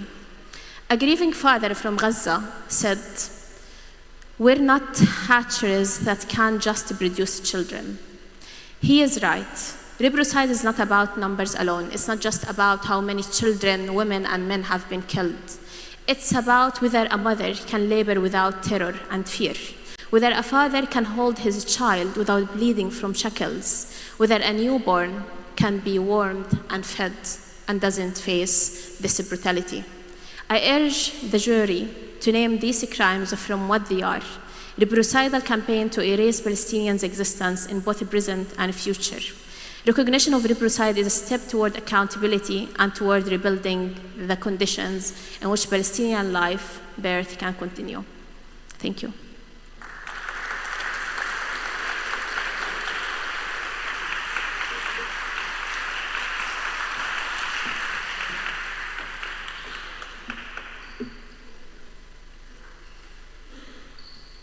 Thank you, Hala. Now I will open space for questions and answers. If members of the jury have questions, we can proceed. If not, we will continue. Yes, please, go on.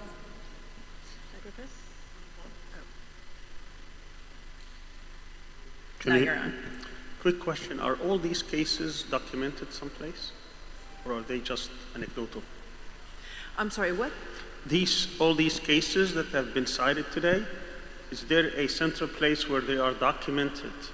I do call Ms. Francis just to come up and please answer this question, since you have been being very accurate about these sexual assaults and violations. All the data from Damir is very well documented. Part of it is already issued in report public on our website, and some were submitted to the ICC and the ICJ and the other special procedures, and lately like for the Committee Against Torture. So we can also share it. Those that they are not published on the website, we can share it directly with the journal. And just very quickly, are these anecdotal or are these systematic, that they're happening to 10%, 20%, 30% or more of the prisoners?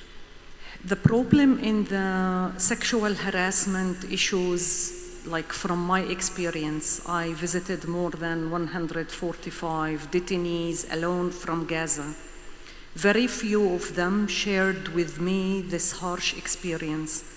And those who decided to speak and to share, they were telling me that it was systematic, especially in Sdeiman detention facility, in Ofer detention, because in Ofer prison, there is a prison under the prison service, but there's a military camp that was developed after the war. So those who were in Ofer under the army, they were also facing lots of sexual violence, as well in the rest of the prisons, like because also police guards were involved in such actions. But most of the people were silent. They were not able to share this harsh experience. Just one last question. I know this is very sensitive. All the examples are male prisoners. Are you aware of any rape against female prisoners? To be very accurate, we in the organization, we didn't documented a rape case against a female detainee in the current genocide. We have old cases. In 2015, we followed a case against a Palestinian physician from Hebron that she was raped. The case was brought to the investigating body inside Israel, and it reached a stage where the head of the investigating body recommended that there's a criminal file that should be opened, and they managed to close the file without any accountability. But other colleagues from the Gaza human rights organizations and international bodies documented rape cases against female detainees as well.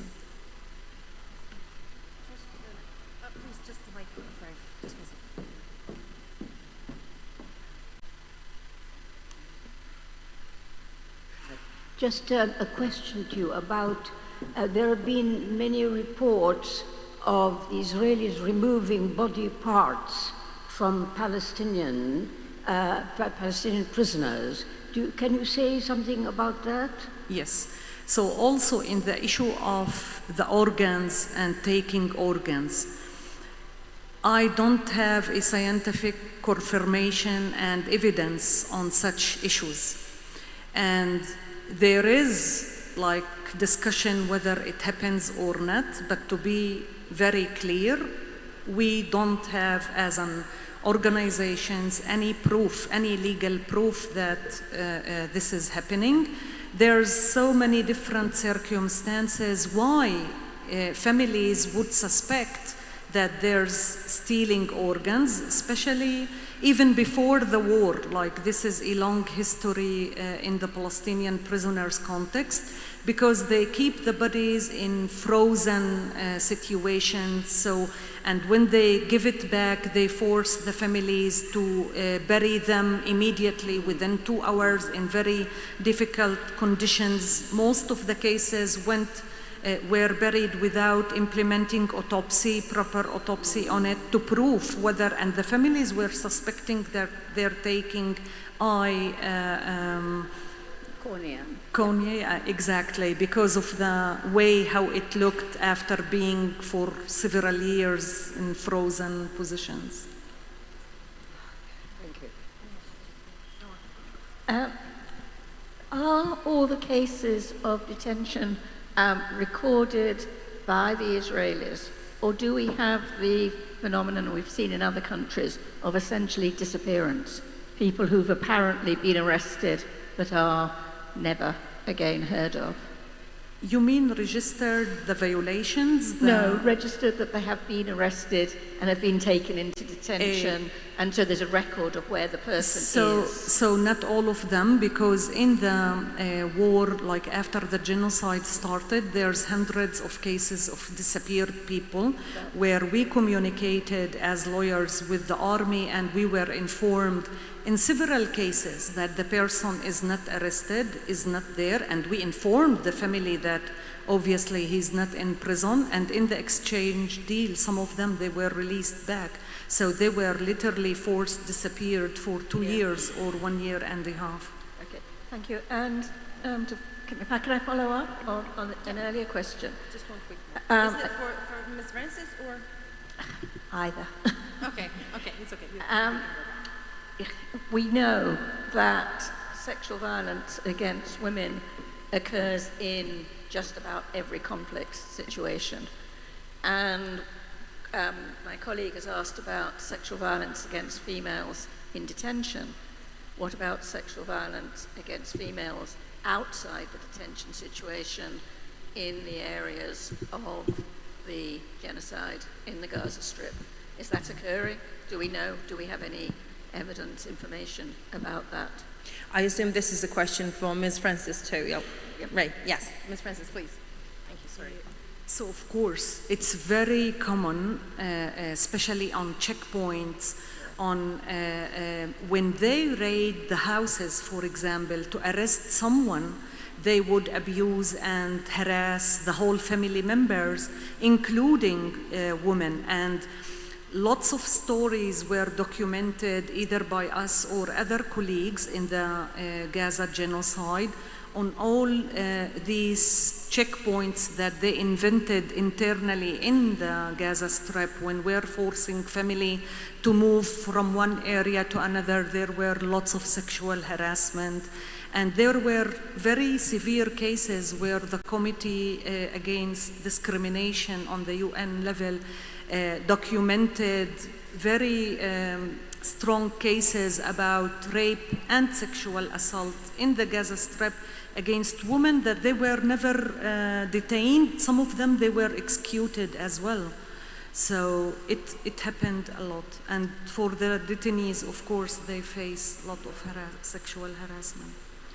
Very quick clarification. You said that currently there are 400 children and 53 women in detention. Currently.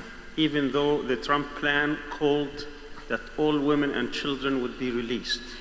No, it was just relative to the Gaza detainees. The 2 women who were released in the exchange last week and the 15 boys who were released, they were all from the Gaza Strip. So those who remained in detention now, they are from the West Bank or from inside or Jerusalem or inside Israel. But the Trump plan did not say Gaza. It said actually 250 who would be sentenced to life, all women and children, and then it says 1,700 from Gaza. It's not true. The reason I'm saying this is because this is what Hamas is saying, and Israel is saying the opposite. So what is the actual thing? The actual figures is this. The actual understanding. Children and women, I mean now, currently, up till maybe it's more because in the last 2 days I wasn't following the statistics. 53 women are still in detention in a Damoun prison, and more than 400 children arrested and distributed in different prisons inside Israel. Thank you. We have one more answer, and then we will proceed. Just short clarifications on the points mentioned. First of all, there is a report published on March 2025 about More Than a Human Can Bear. and talks about women, men, children testimonies of sexual harassment, reproductive violence, and gender-based violence by Israel and different places. So there are stories, for instance, of a woman who had a C-section in a hospital, and Israeli ground invaded the hospital, they surrounded it, and they got into the hospital, and they threatened her of raping her in front of her husband, the woman who just had a C-section. There are also testimonies of, in that report and other reports, of people, women, and also children, females, who had been forced to strip naked, who were sexually harassed, physically and sexually harassed, and some of them were forced to strip naked other men that they didn't know. There's also a UN testimony by one of the lawyers, and she talked about some women, 2 women from Gaza. One of them was gang raped by 2 soldiers, each at a time, and it's also videotaped. So sexual harassment, sexual violence, and rape are documented. But again, as Sahar have mentioned before, it's very difficult to systematically collect them because there is the shame and the fear and the PTSD and all the issues related to the rape itself, but then rape as a torture by a settler colonial power. Also about the autopsy in Gaza, you know that some bodies, 80 bodies in the last time were sent to Gaza, and all, like the killed bodies, and all of those bodies were searched by forensic doctors with autopsy at the beginning, and then they allowed the families to come and look after them and check if they know them, they recognize them or not. So some of the doctors, the forensic doctors, mentioned that there are some organs that have been removed, taken, stolen from the Palestinian bodies. Another thing that we need to speak about, and I don't think it's spoken about very clearly, which is not just the women, children, and men who were under forcibly disappearance, but also those who we have Israeli testimonies or Israeli evidence that they were taken, but we have no idea about them. Among them, the baby, the few months-old baby that was kidnapped by Israeli soldier, taken to Israel, and another Israeli soldier told her story. Another girl was last time, 9-year-old, was last time seen with Israeli soldier in a photo, and then she also disappeared. So those things we need also to keep our mind and our efforts on them. We need to understand where our children and what happened to them. Thank you.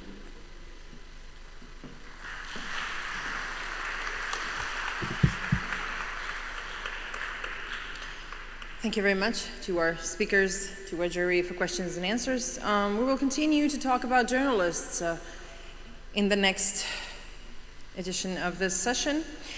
So, Abu Bakr Abeid will be talking right now. I hope that he's online and that he can hear us loud and clear. And the subject he will be speaking about is testimony of a Palestinian journalist from Gaza. Mr. Abeid, do you hear me?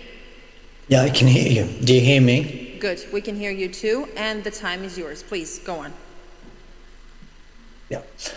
Thank you so much for having me, and thanks for what you're doing. I hope all of this will be transformed into real action, and that accountability and justice will be run in the best way possible against Israel, and as Ahmed now said, against every Western government that has facilitated the genocide, and also the Arab countries that have played a major role in it. So regarding journalists in Gaza, first and foremost, we know that over 250 journalists have been, and media workers have been murdered in Gaza, most of whom are very young. When we are talking about journalists, we're talking about an age range under 30 years old, so most of them are very, very young, well, of course, including me, just 22.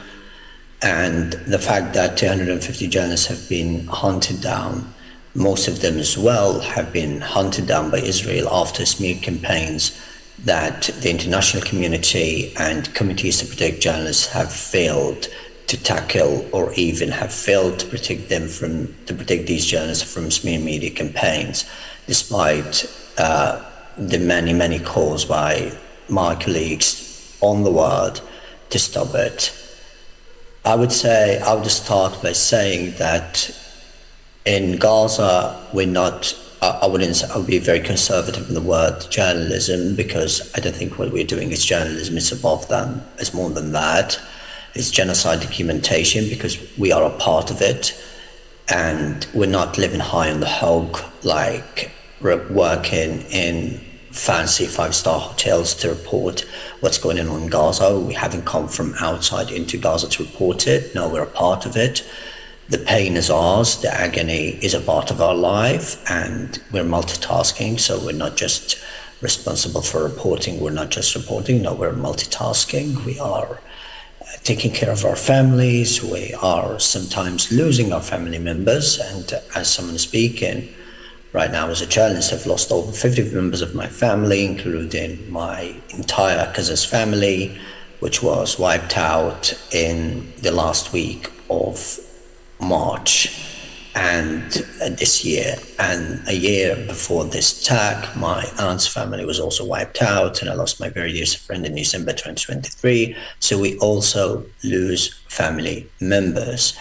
And the attacks on journalists, probably some of you have noticed that most of the attacks have been targeted or have been directed at journalists with their families. So it wasn't just an attack on the journalists themselves, and most of them have lost their families. If not them, it would be their families. Documenting a genocide is not just like what you would expect. It is about believing that the next time will be your last time, that the next report will be your last time. And given the fact that I was a digital and a TV reporter, digital reporting and writing stories is, of course, a lot harder job than just appearing on TV and saying what you have witnessed or what you have heard from people. Because when you sit with people to write a story, you need to transcribe their pain and their agony and everything they have been through into words. You're not just transcribing what they are telling you. And I remember, like, one of the stories, given the fact that you have just mentioned the Palestinian hostages and the way they're treated in Israeli dungeons. One of the stories that we produced during the first ceasefire, the second ceasefire indeed, in January 2025, the story was launched in February, was for 17-year-old Mohammed Abu Sahlul. He was kidnapped by Israel from his home in Khan Yunis when he was 16 years old, and then he was freed a year later. And Mohammed was, one part of the torture he faced was that Israeli soldiers were putting handcuffs on his genitals, and he was forced to watch Israeli soldiers having sex in front of him, and sometimes they were obliging him to drink alcoholic drinks, which he doesn't drink given the reality that he's a Muslim, but he was forced to drink them. So every time he refused that, he was hit severely. He was clubbed by one of the Israeli soldiers, and he would fall unconscious. A lot of the times the soldiers or the officers, his guards, would come in and just torture him mentally, saying that we're gonna, the same as Mr. Sahar said, we're gonna have your mother, we're gonna have your sisters if you interview. And every time they would tell him that, well, we have killed your family, we have killed everyone, you will never get out of this prison, of this cell. And they would humiliate them with giving them food, like 2 spoons of rice for 5 in one cell. And every time he asked to see the sun outside, the soldiers told him that you don't deserve to see the daylight, so you're going to be here forever in the darkness. So the trauma he faced after leaving, as he told me when I sat with him in Khan Yunis, in the southern part near the sea of Khan Yunis, he told me that every time I wake up right now and until this moment, he always makes sure that there are no handcuffs on his both hands and that he can see the light, and every time he checks that his family is around him. And he lost his home, he lost so many members of his family.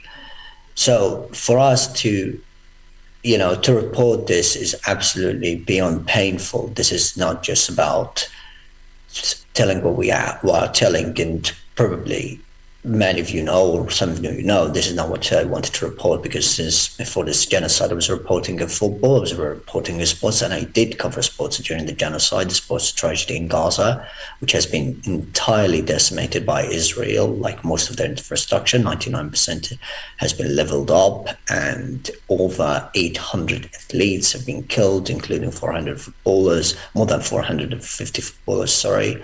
So how many stories should we report? How many lives should be taken among us, just that the people can know? And another important point about it is that Western media outlets that haven't believed us, because we have to remember on this day, Israeli strikes have killed 2 years ago, have killed 700 people in Gaza. And the death toll 2 years ago was 5,000 people, including 2,000 children at that time, 2 years ago, on this particular date, October 24th, 2023. This could have stopped if Western media outlets and Western journalists believed that we were their colleagues.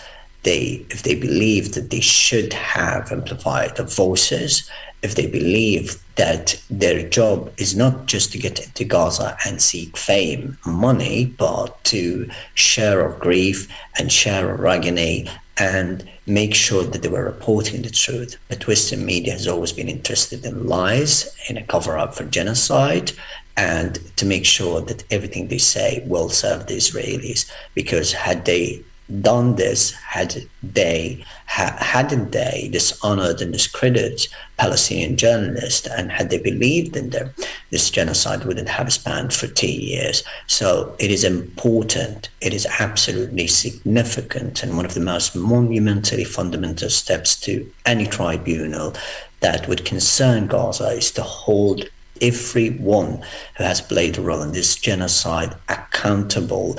And on top of that, it must be Western media outlets who have completely ignored the Palestinian journalists' grief and the killing spree that is unprecedented. We're talking about more than 250. I'm very lucky to have survived all this. I know what I'm doing is not what I want to do. It's in the end my job. We live in stories. We are the living stories. But I hope that our living stories will be turned into, or will usher, and telling these stories as I'm doing right now, will usher in a new, better future, not only for me, but for everyone in Gaza and across occupied Palestine. And that needs unified efforts, that needs people to stand together, because we cannot just allow the blood of 250 Palestinian journalists, the blood of over 70,000 Palestinians, and the maiming of too many Palestinians just to go away without any results. This has to, everything and every crime, it has to be documented, and Israel must be held accountable, and every party that has helped Israel do this must be held accountable. I am in relentless grief. The genocide has not ended. It's just on a different scale. The grief has started now. The pain has started now, and mourning our deaths has started now, because we've never had the time to mourn our deaths. One of the times when I was reporting, my cousin and his son were killed in the same street where I was living, and after that, I had to go live on TV to say, well, my cousin was killed and his son was killed. I'm grieving my loss right now. And then after the report, I had to take his body to the graveyard to pay condolences to my family, and then bury him, pray the funeral prayers, and then back to Al-Aqsa Hospital to say that I have buried him. This is not journalism. This is genocide documentation, of which we are a part. So if you want to keep a record of the testimonies, if we want to keep a record of what we have been living through, the first step is to make sure that everyone, and the journalists who have been burned alive, and most of them are young men. If you look at the wells after their deaths, they just wanted to be fathers, they just wanted to get married, they just wanted to continue their education. They didn't want to be forced, into genocide documentation. No, they just needed or hoped for a good life. And this is our collective responsibility to revive the humanity of Palestinians and to, again, make sure that justice will come to the people who have deliberately dehumanized Palestinians over the course of the past 2 years, particularly and unequivocally, and again, Western journalists who must pay a price for what they have allowed in the last 2 years. And thank you.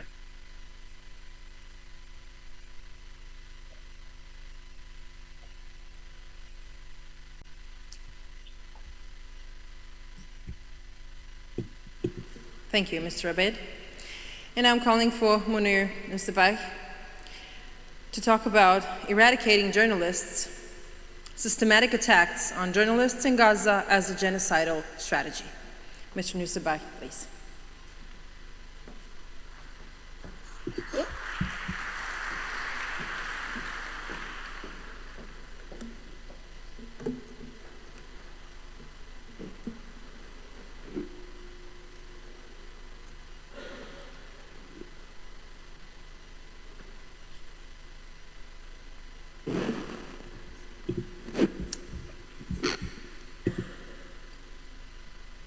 Good afternoon, everyone, distinguished jury of conscience. A long-standing principle of international humanitarian law holds that journalists and their equipment are to be regarded as civilians and civilian objects, respectively, and therefore enjoy protected status, provided that they do not take direct part in hostilities. Their observant role through the dangers of war is very vital. Journalists serve as witnesses and interpreters, providing the indispensable conduit through which the ravage of war reach the world's consciousness.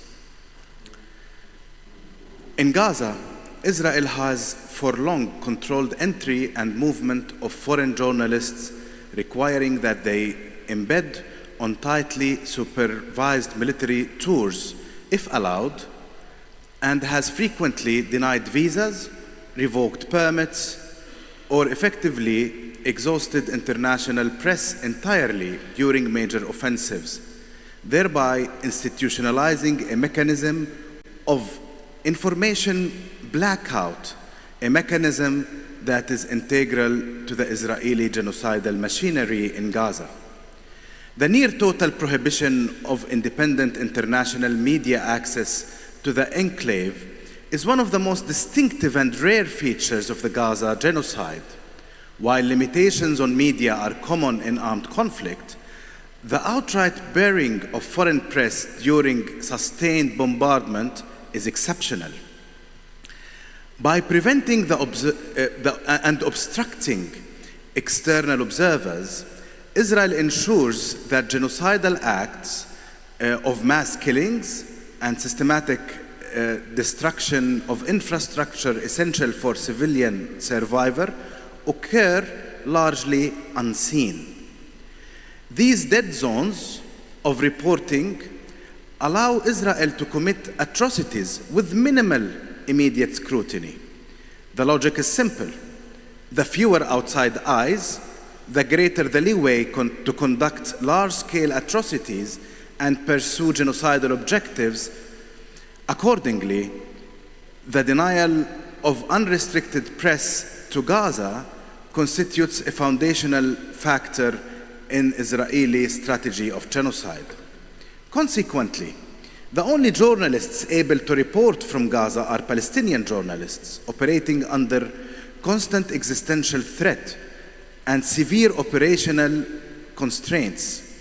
Their systematic targeting constitutes a deliberate genocidal tactic, precisely because they are the sole witnesses and chronicles of events on the ground.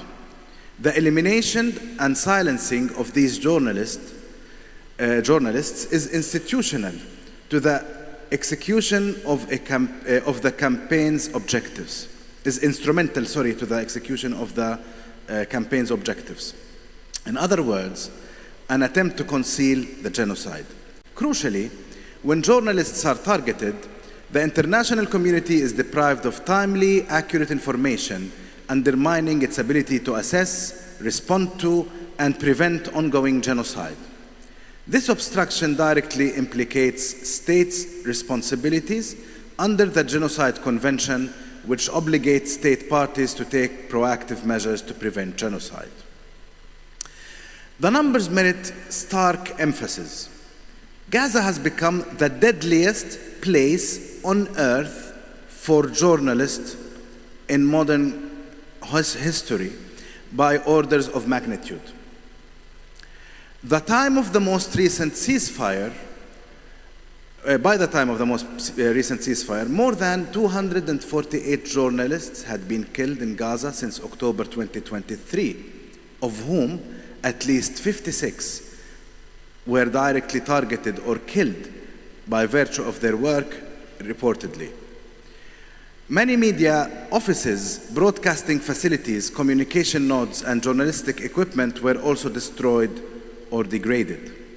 According to the Palestinian Journalist Syndicate, 535 journalists were injured, 49 detained, and 150 media institutions destroyed. Family members of journalists have been highly affected, as hundreds of them have been murdered or injured. Comparative observation highlights that the exceptional character. Journalist fatalities in Gaza, just in a few months, what took Israel to murder in a few months in Gaza, it happened in decades elsewhere in the world.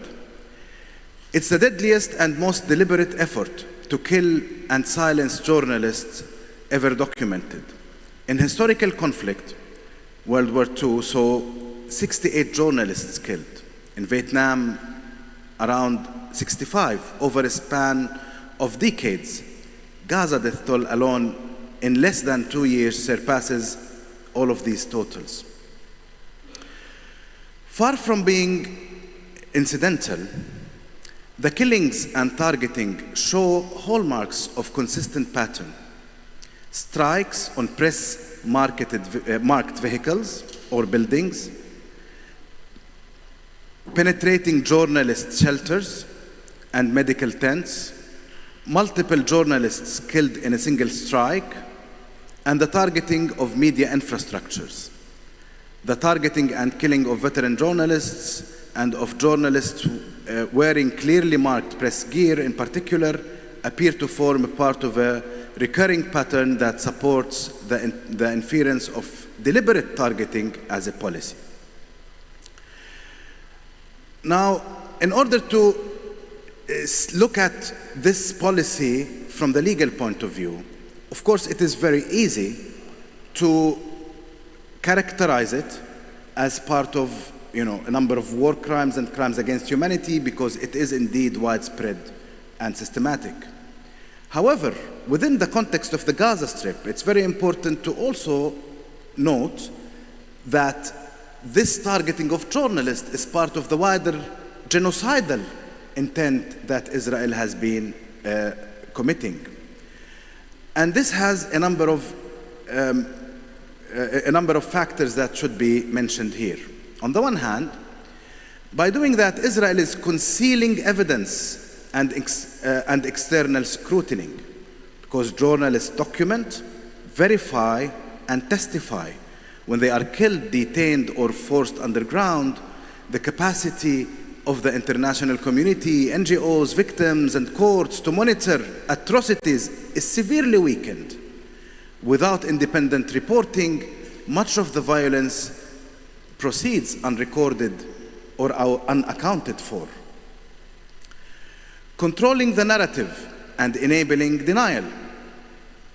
Silencing journalists allows the perpetrator to dominate public discourse, frame attacks as legitimate, deny casualties, and portray destruction as inevitable. This destructive control helps suppress moral outrage, mobilize domestic support, and delay the deflect international legal pressure. In genocide, denial is often recognized as the final stage. By diminishing, making, or reinterpreting atrocity, the perpetrator seeks to erase the memory and avoid accountability. The information blackout in Gaza functions precisely to facilitate such denial. Inducing fear and chilling reporting. Repeated targeted killing of journalists deter others from reporting, creating playable fear. This reduces investigative coverage, diminishes the pool of reporters, and pushes others to self-censorship. In a genocidal design, reducing the space of counter-witnesses is tactical. Finally, contributing to conditions of life harm.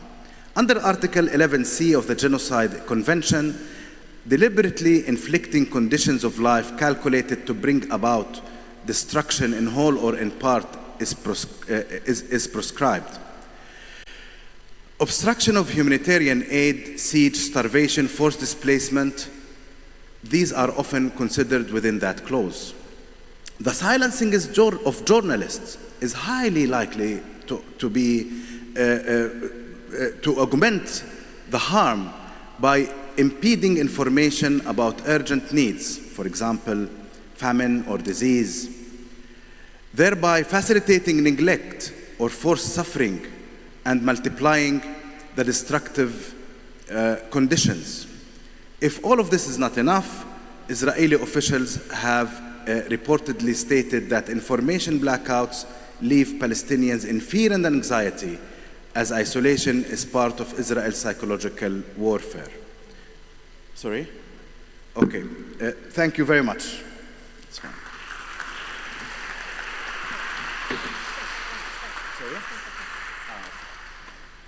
Thank you very much. Yeah, as I have said at the beginning, it is really important for us to stick within time frames in order for everyone to have a chance to talk. So, as of the members of the jury, do we have any questions for the topic about journalists and their lives in Gaza?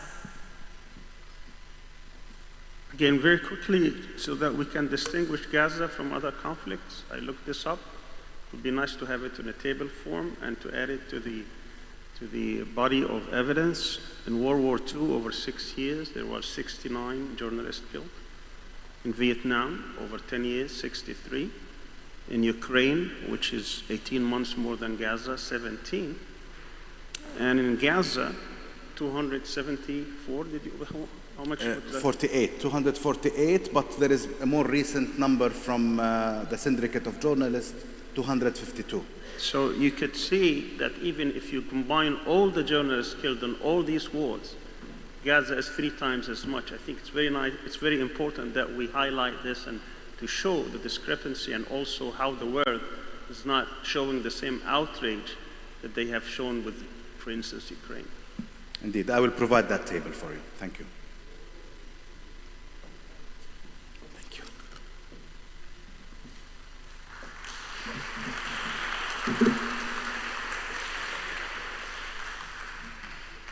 So the discussion and the analysis, along with the scholars and speakers about the crimes, is ending here for now. You will have 15 minutes of a coffee break, and then we can go to, I hope you will manage to come here at 4, considering that for Gaza Tribunal, Jeremy Corbyn will be speaking, so I kindly ask you to be here at 4. Thank you very much.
Thank you very much for your respectance of the time frame. And now for Gaza Tribunal, as we have announced before this short break, will speak Mr. Jeremy Corbyn. He's with us. Good afternoon, and thank you very much for your time. Good afternoon. It's lovely to see you and to talk to you all. The time is yours. Go on. Oh, thank you very much. Thank you. I didn't realise that. First of all, thank you for inviting me, and my regret is that I'm in North London, not in Istanbul at the present time, but I'm sure for a future meeting we'll be able to meet physically together, hopefully in Istanbul. So I thank you for that. What I want to do is talk you through what we did for the Gaza Tribunal that we held.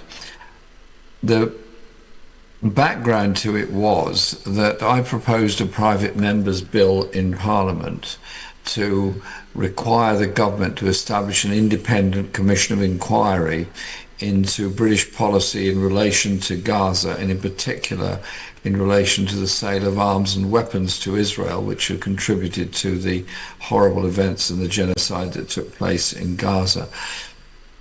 This bill managed to get past its first stage in Parliament, but didn't get beyond that. It was blocked beyond that. And so I thought, well, either we can just leave it there and do something else, or we could indeed establish our own independent inquiry, which is exactly what we did. So we set up our own independent tribunal of inquiry, which met for 2 days in September, and we took witness statements from 29 people. And I was joined as one of the 3 assessors to it by Professor Niamh Gordon from Queen Mary University and Dr. Shah Hamouri from the University of Kent. So you had one Jewish American and one Palestinian in exile as the assessors with me. And we divided the tribunal into 4 sections. Part 1, we discussed what has actually happened in Gaza. So we heard from survivors, from witnesses, about the scale of the human suffering, the devastation and the destruction that had taken place in Gaza. 2 of our witnesses were very, very powerful witnesses indeed, both very experienced medical practitioners, doctors, Dr. Nick Maynard and Dr. Victoria Rose. They gave us testimonies of their own experience in Gaza, operating on obviously very badly injured people, many of whom were children, in hospitals that were being bombed at that very time, and hoping to carry on with their work and their operations despite the bombardment that was going on. And the lack of medicines, the lack of water, the lack of electric power, and even the lack of anesthetics or antiseptics in order to treat people. Yet they carried on doing their work. Now, I've known many, many doctors over the years, and doctors are quite hard-bitten. They see life and death very close up every day. But I've never seen 2 doctors more emotionally connected to their patients than Nick and Victoria in the way that they do things. And they don't have to do this, but they both try to go back into Gaza, and all the time when they're not in Gaza, when they're mainly in the UK, they spend their energy and time campaigning and talking about the issue of the Palestinian people. So I think it's to those medical practitioners we should all say an enormous thank you. And he went on to say, Nick did, about the way in which Britain is contributing to the suffering in Gaza obviously by the supply of weapons to Israel, although that the government claims is now reducing. But the reality is so many weapons have been supplied to Israel, they can last for a very long time without any fresh supplies. But crucially, their main weapon of war is the F-35 jet. 15% of the components of the F-35 jet are made at factories in Britain, in Newcastle, in Sheffield, and in some other places around the country. We also heard from Declassified UK, from John McAvoy. He's the chief reporter of Declassified. This is an independent media outlet that, as its name suggests, tries to expose truths that are going on that governments don't want exposed. And he was able to reveal that the UK, Britain, is training Israeli soldiers. Not a huge number, but they are training them. And the Ministry of Defence has tried to assure us in Parliament that they're being trained in military and human rights values in what they do. So I asked myself this question. Israel has been condemned in the Fourth Geneva Convention, the International Court of Justice, the International Criminal Court, the UN Security Council, the UN General Assembly, and many, many other independent human rights bodies around the world. And yet Britain is training their soldiers. It is absolutely outrageous, which then brings into question what they're actually doing and what the effects of all the Israeli soldiers' actions have been. So we had evidence put from Dr. Raz Segal, a professor of Holocaust and Genocide Studies from the United States. And he described in some detail what the law on genocide is, the genesis of that law, how it came about, and what would constitute genocide, which is an act of attacking and trying to destroy a particular group of people. Hence the description of the Palestinian people as a group of people that are being attacked with genocidal intent.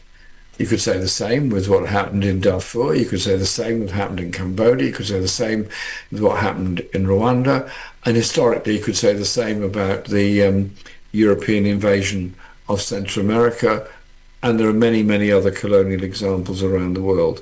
And he, and I quote, said that Gaza is a textbook case of genocide. And so we were hearing all this evidence, but I was concerned that we were not necessarily hearing a sufficient number of Palestinian voices. And so we had a student called Abu Bakr Abed, who is a wonderful young man from Gaza, who has received a scholarship from the Irish government to study sports media in Dublin, in the university in Dublin. And he came to London to give evidence, and his was very, very powerful, describing what happened to him, what happened to his family. And bear in mind that he wouldn't mind me saying this, has a sort of guilt of being outside Gaza because all his family are still there, and he's obviously concerned for them, their safety and their future. So he feels it's his duty and his responsibility to work very hard and study very hard. And so he asked us to support the call for a sporting boycott of Israel. And that's where the current dispute about Maccabi Tel Aviv playing against Aston Villa in Britain has become such a big issue. But he also said, and he's somebody that studies the media a great deal, and he's now doing university studies on it, the British media had actually been complicit in the genocide in Gaza by their failure to report many of the details, and indeed the failure of most British news organisations to even have a journalist in Gaza. They're relying almost entirely on independent journalists in Gaza, several hundred of whom have been murdered by the Israeli forces, yet nevertheless carry on. They, to me, are real journalists and the real hero of the situation. They've stayed there, done all they could, and carried on doing that reporting, knowing full well that the Israeli Defense Force targets journalists in all of its activities. And so he set this out in a very personal way. And this is a young man who has been starved, basically, for most of the past 2 years. He's a very fit guy. He's a footballer. but he said he didn't get anywhere near enough food to sustain any level of physical activity, and he just felt permanently tired and exhausted by the starvation that's been forced upon him. And with the best will in the world, and I hope he does make a full recovery from the trauma of all this, that's going to affect him for a long time. And then I was looking at him thinking, well, he's a strong, fit young man, and he's having trouble coping. What about those that are less young, less strong, and less fit? How do they cope with all of this? This is the brutality of what's going on. We then went into part two. What are Britain's legal responsibilities on this? And so we invited a number of people to come and outline their duties and obligations that are laid down in both domestic and international law. Remember, Britain prides itself by saying it fully supports and observes all aspects of international law.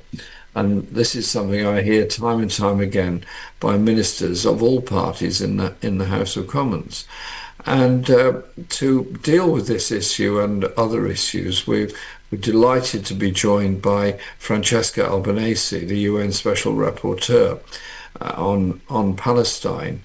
And she chose her words carefully because she is a UN Rapporteur, and obviously everything she says is carefully examined and monitored. And what she said, and I quote, "Ministers may be complicit in Israel's war crimes by the supply of weapons, by the supply of intelligence, by the overflying from the Royal Air Force bases in Cyprus, and by the supply of parts for the F-35 jet, which is causing so much devastation." And she then spoke at some length about the way in which other countries are also complicit in Israel's war crimes. And I think we are all very indebted to to Francesca Albanese for the work that she's doing and carries on doing, and I've got huge admiration for her. We then moved on to part three. What has Britain's role been in the genocide? Now, we framed it that way because solidarity is important, actions are very important, but it's also important that we do things to have the maximum effect within our own societies. So we are a group based in London, Peace and Justice Project. We obviously have an international outlook, otherwise we wouldn't be doing this, but we have to look at what we can do within our own society. So that's why I want to look at Britain's involvement and see where we can put pressure on.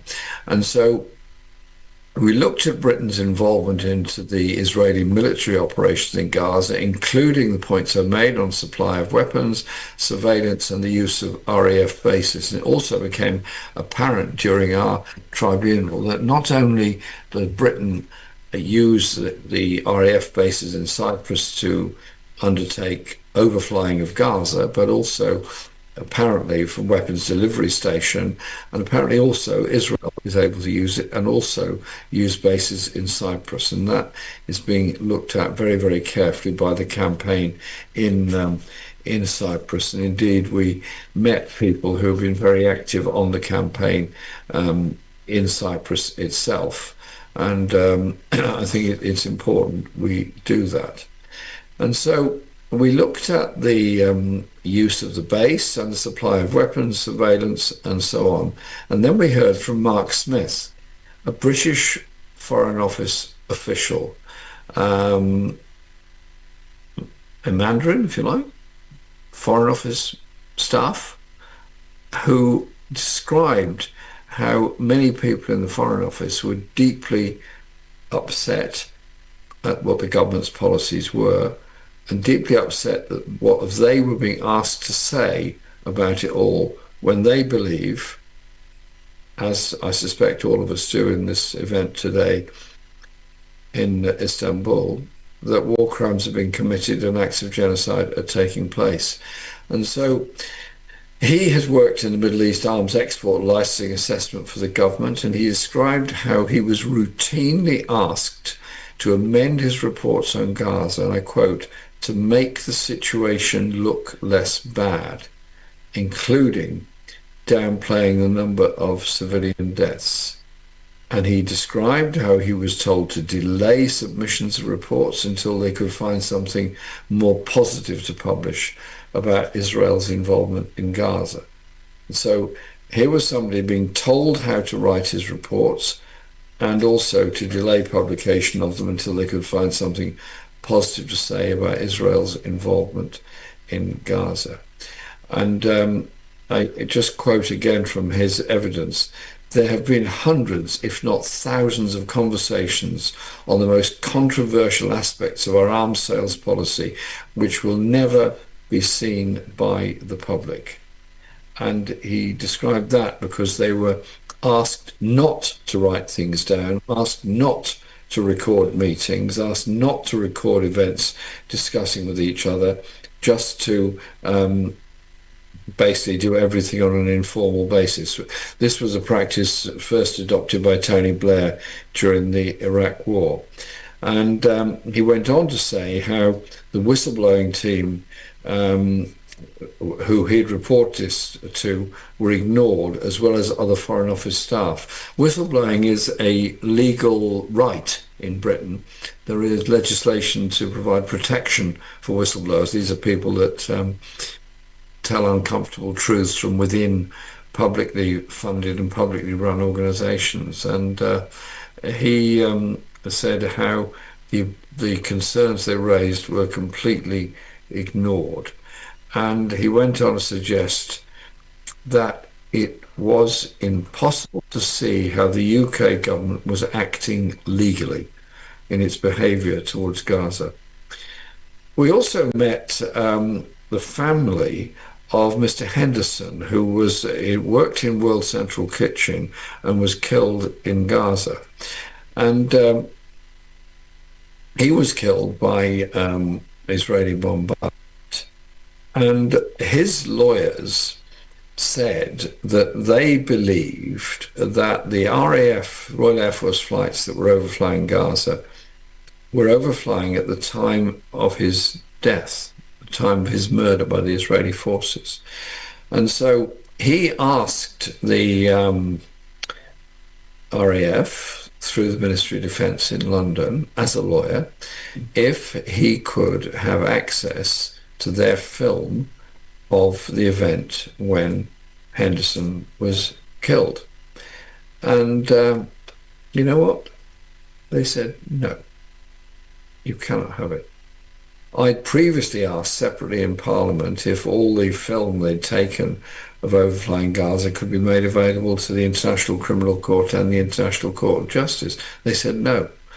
And they claimed all the film was about releasing hostages, and they would only release it to the Israeli government. And so I rest my case that I think the overflying has all been about assisting Israel's military activities in Gaza by giving them a picture of what's going on there. And he was not even, the lawyer was not even allowed to look at the film footage himself. So we have a pretty bad scenario here of an awful lot of other things. We then heard from Matt Kennard, who's a very experienced journalist involved with a group called Palestine Deep Dive and others. He investigated how Britain had shared surveillance data with Israel to support military operations in Gaza. And again, I quote from him, having looked at the evidence, I think Britain's involvement in the genocide crosses the line into participation.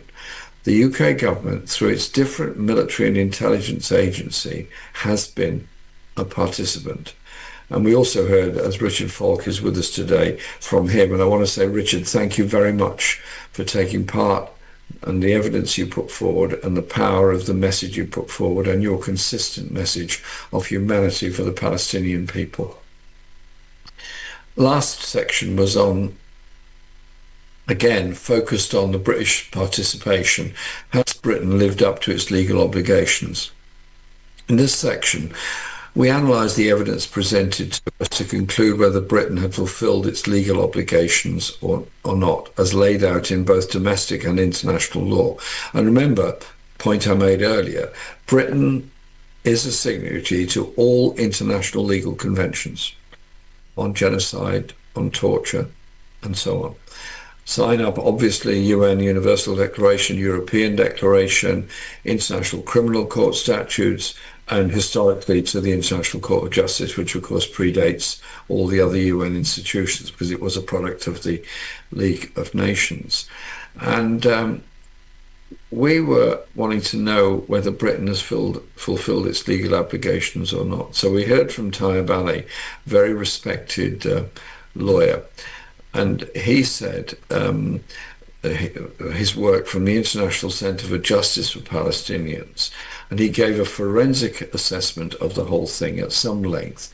And his conclusion, this was the last evidence, was that Britain was not only failed to meet its legal obligations, but was actively breaching them. And he's somebody that is extremely well informed and very, very knowledgeable on this, as is, of course, the International Centre for Justice for Palestinians. So what's the conclusion of this?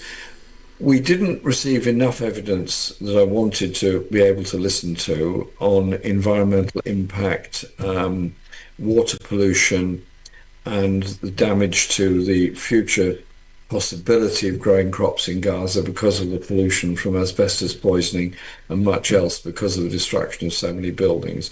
And so forensic architects gave us a very thorough examination and study on the way in which buildings have been destroyed in Gaza City and other places, but we've asked for further environmental information, which we've now received from Gaza architects and others.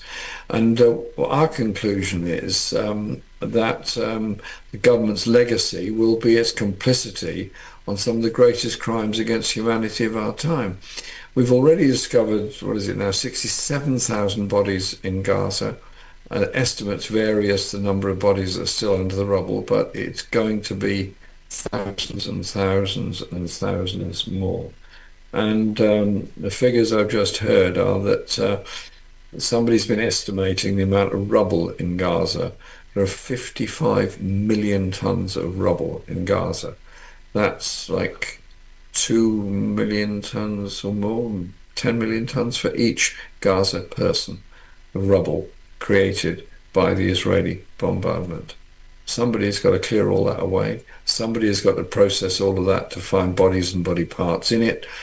And somewhere along the line, somebody's got to start rebuilding. And just like in Iraq, the government is doing everything it can to protect itself from scrutiny on Iraq. They'll not succeed because our tribunal report will be published very soon. We're just completing the final words of it now, and this will uncover, in my view, the full scale of British complicity in genocide, and will bring about justice for the people of Palestine ultimately. We can't bring back those that have been murdered in Gaza. We can't turn the clock back on all those children whose lives have been lost, who've suffered lifetime problems of disability and other things brought about by what's happened there. But we can alert the world to what happens when you sell arms to a regime that's committing genocide. You can alert the world to the way in which truth is twisted in order to protect those who know full well that they are actually complicit in breaches of international law. And so our tribunals are very, very important. And I'll just conclude with this. I was in South Africa last month and doing meetings with a lot of people, with Dr. Barghouti and myself, went to a lot of places, spoke at meetings, rallies, and took information and evidence from people. I'm very impressed that South Africa took the case to the International Court of Justice, but also people are saying, well, we need to economically isolate Israel as well, and that's why South Africa should, if it can, and I believe it can, cease the supply of coal to Israel. It's not a huge amount that's sent, but nevertheless it is symbolic. And so it is about pursuing the BDS, boycott, divestment and sanctions, on all this.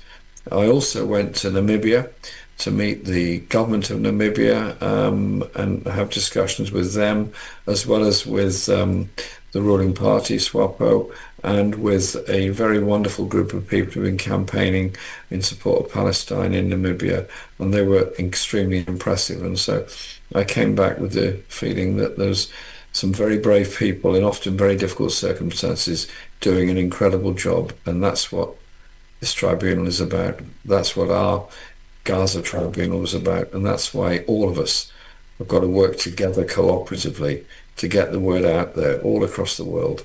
The people of Palestine should not have to live under occupation, should not have to suffer genocide, and that those countries that supply weapons to Israel are complicit in the horror story that has been Gaza since October 23.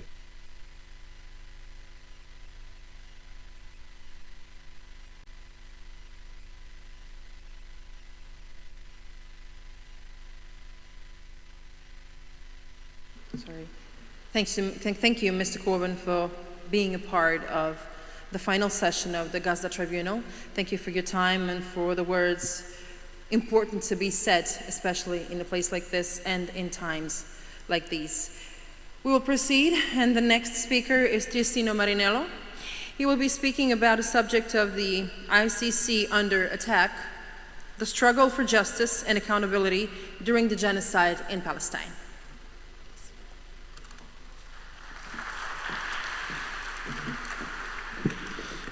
Thank you very much. Good afternoon, everyone.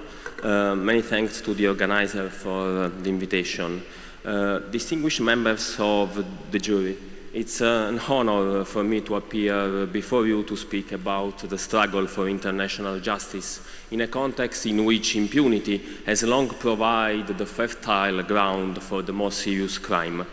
I speak not as a distant observer, but as someone who, together with Raji Sourani and Chantal Meloni, has the privilege of bringing the voices of Palestinian victims from Gaza to The Hague. Parents who have buried their children, relatives of journalists, doctors, humanitarian workers, and human rights defenders killed in direct or indiscriminate attacks. Survivors who have lost entire family and still search through the rubble for the names of the missing. On behalf of entire communities who, despite everything, continue to believe that justice is still possible. We bring the voice of relatives of victims of starvation, and we had the possibility recently to document how Israel concretely put in place a policy of deliberate starvation by preventing the access of essential goods in the Gaza Strip. I'm referring to food, water filters, heavy hospital devices, drugs, including insulin for children, anesthetics, in a context in which 10 children on a daily basis are subject to amputation of one or more limbs without anesthetics. They are preventing the access of croissant, labeled as luxurious goods by the Israeli Authority, and as such, Palestinians do not have any right to get access to such luxurious goods. For Palestinian victims, the ICC has represented a fragile but vital thread of hope. The belief that in a world of double standards, one institution may still uphold equality before the law. The issuance of arrest warrants against Netanyahu and Gallant marked a defining moment for international justice. It was a historical step for Palestinian victims for whom the ICC remains the only avenue for justice. It was a historic moment for Palestinian civil society organizations, particularly the Palestinian Center for Human Rights and Al-Mezan, which have documented crimes under immense pressure. Their offices have been destroyed. Together with Adamir and Halak, their organizations have been sanctioned by the Trump administration only for seeking justice. Their staff has been killed. Ihab, with his wife and his two daughters, Rima and Najima, 3 and 6 years old, Noor, with 70 family members, including her 2-year-old daughter, Dana, with 39 family members. Arrest warrants were also historic for the court itself, which for the first time ever appeared to challenge the paradigm of the justice of powerful, where international law is rigorously applied to some and excluded for others. Yet, this historical step cannot hide the serious shortcomings that have marked the court's engagement with Palestine. It took 12 years to the ICC to open a formal investigation, a delay that has caused profound disillusionment among victims and reinforced the perception that justice is selective. The first prosecutor, Ocampo, admitted that he would never authorize a case that could disturb, using his words, the United States. When prosecutor Fatou Bensouda finally opened an investigation, its scope was extremely narrow, confined to specific incidents, failing to address the broader context of systematic oppression, collective punishment, and apartheid structures in the occupied Palestinian territory. Under the prosecutor Karim Khan, initially the situation in Palestine was not a priority. Only after October 2023, the prosecutor showed his attention for Palestine. His request for arrest warrants came in May 2024, when Gaza had already been devastated, over 36,000 people had already been killed, and 1.7 million of people had been displaced. Even then, the investigation scope was limited. Some of the most documented crimes were excluded: genocide, torture, forced displacement, just to mention a few. The investigation failed to address crimes committed before October 2023, also in the West Bank, including East Jerusalem. This selective framing implicitly legitimized the false narrative that atrocities began only after October 7, ignoring decades of structural violence and persecution. By excluding senior Israeli military officials, the prosecutor also reinforced the myth of the most moral army. Most concerningly, the arrest warrants did not produce any deterrent effect. Two factors, in my view, largely explain the failure in relation to the deterrence: the ICC's law-hesitant approach and the hostility to the court by powerful states. Trump administration imposed sanctions on the prosecutor, her deputies, judges, and Palestinian NGOs. These measures have already weakened the ICC capacity to function. Software providers have suspended their services. US-based lawyers and groups have ceased cooperation with the court and also with legal representatives of victims. Even requests for arrest warrant against senior officials like Ben-Gvir and Smotrich have been delayed because of the sanctions. In the very next few days, Trump could sanction the institution itself. That could be a final blow to the institution's existence. We expected a strong reaction by the ICC state parties. However, Gaza genocide proved once again that European states' support to international justice is driven only by political convenience. Many of the ICC members, including France, Germany, and Italy, that had applauded the court's action in Ukraine, condemned the court for investigating crimes in genocide. EU institutions, which now consider the ratification of the Rome Statute as essential requirements to become a new EU state party, have not put in place any effective mechanism to reduce the impact of the sanctions on the court and its staff. So it's now clear that EU states are willing to sacrifice the entire international justice system to shield an ally. However, despite the politicization of justice, despite the attacks and threats to everyone engaging with the court in relation to the situation in Palestine, we have decided to continue to engage with the court, to document international crimes and submit all the evidence and legal analysis to the office of the prosecutor. In Raji Sourani's own words, we have no right to give up. The very intensity of the assault on the ICC proves how dangerous accountability is to those who rely on impunity. To abandon the pursuit of justice would be to betray every Palestinian victim of genocide, crimes against humanity, and war crime, and to betray the principle that all human beings are equal before the law. Distinguished members of the jury, we are not naive. We are fully aware that the end of the settled colonial regime will not arrive through the International Criminal Court. We are fully aware that the ICC is imperfect, too slow, too cautious, too vulnerable to political pressure. But even in its fragility, it remains one of the few tools to resist the normalization of impunity. The court, alongside the national investigation under universal jurisdiction, offers one of the few remaining instruments capable of challenging this cycle of impunity. For Palestinian victims, this investigation is more than a legal process. It's an affirmation of their humanity, of the simple truth that their lives and suffering matter. Distinguished members of the jury, we kindly invite you to cooperate with the Office of the Prosecutor of the International Criminal Court by transferring all the relevant evidence you may have, and we kindly invite you to raise awareness on the crucial role of Palestinian civil society organizations working to establish the truth. Without the tireless documentation of Palestinian civil society organizations, no international investigation would never have been possible, as the ICC staff or investigators had never set foot in the occupied Palestinian territory. Thank you very much for your attention.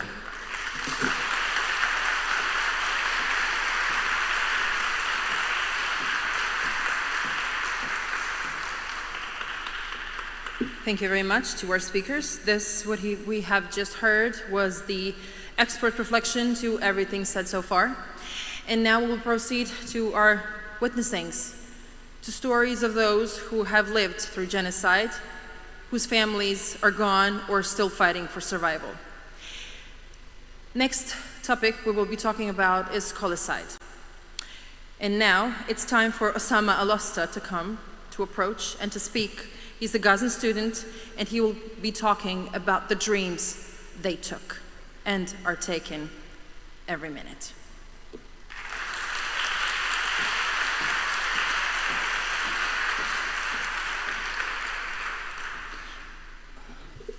I'm sorry, I'm a bit stressed, but we will manage. Please point to me if I need to slow down. Ladies and gentlemen, my name is Osama Al-Usta. I'm 23 years old from Gaza and originally from Akka. I graduated from Ibrahim al-Maqadma High School in Gaza back in 2020 from the scientific stream. After graduation, I enrolled at Al-Azhar University to study computer science. However, during the 11 days war, specifically on the Sheikh Jarrah neighborhood event, first time to have my education interrupted. In the same war, one of the most well-known Gaza's building was destroyed. In that building, I was working and I loved my work, and it was a good start as a freshman. And then after the war was over that time, my family argued me to think about my safety and future. So in September 2021, I left from Gaza to Turkey to start my school. I began studying software engineering at a private school in Istanbul and stayed in Turkey for a year and a half. And then in February the 6th, 2023, the Kahramanmaraş earthquake hit and the education was online and switched online. On March 1st, I went back to Gaza. I missed home deeply and wanted to be reunited with my family and people since special holidays were coming. I dropped out of school in Turkey and then I re-enrolled in computer science at my university in Gaza and started the new semester. Just 10 days before the 7th of October. I stayed in Gaza for another 6 months, but eventually I had to leave again. But this time leaving my family behind without knowing that whether they will survive or not. I stand before you today to give my testimony because what happened to me and to the thousands of students like me must not be forgotten. Like every student, every young person, every human being, I had dreams. Dreams of graduating, continuing my studies, and expanding my knowledge. I wanted to leave a positive imprint on my society through projects, startups, and initiatives. However, the occupation was and still an obstacle to every dream I have ever had. I had a life before the genocide. We were living under siege and occupation, always controlled, but it was a life that I tried to accept, but it was never easy, and I didn't have any other option but trying to accept it. I loved going to school, seeing my friends sharing breakfast before class, and after school we would walk 15 minutes to the sea to feel free at last, even if it was only for a brief minute. Then came October the 7th. That morning I woke up early, ready to go to school for a short exam and continue with other classes. 5 minutes later, I received a message from the university administration saying, "For your safety, the school will be closed until further notice." I thought maybe it would be a week, just 10 days as we had before, until the Israeli defense minister said, "We are fighting against the human animals," announcing a complete siege on Gaza. He was announcing a complete siege as if we didn't had one before, and we have been living under siege for more than 20 years now. On October 13, everything began to collapse. We were ordered to evacuate homes near Gaza Valley and flee to the south. I took what I could, my certificates, my ID, my passport, my laptop and a few clothes, and a few books, because I still believed somehow the education would continue. 6 days later, on October 19th, they destroyed my neighborhood, Zahra City. I was less than 3 kilometers away hearing every explosion. They were not only destroying buildings, they were destroying my childhood, my memories, the very streets where my life began. All of it was erased. And why? To crave a corridor dividing Gaza into two, south and north. When the footages started coming from there, I couldn't believe it. I couldn't believe that it was true. So I went back to make sure that, because I couldn't believe it, I went back. I was not able to recognize my city and my neighborhood that I have spent most of my life. My high school was turned into a military base for IOF. Soon after, my university was gone too, reduced to rubble. That was the moment I knew we would never go back to class again, never have the chance to live normally again. In only 1 month's time, everything I had built my dreams on was gone, and yet, we did not even have the privilege to mourn, no time to grieve the people we lost, the future that vanished, the dreams that turned into nightmares. I lost my hope of graduating, while peers abroad continued their study. I had to watch my campus burn. They did not only bomb our buildings, but they also erased our future. That loss of education, of hope, of dreams, is a burden I will carry forever. We will carry forever. Then everything turned into survival. You couldn't grieve, not when you were standing in endless lines for water, or at the bakery for essentials for survival, which was bombed later on, even though people who have normal lives don't even think about it. Days passed, and another evacuation order came. We had to leave again, because our area, south of the valley where it was supposedly to be the safe zone, was becoming a dangerous zone. It was Christmas Eve, 2023. While the world was celebrating with their families, we were packing what we had, heading into the unknown. We tried calling everyone we knew, but every place was already full. In the end, we went to Rafah, stayed in the skeleton of unfinished shop that didn't even have a bathroom. I remember walking more than an hour each day just to charge my phone and stay connected. But even that was not always possible. Communication blackouts tried to silence us, while bombs kept falling on homes, hospitals, churches, and even mosques. I was the only one with a phone that still had international roaming, so I shared Wi-Fi with everyone I could. The IOF tried to cut every signal, but I somehow managed to keep ours alive. Rafah was a turning point. It was very exhausting for me to find basic needs like water, food, and shelter. It was also a moment of realization. Why am I doing this? Why do I have to live this? Why it's difficult to access water or wait so long just to use the bathroom? Although we tried to make our stay in Rafah livable, it never turned out to be so. I remember going 14 days without showering, so I decided there was no point of me being dead here, and it was no longer safe. Because I had no dual citizenship, I paid a lot of money to leave.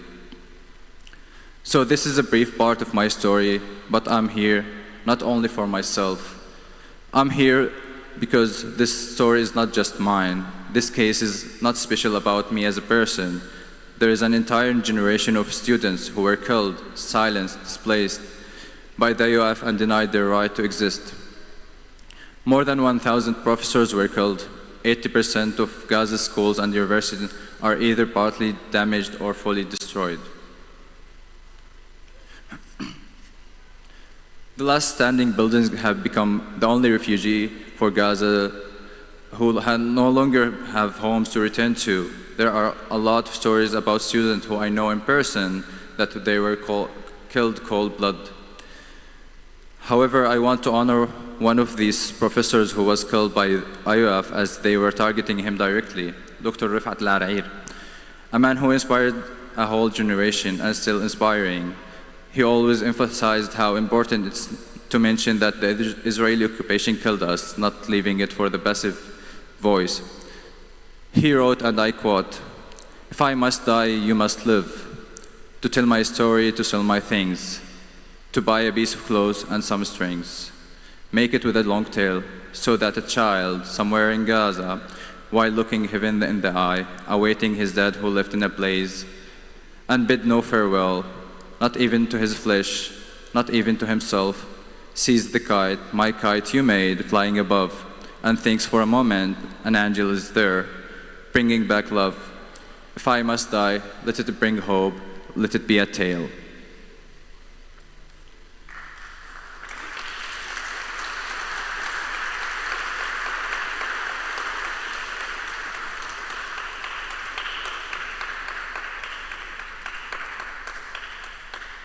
My story is just one page in a book written by thousands of students. If I am here today, it's to make sure that their silence is not the final word, because they didn't choose to be silent, they were silenced.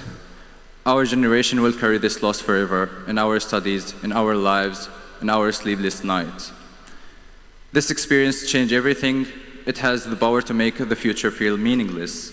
Whenever I try to do something new, try to continue my studies abroad, try to move on, I think of those who cannot. The survival guilt always chases me. I find no more dreams inside of me. I cannot even plan for tomorrow. Studying feels like running on a broken ground.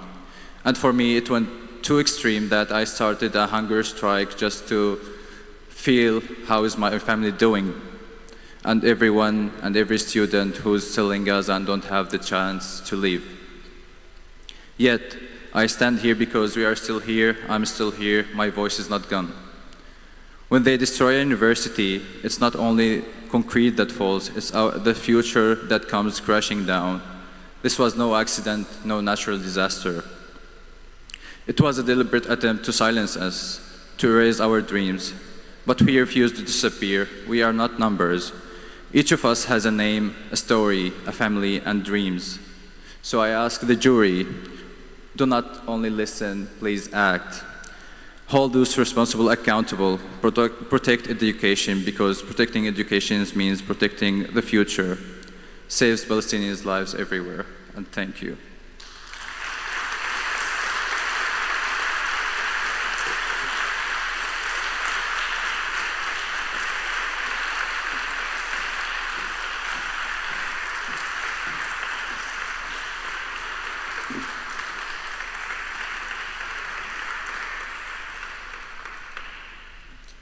Thank you, Osama, for your voice, and thank you for courage to speak.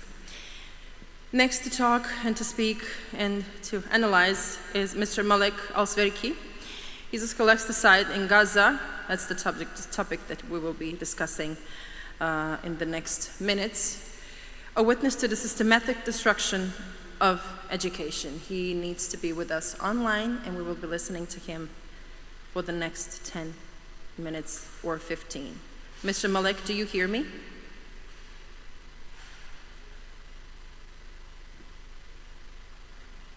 Hello? You are with us? Okay. Yeah. So, Ms. Malek, scholars decide in Gaza, a witness to the systematic destruction of education. The time is yours.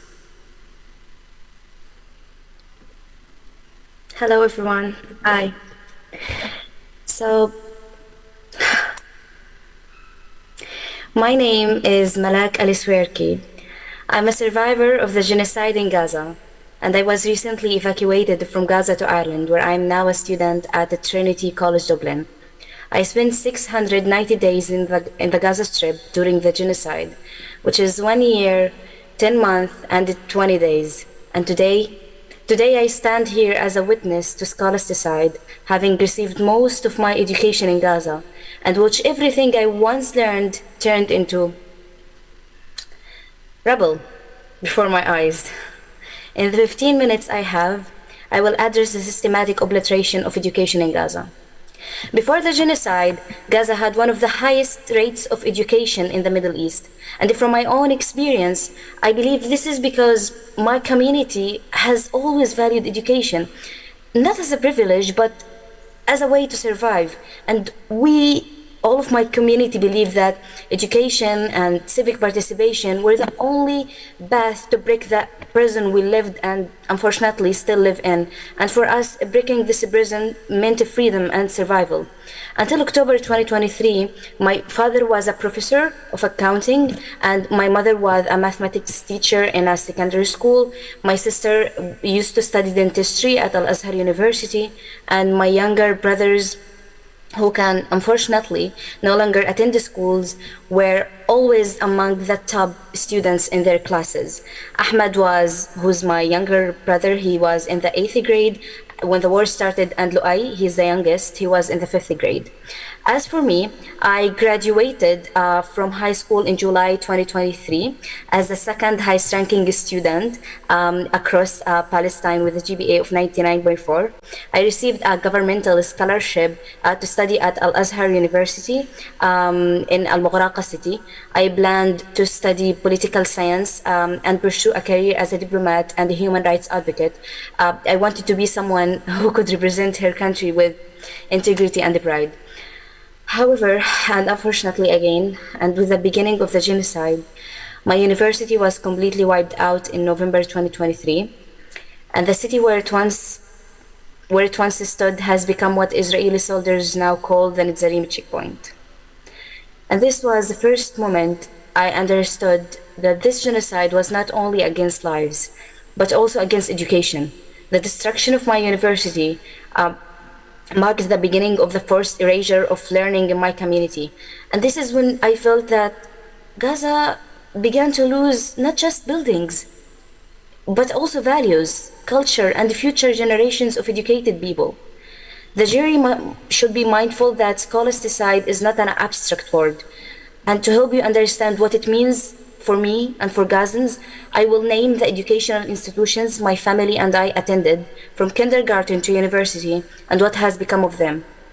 Bisan Kindergarten, which was my kindergarten from 2010 to 2012, now it's partially destroyed. Bara'am Kindergarten, now it's completely destroyed, and this is a kindergarten my sister attended from 2007 to 2009. Al-Karama Primary and Secondary School, it was turned into a military point, then destroyed, bombed repeatedly over displaced families seeking shelters. I studied in this school from grades 1 through 8, and this for me means 8 years of childhood memories. They all now crushed into rubble. The place where this school used to stand on, now it became a buffer zone between Gaza and Israel. And on the 8th of May in 2025, my cousin was killed in this school while sheltering there after his home in At-Tufah neighborhood was bombed. There is also Sha'ban Al-Rais High School. It got also militarized and bombed multiple times, including after a charity distributed food to starving refugees inside. It got bombed only because there was a charity distributing food there. My sister completed her high school there. I studied in 9th grade there. My mother used to teach there before the genocide. And when she returned after a partial strike in July 2024, before it got completely bombed, the teacher's room where she used to have her office was gone. She remembered the biscuits she had left in her drawer on the 5th of October 2023. And a month later, amid famine, she said she would have given anything for that small piece of food, but the room itself no longer existed. There is also Al-Zahra Basic School. Ms. Malak, can you hear me? Yeah. My apologies. We have just small requests for you just to slow a bit down, because our professors and academics are really doing their best to hear every single word of you. They find it very important. So just to slow a bit down. Thank you very much. I'm sorry, it's because I'm minding the time clock. I know, it's okay. You can just take your time, slow down. We have enough time. Thank you very much. Okay. There is also Al-Zahra Basic School in a Daraj neighborhood. It got also completely destroyed and I studied my 10th grade there. There is also a Ramla Secondary School. It got completely destroyed in July 2024. And this really hurts me to talk about this school, especially because I studied my 11th and the 12th grades there. And I saw it in trouble in August 2024. When I saw it in this way, I couldn't speak. It felt like my years of efforts and the friendships were buried beneath the rubble. There is also Shijaiya School. This is where my sister studied her 11th grade there. It got also completely destroyed. There is also Dar al-Arqam Basic and Secondary Schools. This is where my two brothers used to study before the war. Now it's completely destroyed. There is also Islamic University of Gaza. It got repeatedly turned into a military base.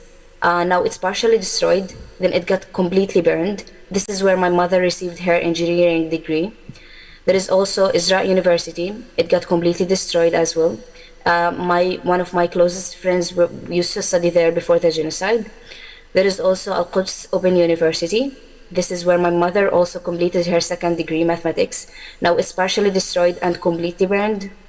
There is also Gaza University, Palestine University, and Al-Aqsa University. All of them are partially destroyed. Last but not least, there is also Al-Azhar University in Gaza City, not in Mughraqa City. So the one in Mughraqa City got completely bombed in the beginning of the war, but the one in Gaza City, here's the story of it. This is where my sister Farah was studying dentistry. It got bombed in November 2023 and later completely destroyed on the 5th of October 2025. Farah, my sister, and her classmates tried to complete most of their dentistry coursework online, but the practical courses were impossible for so many reasons. First of all, these practical courses should be in hospital and in university, but the university itself it refused to do that because, to be honest, hospitals get bombed a lot and universities as well, so they didn't want to risk the lives of their students. And now her university got bombed, so my sister couldn't graduate till now, and my sister cannot apply for scholarships outside of Gaza because she didn't again graduate.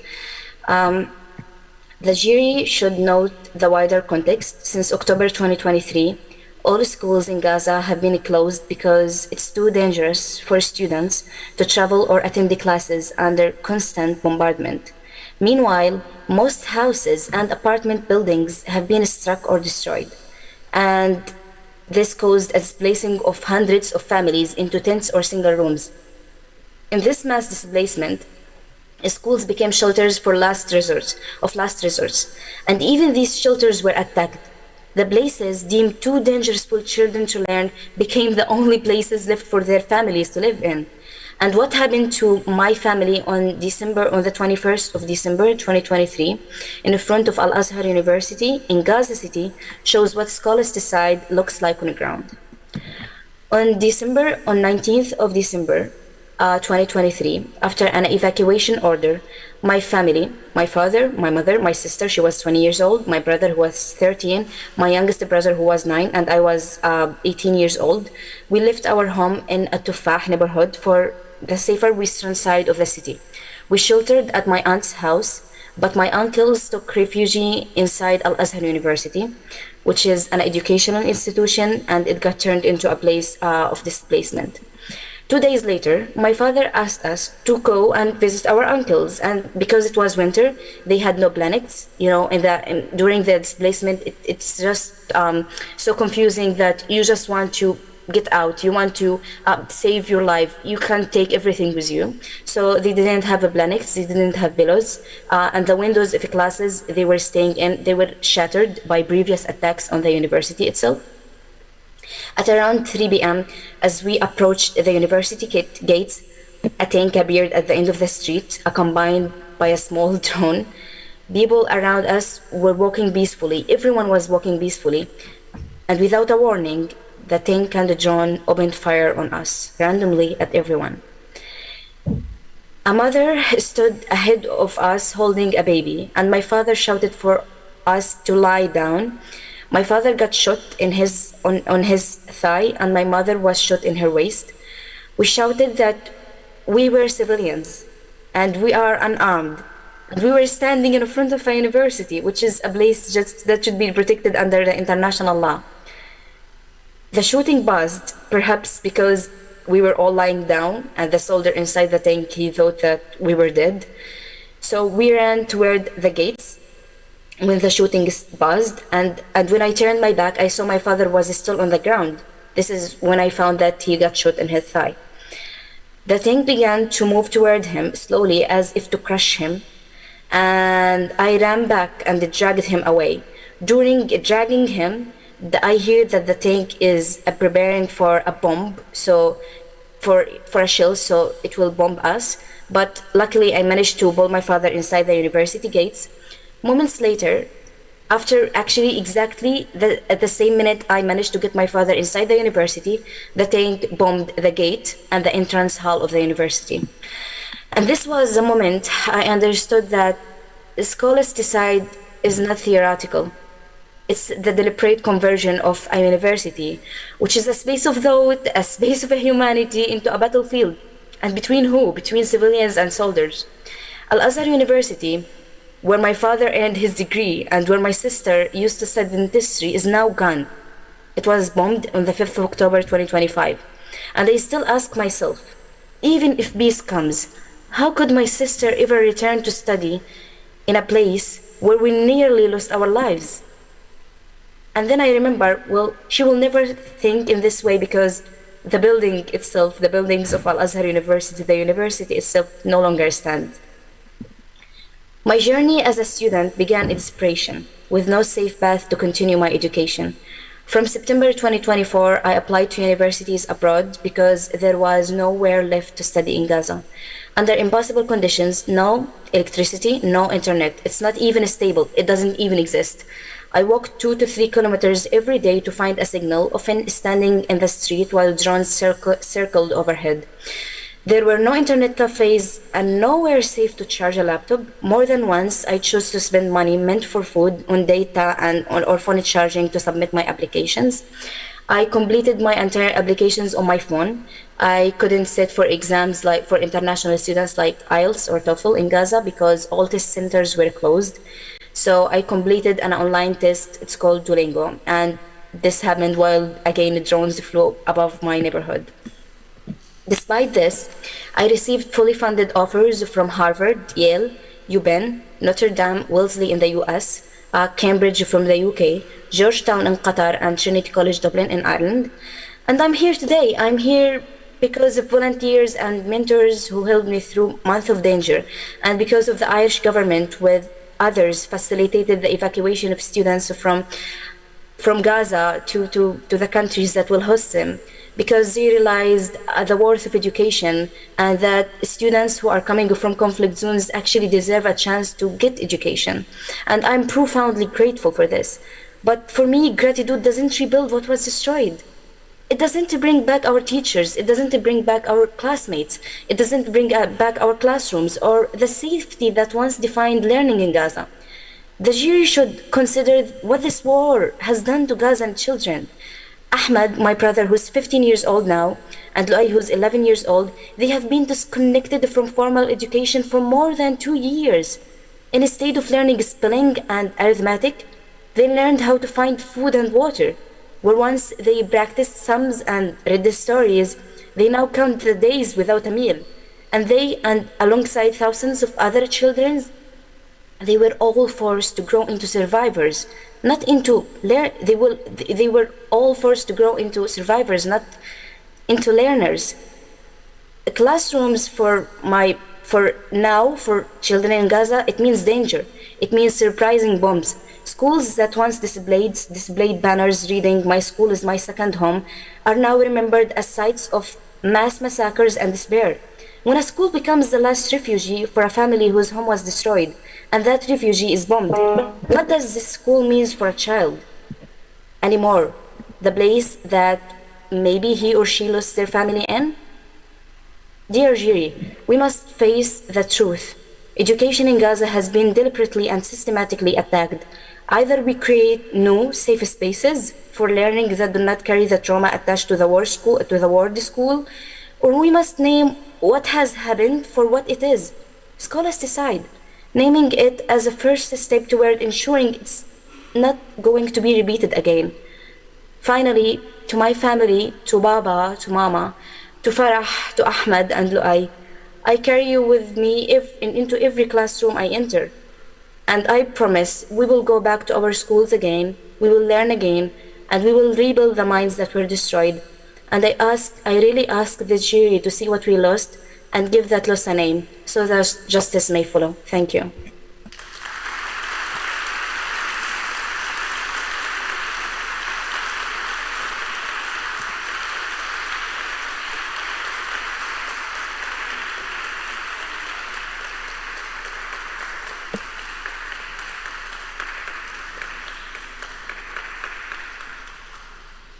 Thank you, Malik, for your time and for the promise given at the end of your speech.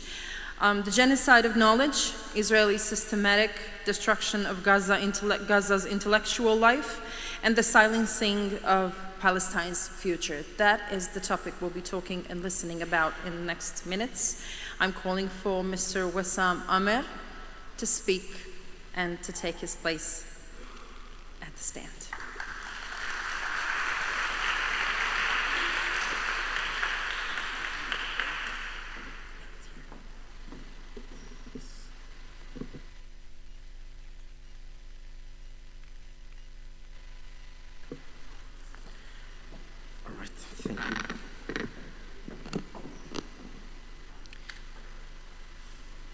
Distinguished members of the jury, dear audience, it's always hard to speak after students and hearing all these witnesses from our students who were evacuated from Gaza.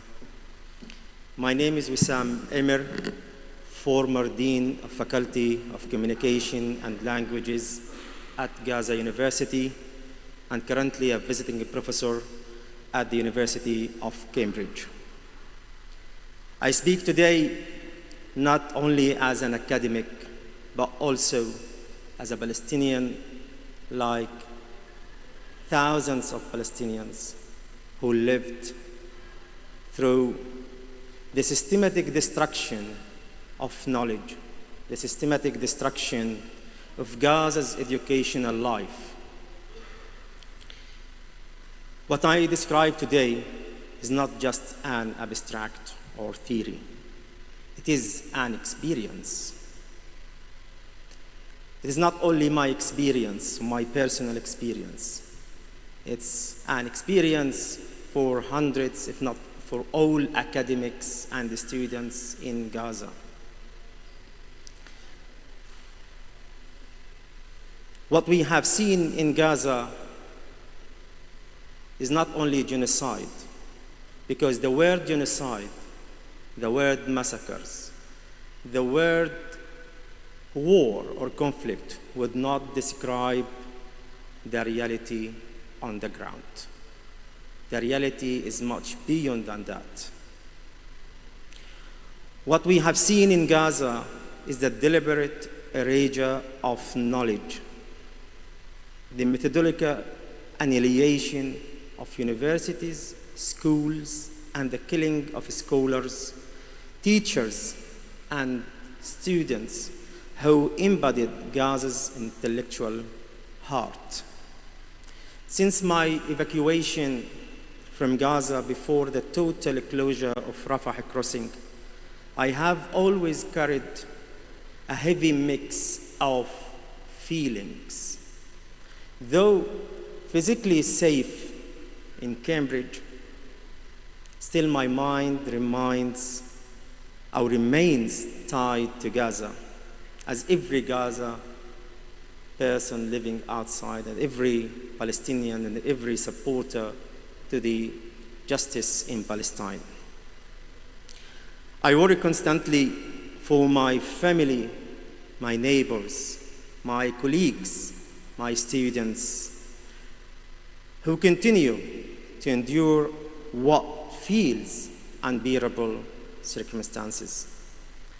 My family and I were displaced several times. We lived in tents or in temporary tents. And honestly speaking, the word tent, when I say tent, it's much exaggeration, because the words, the meaning of these words or these terms would not describe the reality. The tent in Gaza is just a stick and a piece of clothes or plastic. And you can imagine, in such circumstances, you want to protect yourself, your family, your kids, your students, who keep asking for lessons and to ask and concern about their studies.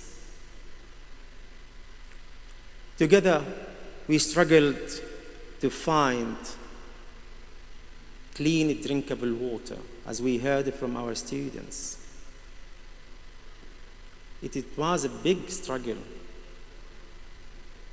The big priority was to survive as much as possible, to find electricity, to charge our phones, devices, so we can connect with our students, with our colleagues, and even to search for a quiet corner that could serve as makeshift classroom. These moments reveal not only our suffering, but also the solid determination of people in Gaza, of academics, of students, to preserve life and learning amid genocide, learning amid devastation and destruction.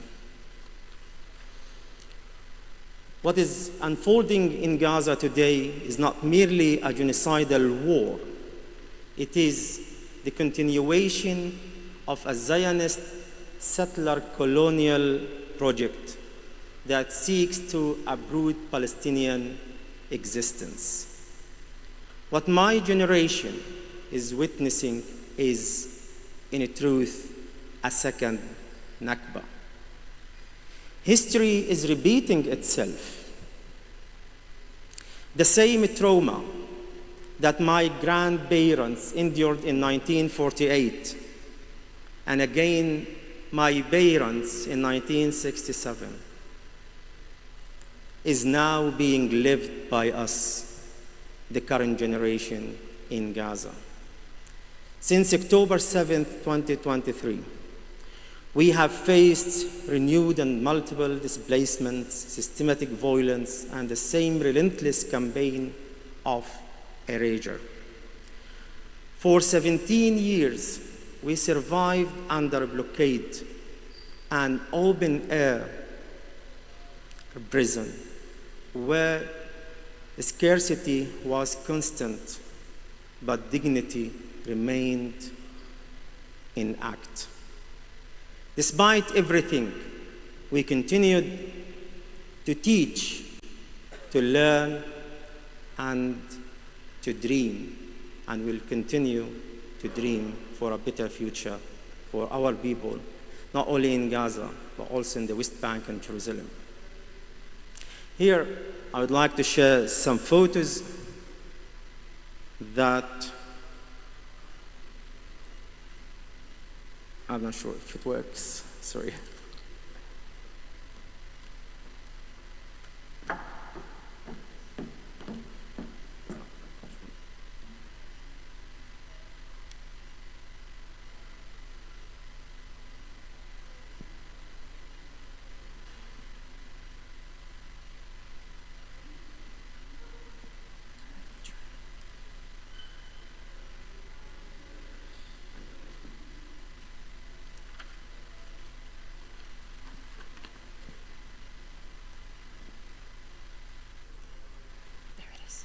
Just point it into the screen.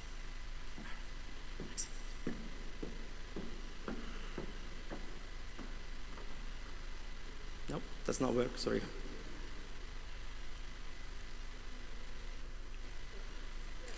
As you can see here, even though we faced the Israeli 17-year blockade and siege of Gaza, we tried our best to survive the blockade. Here, these photos capture the brighter side of Gaza. Moments of perseverance, community, and hope. They remind me of the vibrant life we built before the war, especially during my years as Dean of Faculty. I was Dean at Gaza University. A time defined by creativity, intellect, and the belief that education could light a path through even the darkest days of the siege and blockade. Israel's assault on Gaza has spared no sector of civilian life. Infrastructure, hospitals, schools, shelters, and mosques lie in ruins. Entire families, as we have heard from our students, have been wiped out, and whole neighborhoods, including educational and medical institutions, reduced to rubble. This devastation forms the backdrop to Gaza's ongoing humanitarian and intellectual catastrophe.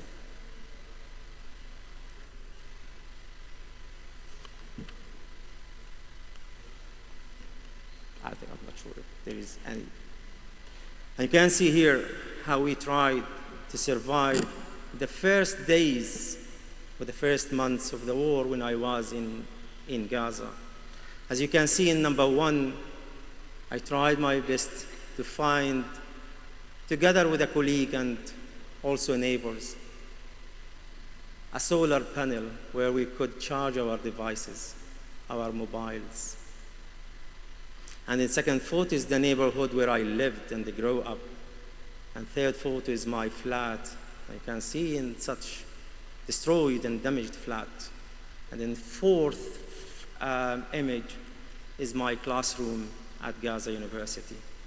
And in the last photo is an UNRWA school where my daughters learned for their years or for the schools.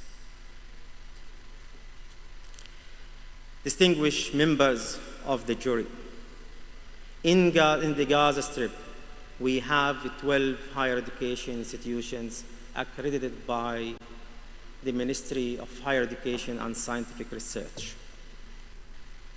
As you can see here, the photos of our beautiful campuses. In these campuses, where I used to work, and some of them, we used to teach, also to educate, because these are not just buildings. These represent generations and generations. So the deliberate and systematic destruction is called and termed by scholars as scholasticide, a term that I learned only recently, though I have lived it for years. In Gaza, it's daily life.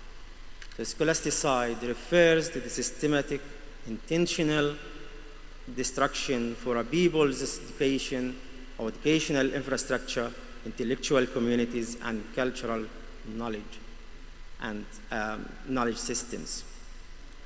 Of course, it includes or encompasses targeted attacks, deliberate erasure, structural incapacitation, epistemic violence, but also what I can add to the definition on concept of scholasticide is the Israeli incitement against the Palestinian syllabus and Palestinian curriculum.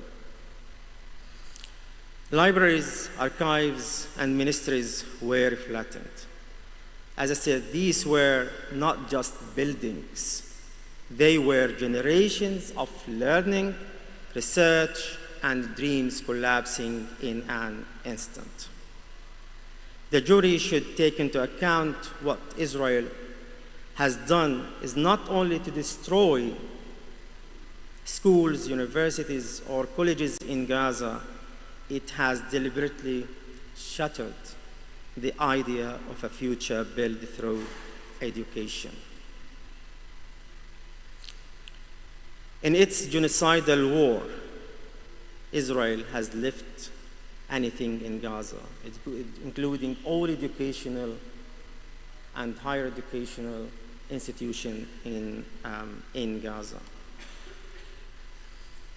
As you can see here, how Israel devastated and destroyed the campuses of our universities, and also killed colleagues that I used to work closely in Gaza.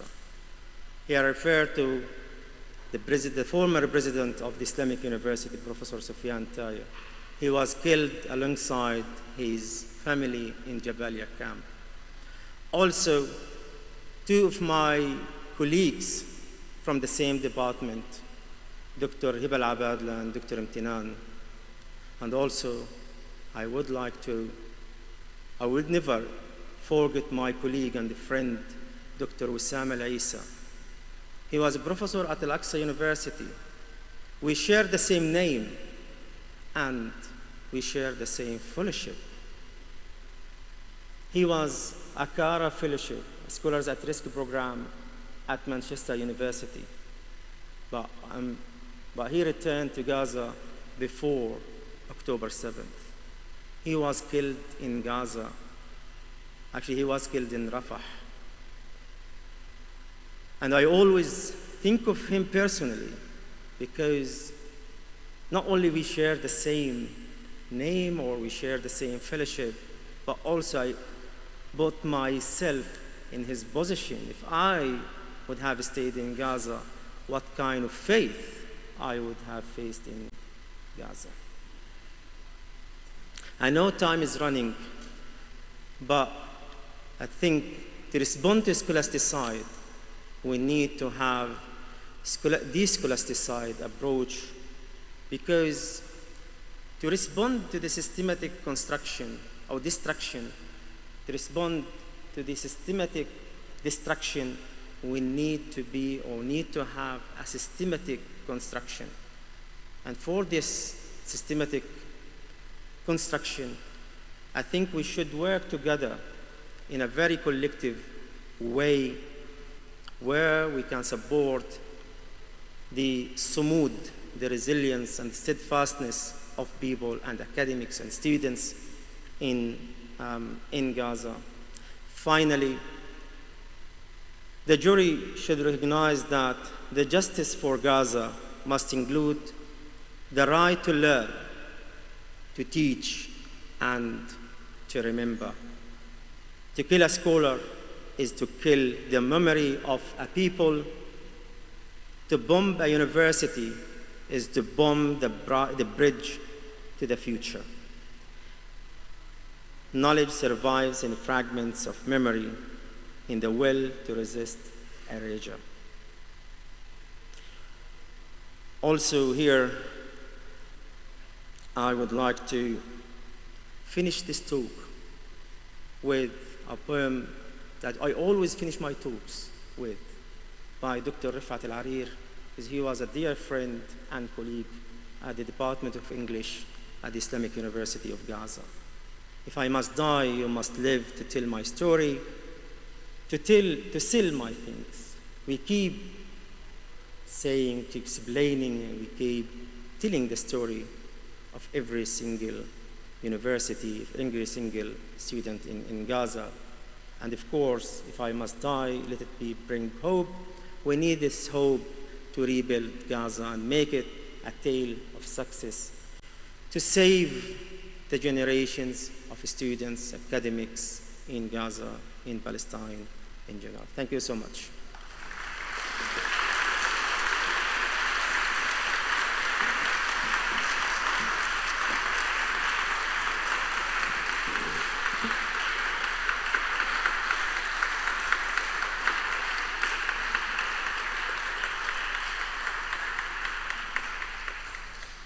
And as a conclusion to this topic, and before we open session of questions and answers, we will look at the testimonies about scholasticide.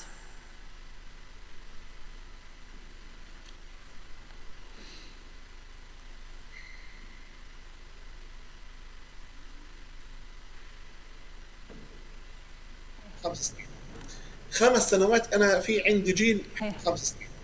حتى لو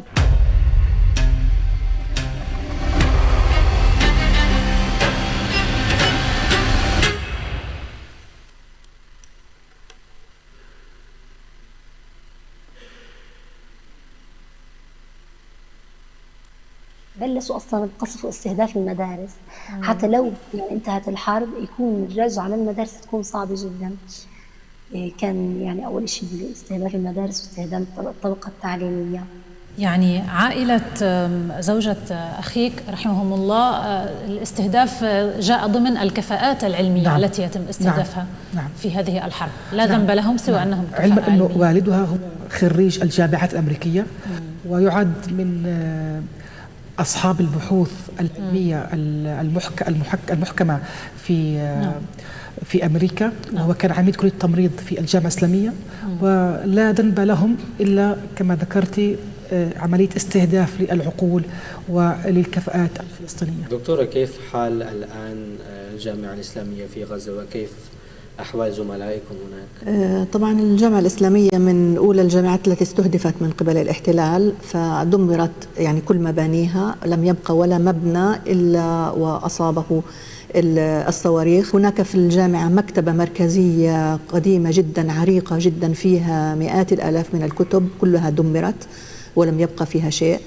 الآن الكادر الأكاديمي أيضا استهدف في الجامعة، منهم رئيس الجامعة استشهد، وكثير من الطاقم التدريس والإداريين أيضا استشهدوا. حتى جامعتي تم هدمها.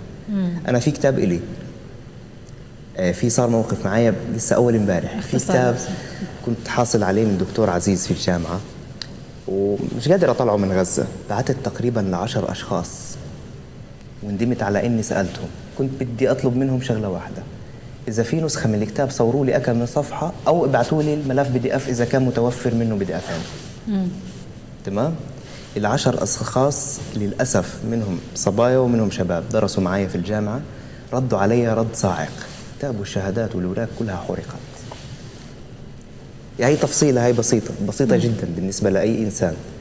لو إنسان في الغرب عاش هاي التفصيلة يمكن لارتفعت محاكم الدنيا كلها عشان يراجعوا المجرم اللي سبب هذا الشيء. أكثر من ذلك، أنا بقول لك الآن في عندنا جيل 5 سنين لا يدرس. اليوم أنا بطلت بديش على ابني لا يكون مهندس ولا دكتور ولا طبيب. إحنا كنا زمان وإحنا صغار أهالينا يتقاتلوا، بدي إياك تكون مهندس، بدي إياك يكون طبيب، يكون دكتور، عالم فضاء، أبصر شو.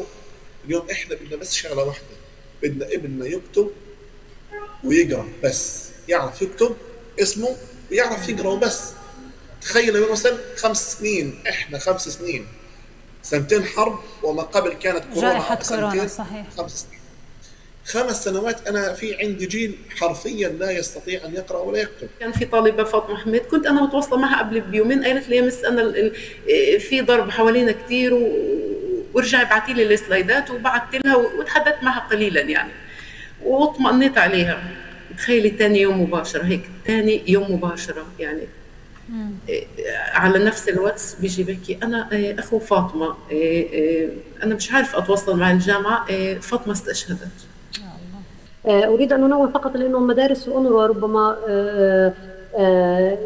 البعض لا يعني يدرك هذه النقطة. المدارس هي التي كنا نستخدمها في السابق كمدارس للتعليم، هي حولت إلى مراكز إيواء منذ بدء الحرب، بالتالي تضم آلاف مئات الآلاف من النازحين. يعني فعليا الأطفال وأهم شيء مرحلة التعليم طبعا مش موجود، لهم سنتين متوقفين عن التعليم. وانت عارفة احنا أصلا سلاحنا في غزة التعليم. صحيح. يعني أهم شيء عنا إنه يدرسوا ويتعلموا.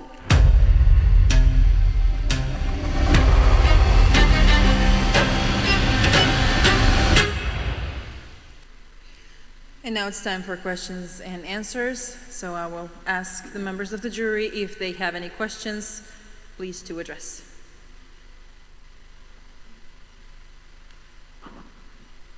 Thank you very much for all the presentations. They're heartbreaking, to tell the truth. When the youth loses its hope, it brings the whole nation down. I want to ask the officials, the dean, about the students' records. Do we know if these students' records have been preserved, or if they are online, or if they are digitally available, or all these records for the past, since Gaza's universities have been in existence, have they been lost forever, or is there a way to retrieve them? Also, I know there were a lot of archival material that are very difficult to reproduce. I know Isra University, for example, they had lots of archaeological findings, possibly up to 3,000 pieces. So I don't know if we have a good record on what is lost, what is preserved, what is not there.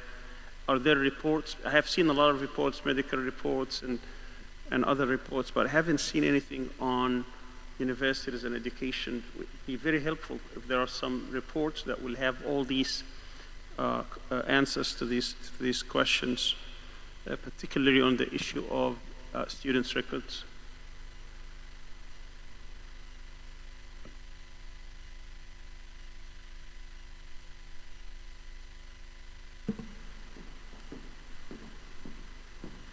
Thank you for the question. Usually in Gaza, we reserve or save the administrative records in local servers inside the universities.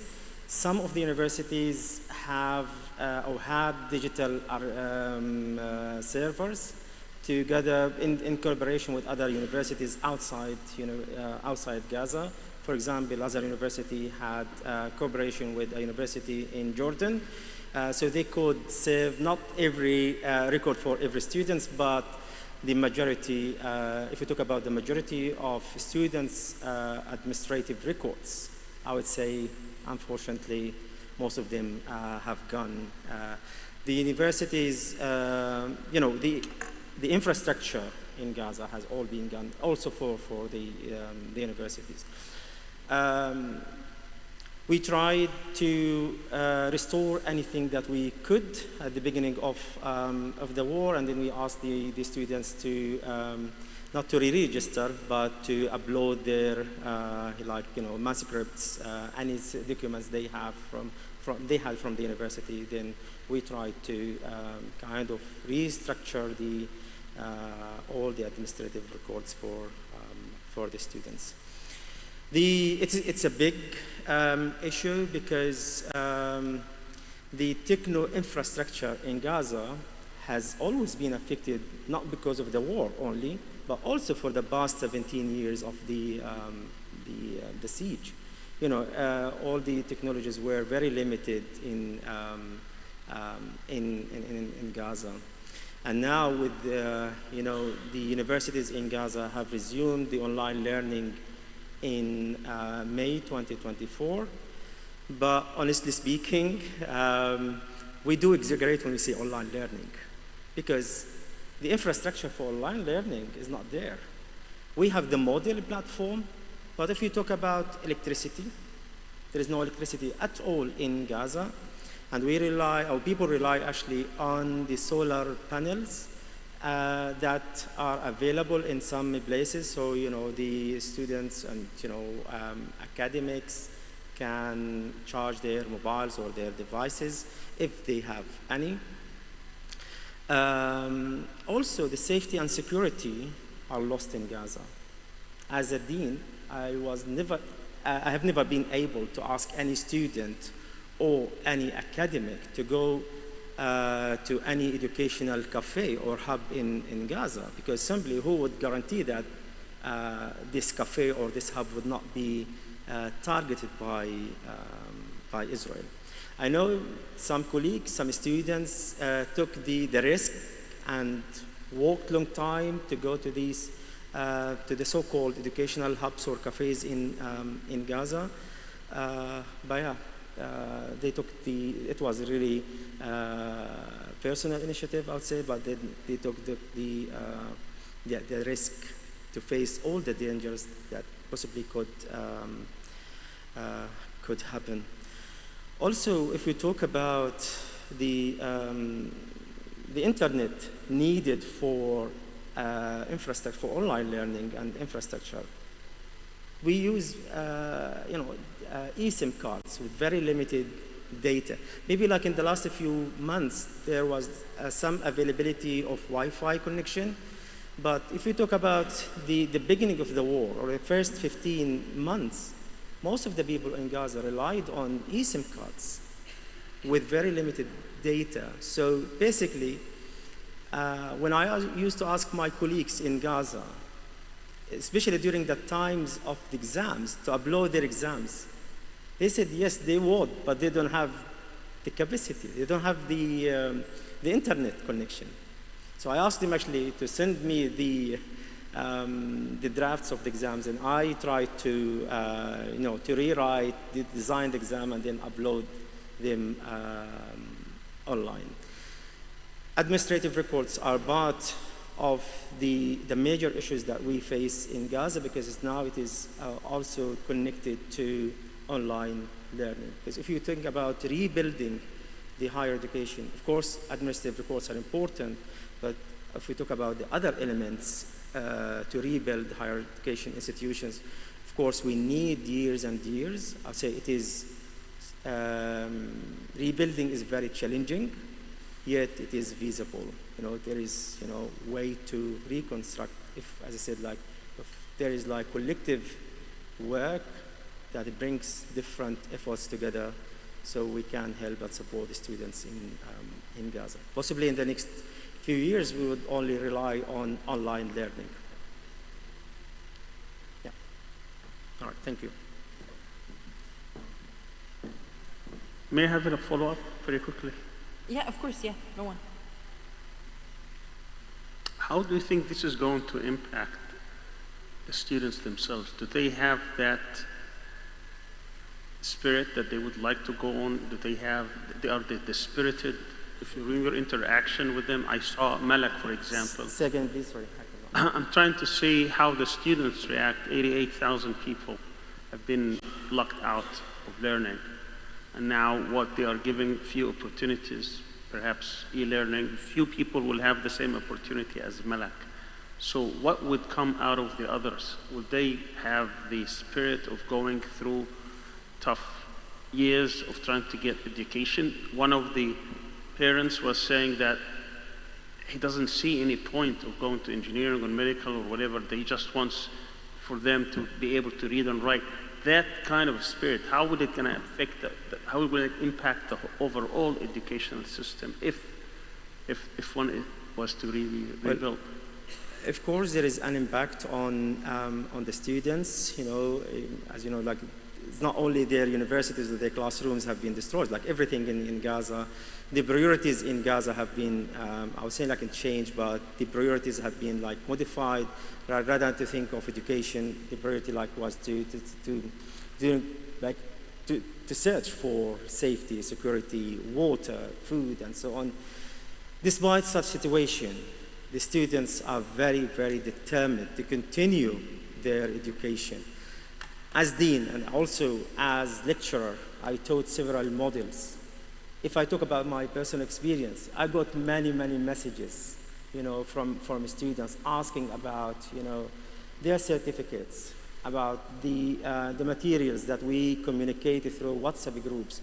For each module, we have a WhatsApp group, to communicate the recorded voice lectures This is like the strategy that we follow in Gaza, actually. We record our lectures by voice, and then we communicate these recorded lectures to our students via WhatsApp groups. And you can see like the students interact with us, even they face the bombardment. During the time of bombing, students escaping from one place to another, they also keep asking, hello, Dr. Wissam, what should we do this, what should we do that? You know, when is the exam, when is that?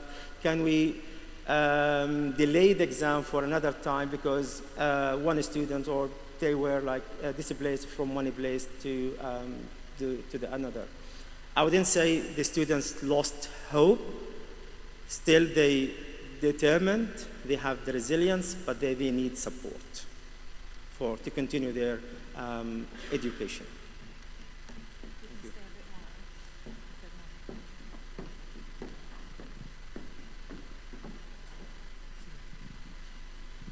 Thank you very much. The question is for our speaker just now.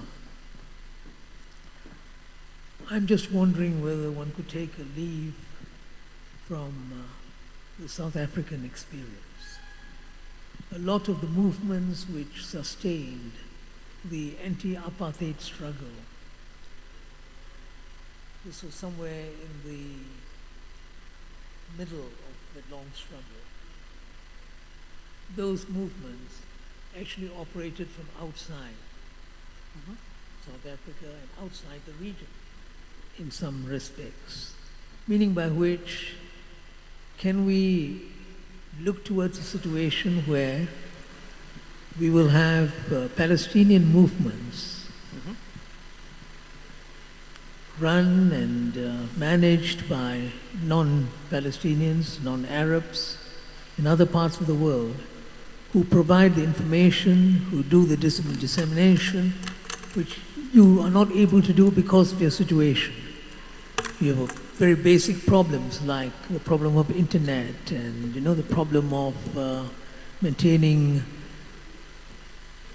communications on a constant and continuous manner.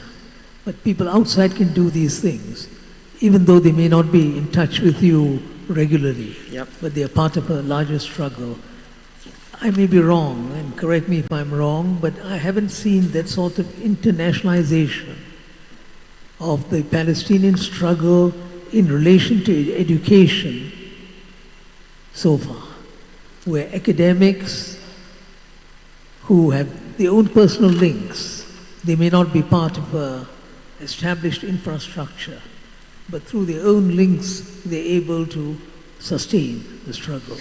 Do you see something like that evolving in the case of Palestine? Well, to respond to the scholastic side, internally there have been many local initiatives. One of them is called the TTSI and by Al-Najah University, and also another campaign, Right to Education by Birzeit University at the beginning of the war, where they hosted the Palestinian students from Gaza online to join the universities in the West Bank. This is first.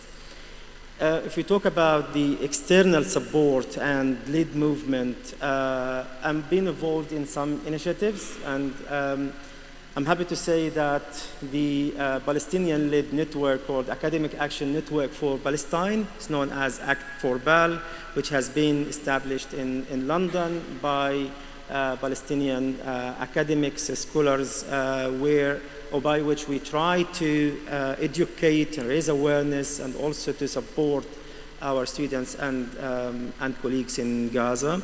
By this network, we talk to many partners, not only in the UK, but actually worldwide. We have several programs where to support.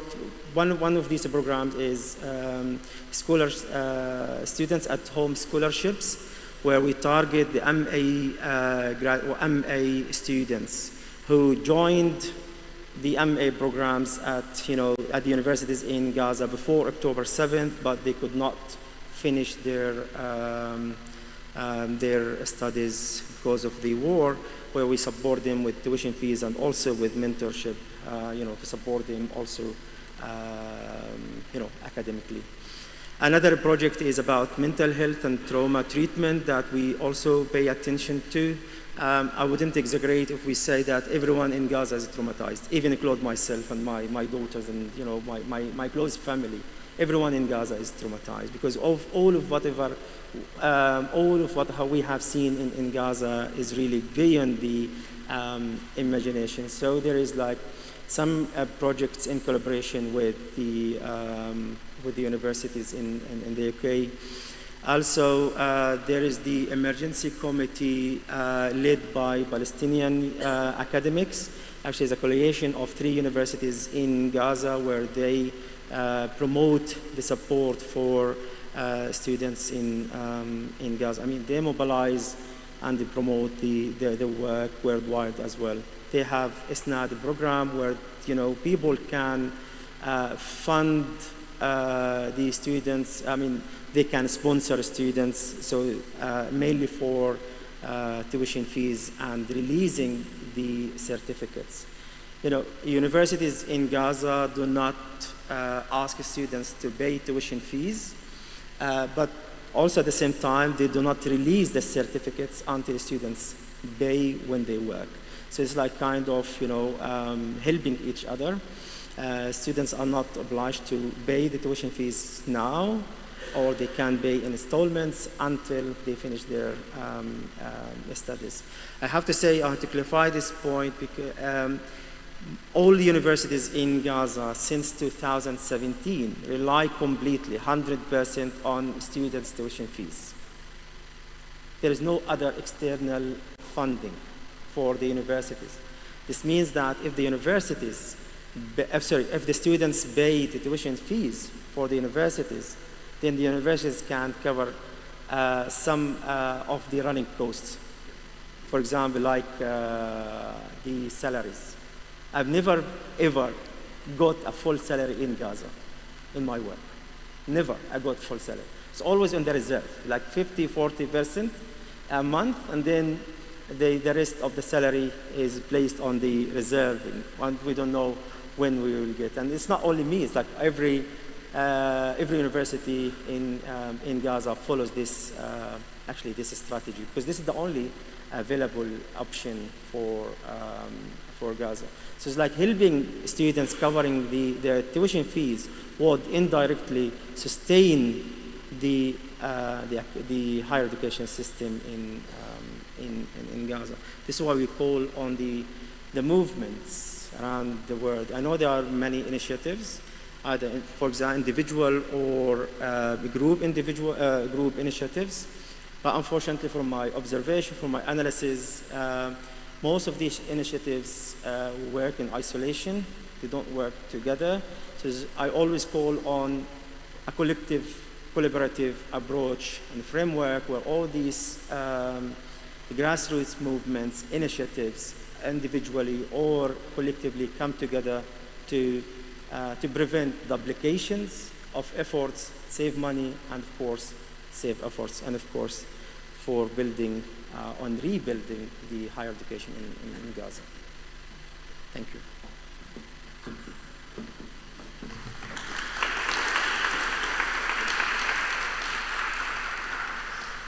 Thank you very much. For members of the jury and all of those who do investigate, listen, read, search, and document, on our YouTube channel, Witness I, there are many testimonies and many interviews called Expert Talks, where experts have been analyzing the amount of devastation when it comes to archaeological and historical inheritance that unfortunately is being destroyed every day. So also you can find all the information on that channel along with the Gaza Tribunal YouTube channel, where you can find everything that you might have missed today or yesterday. For today, that's it. Thank you very much for your time and for your attention.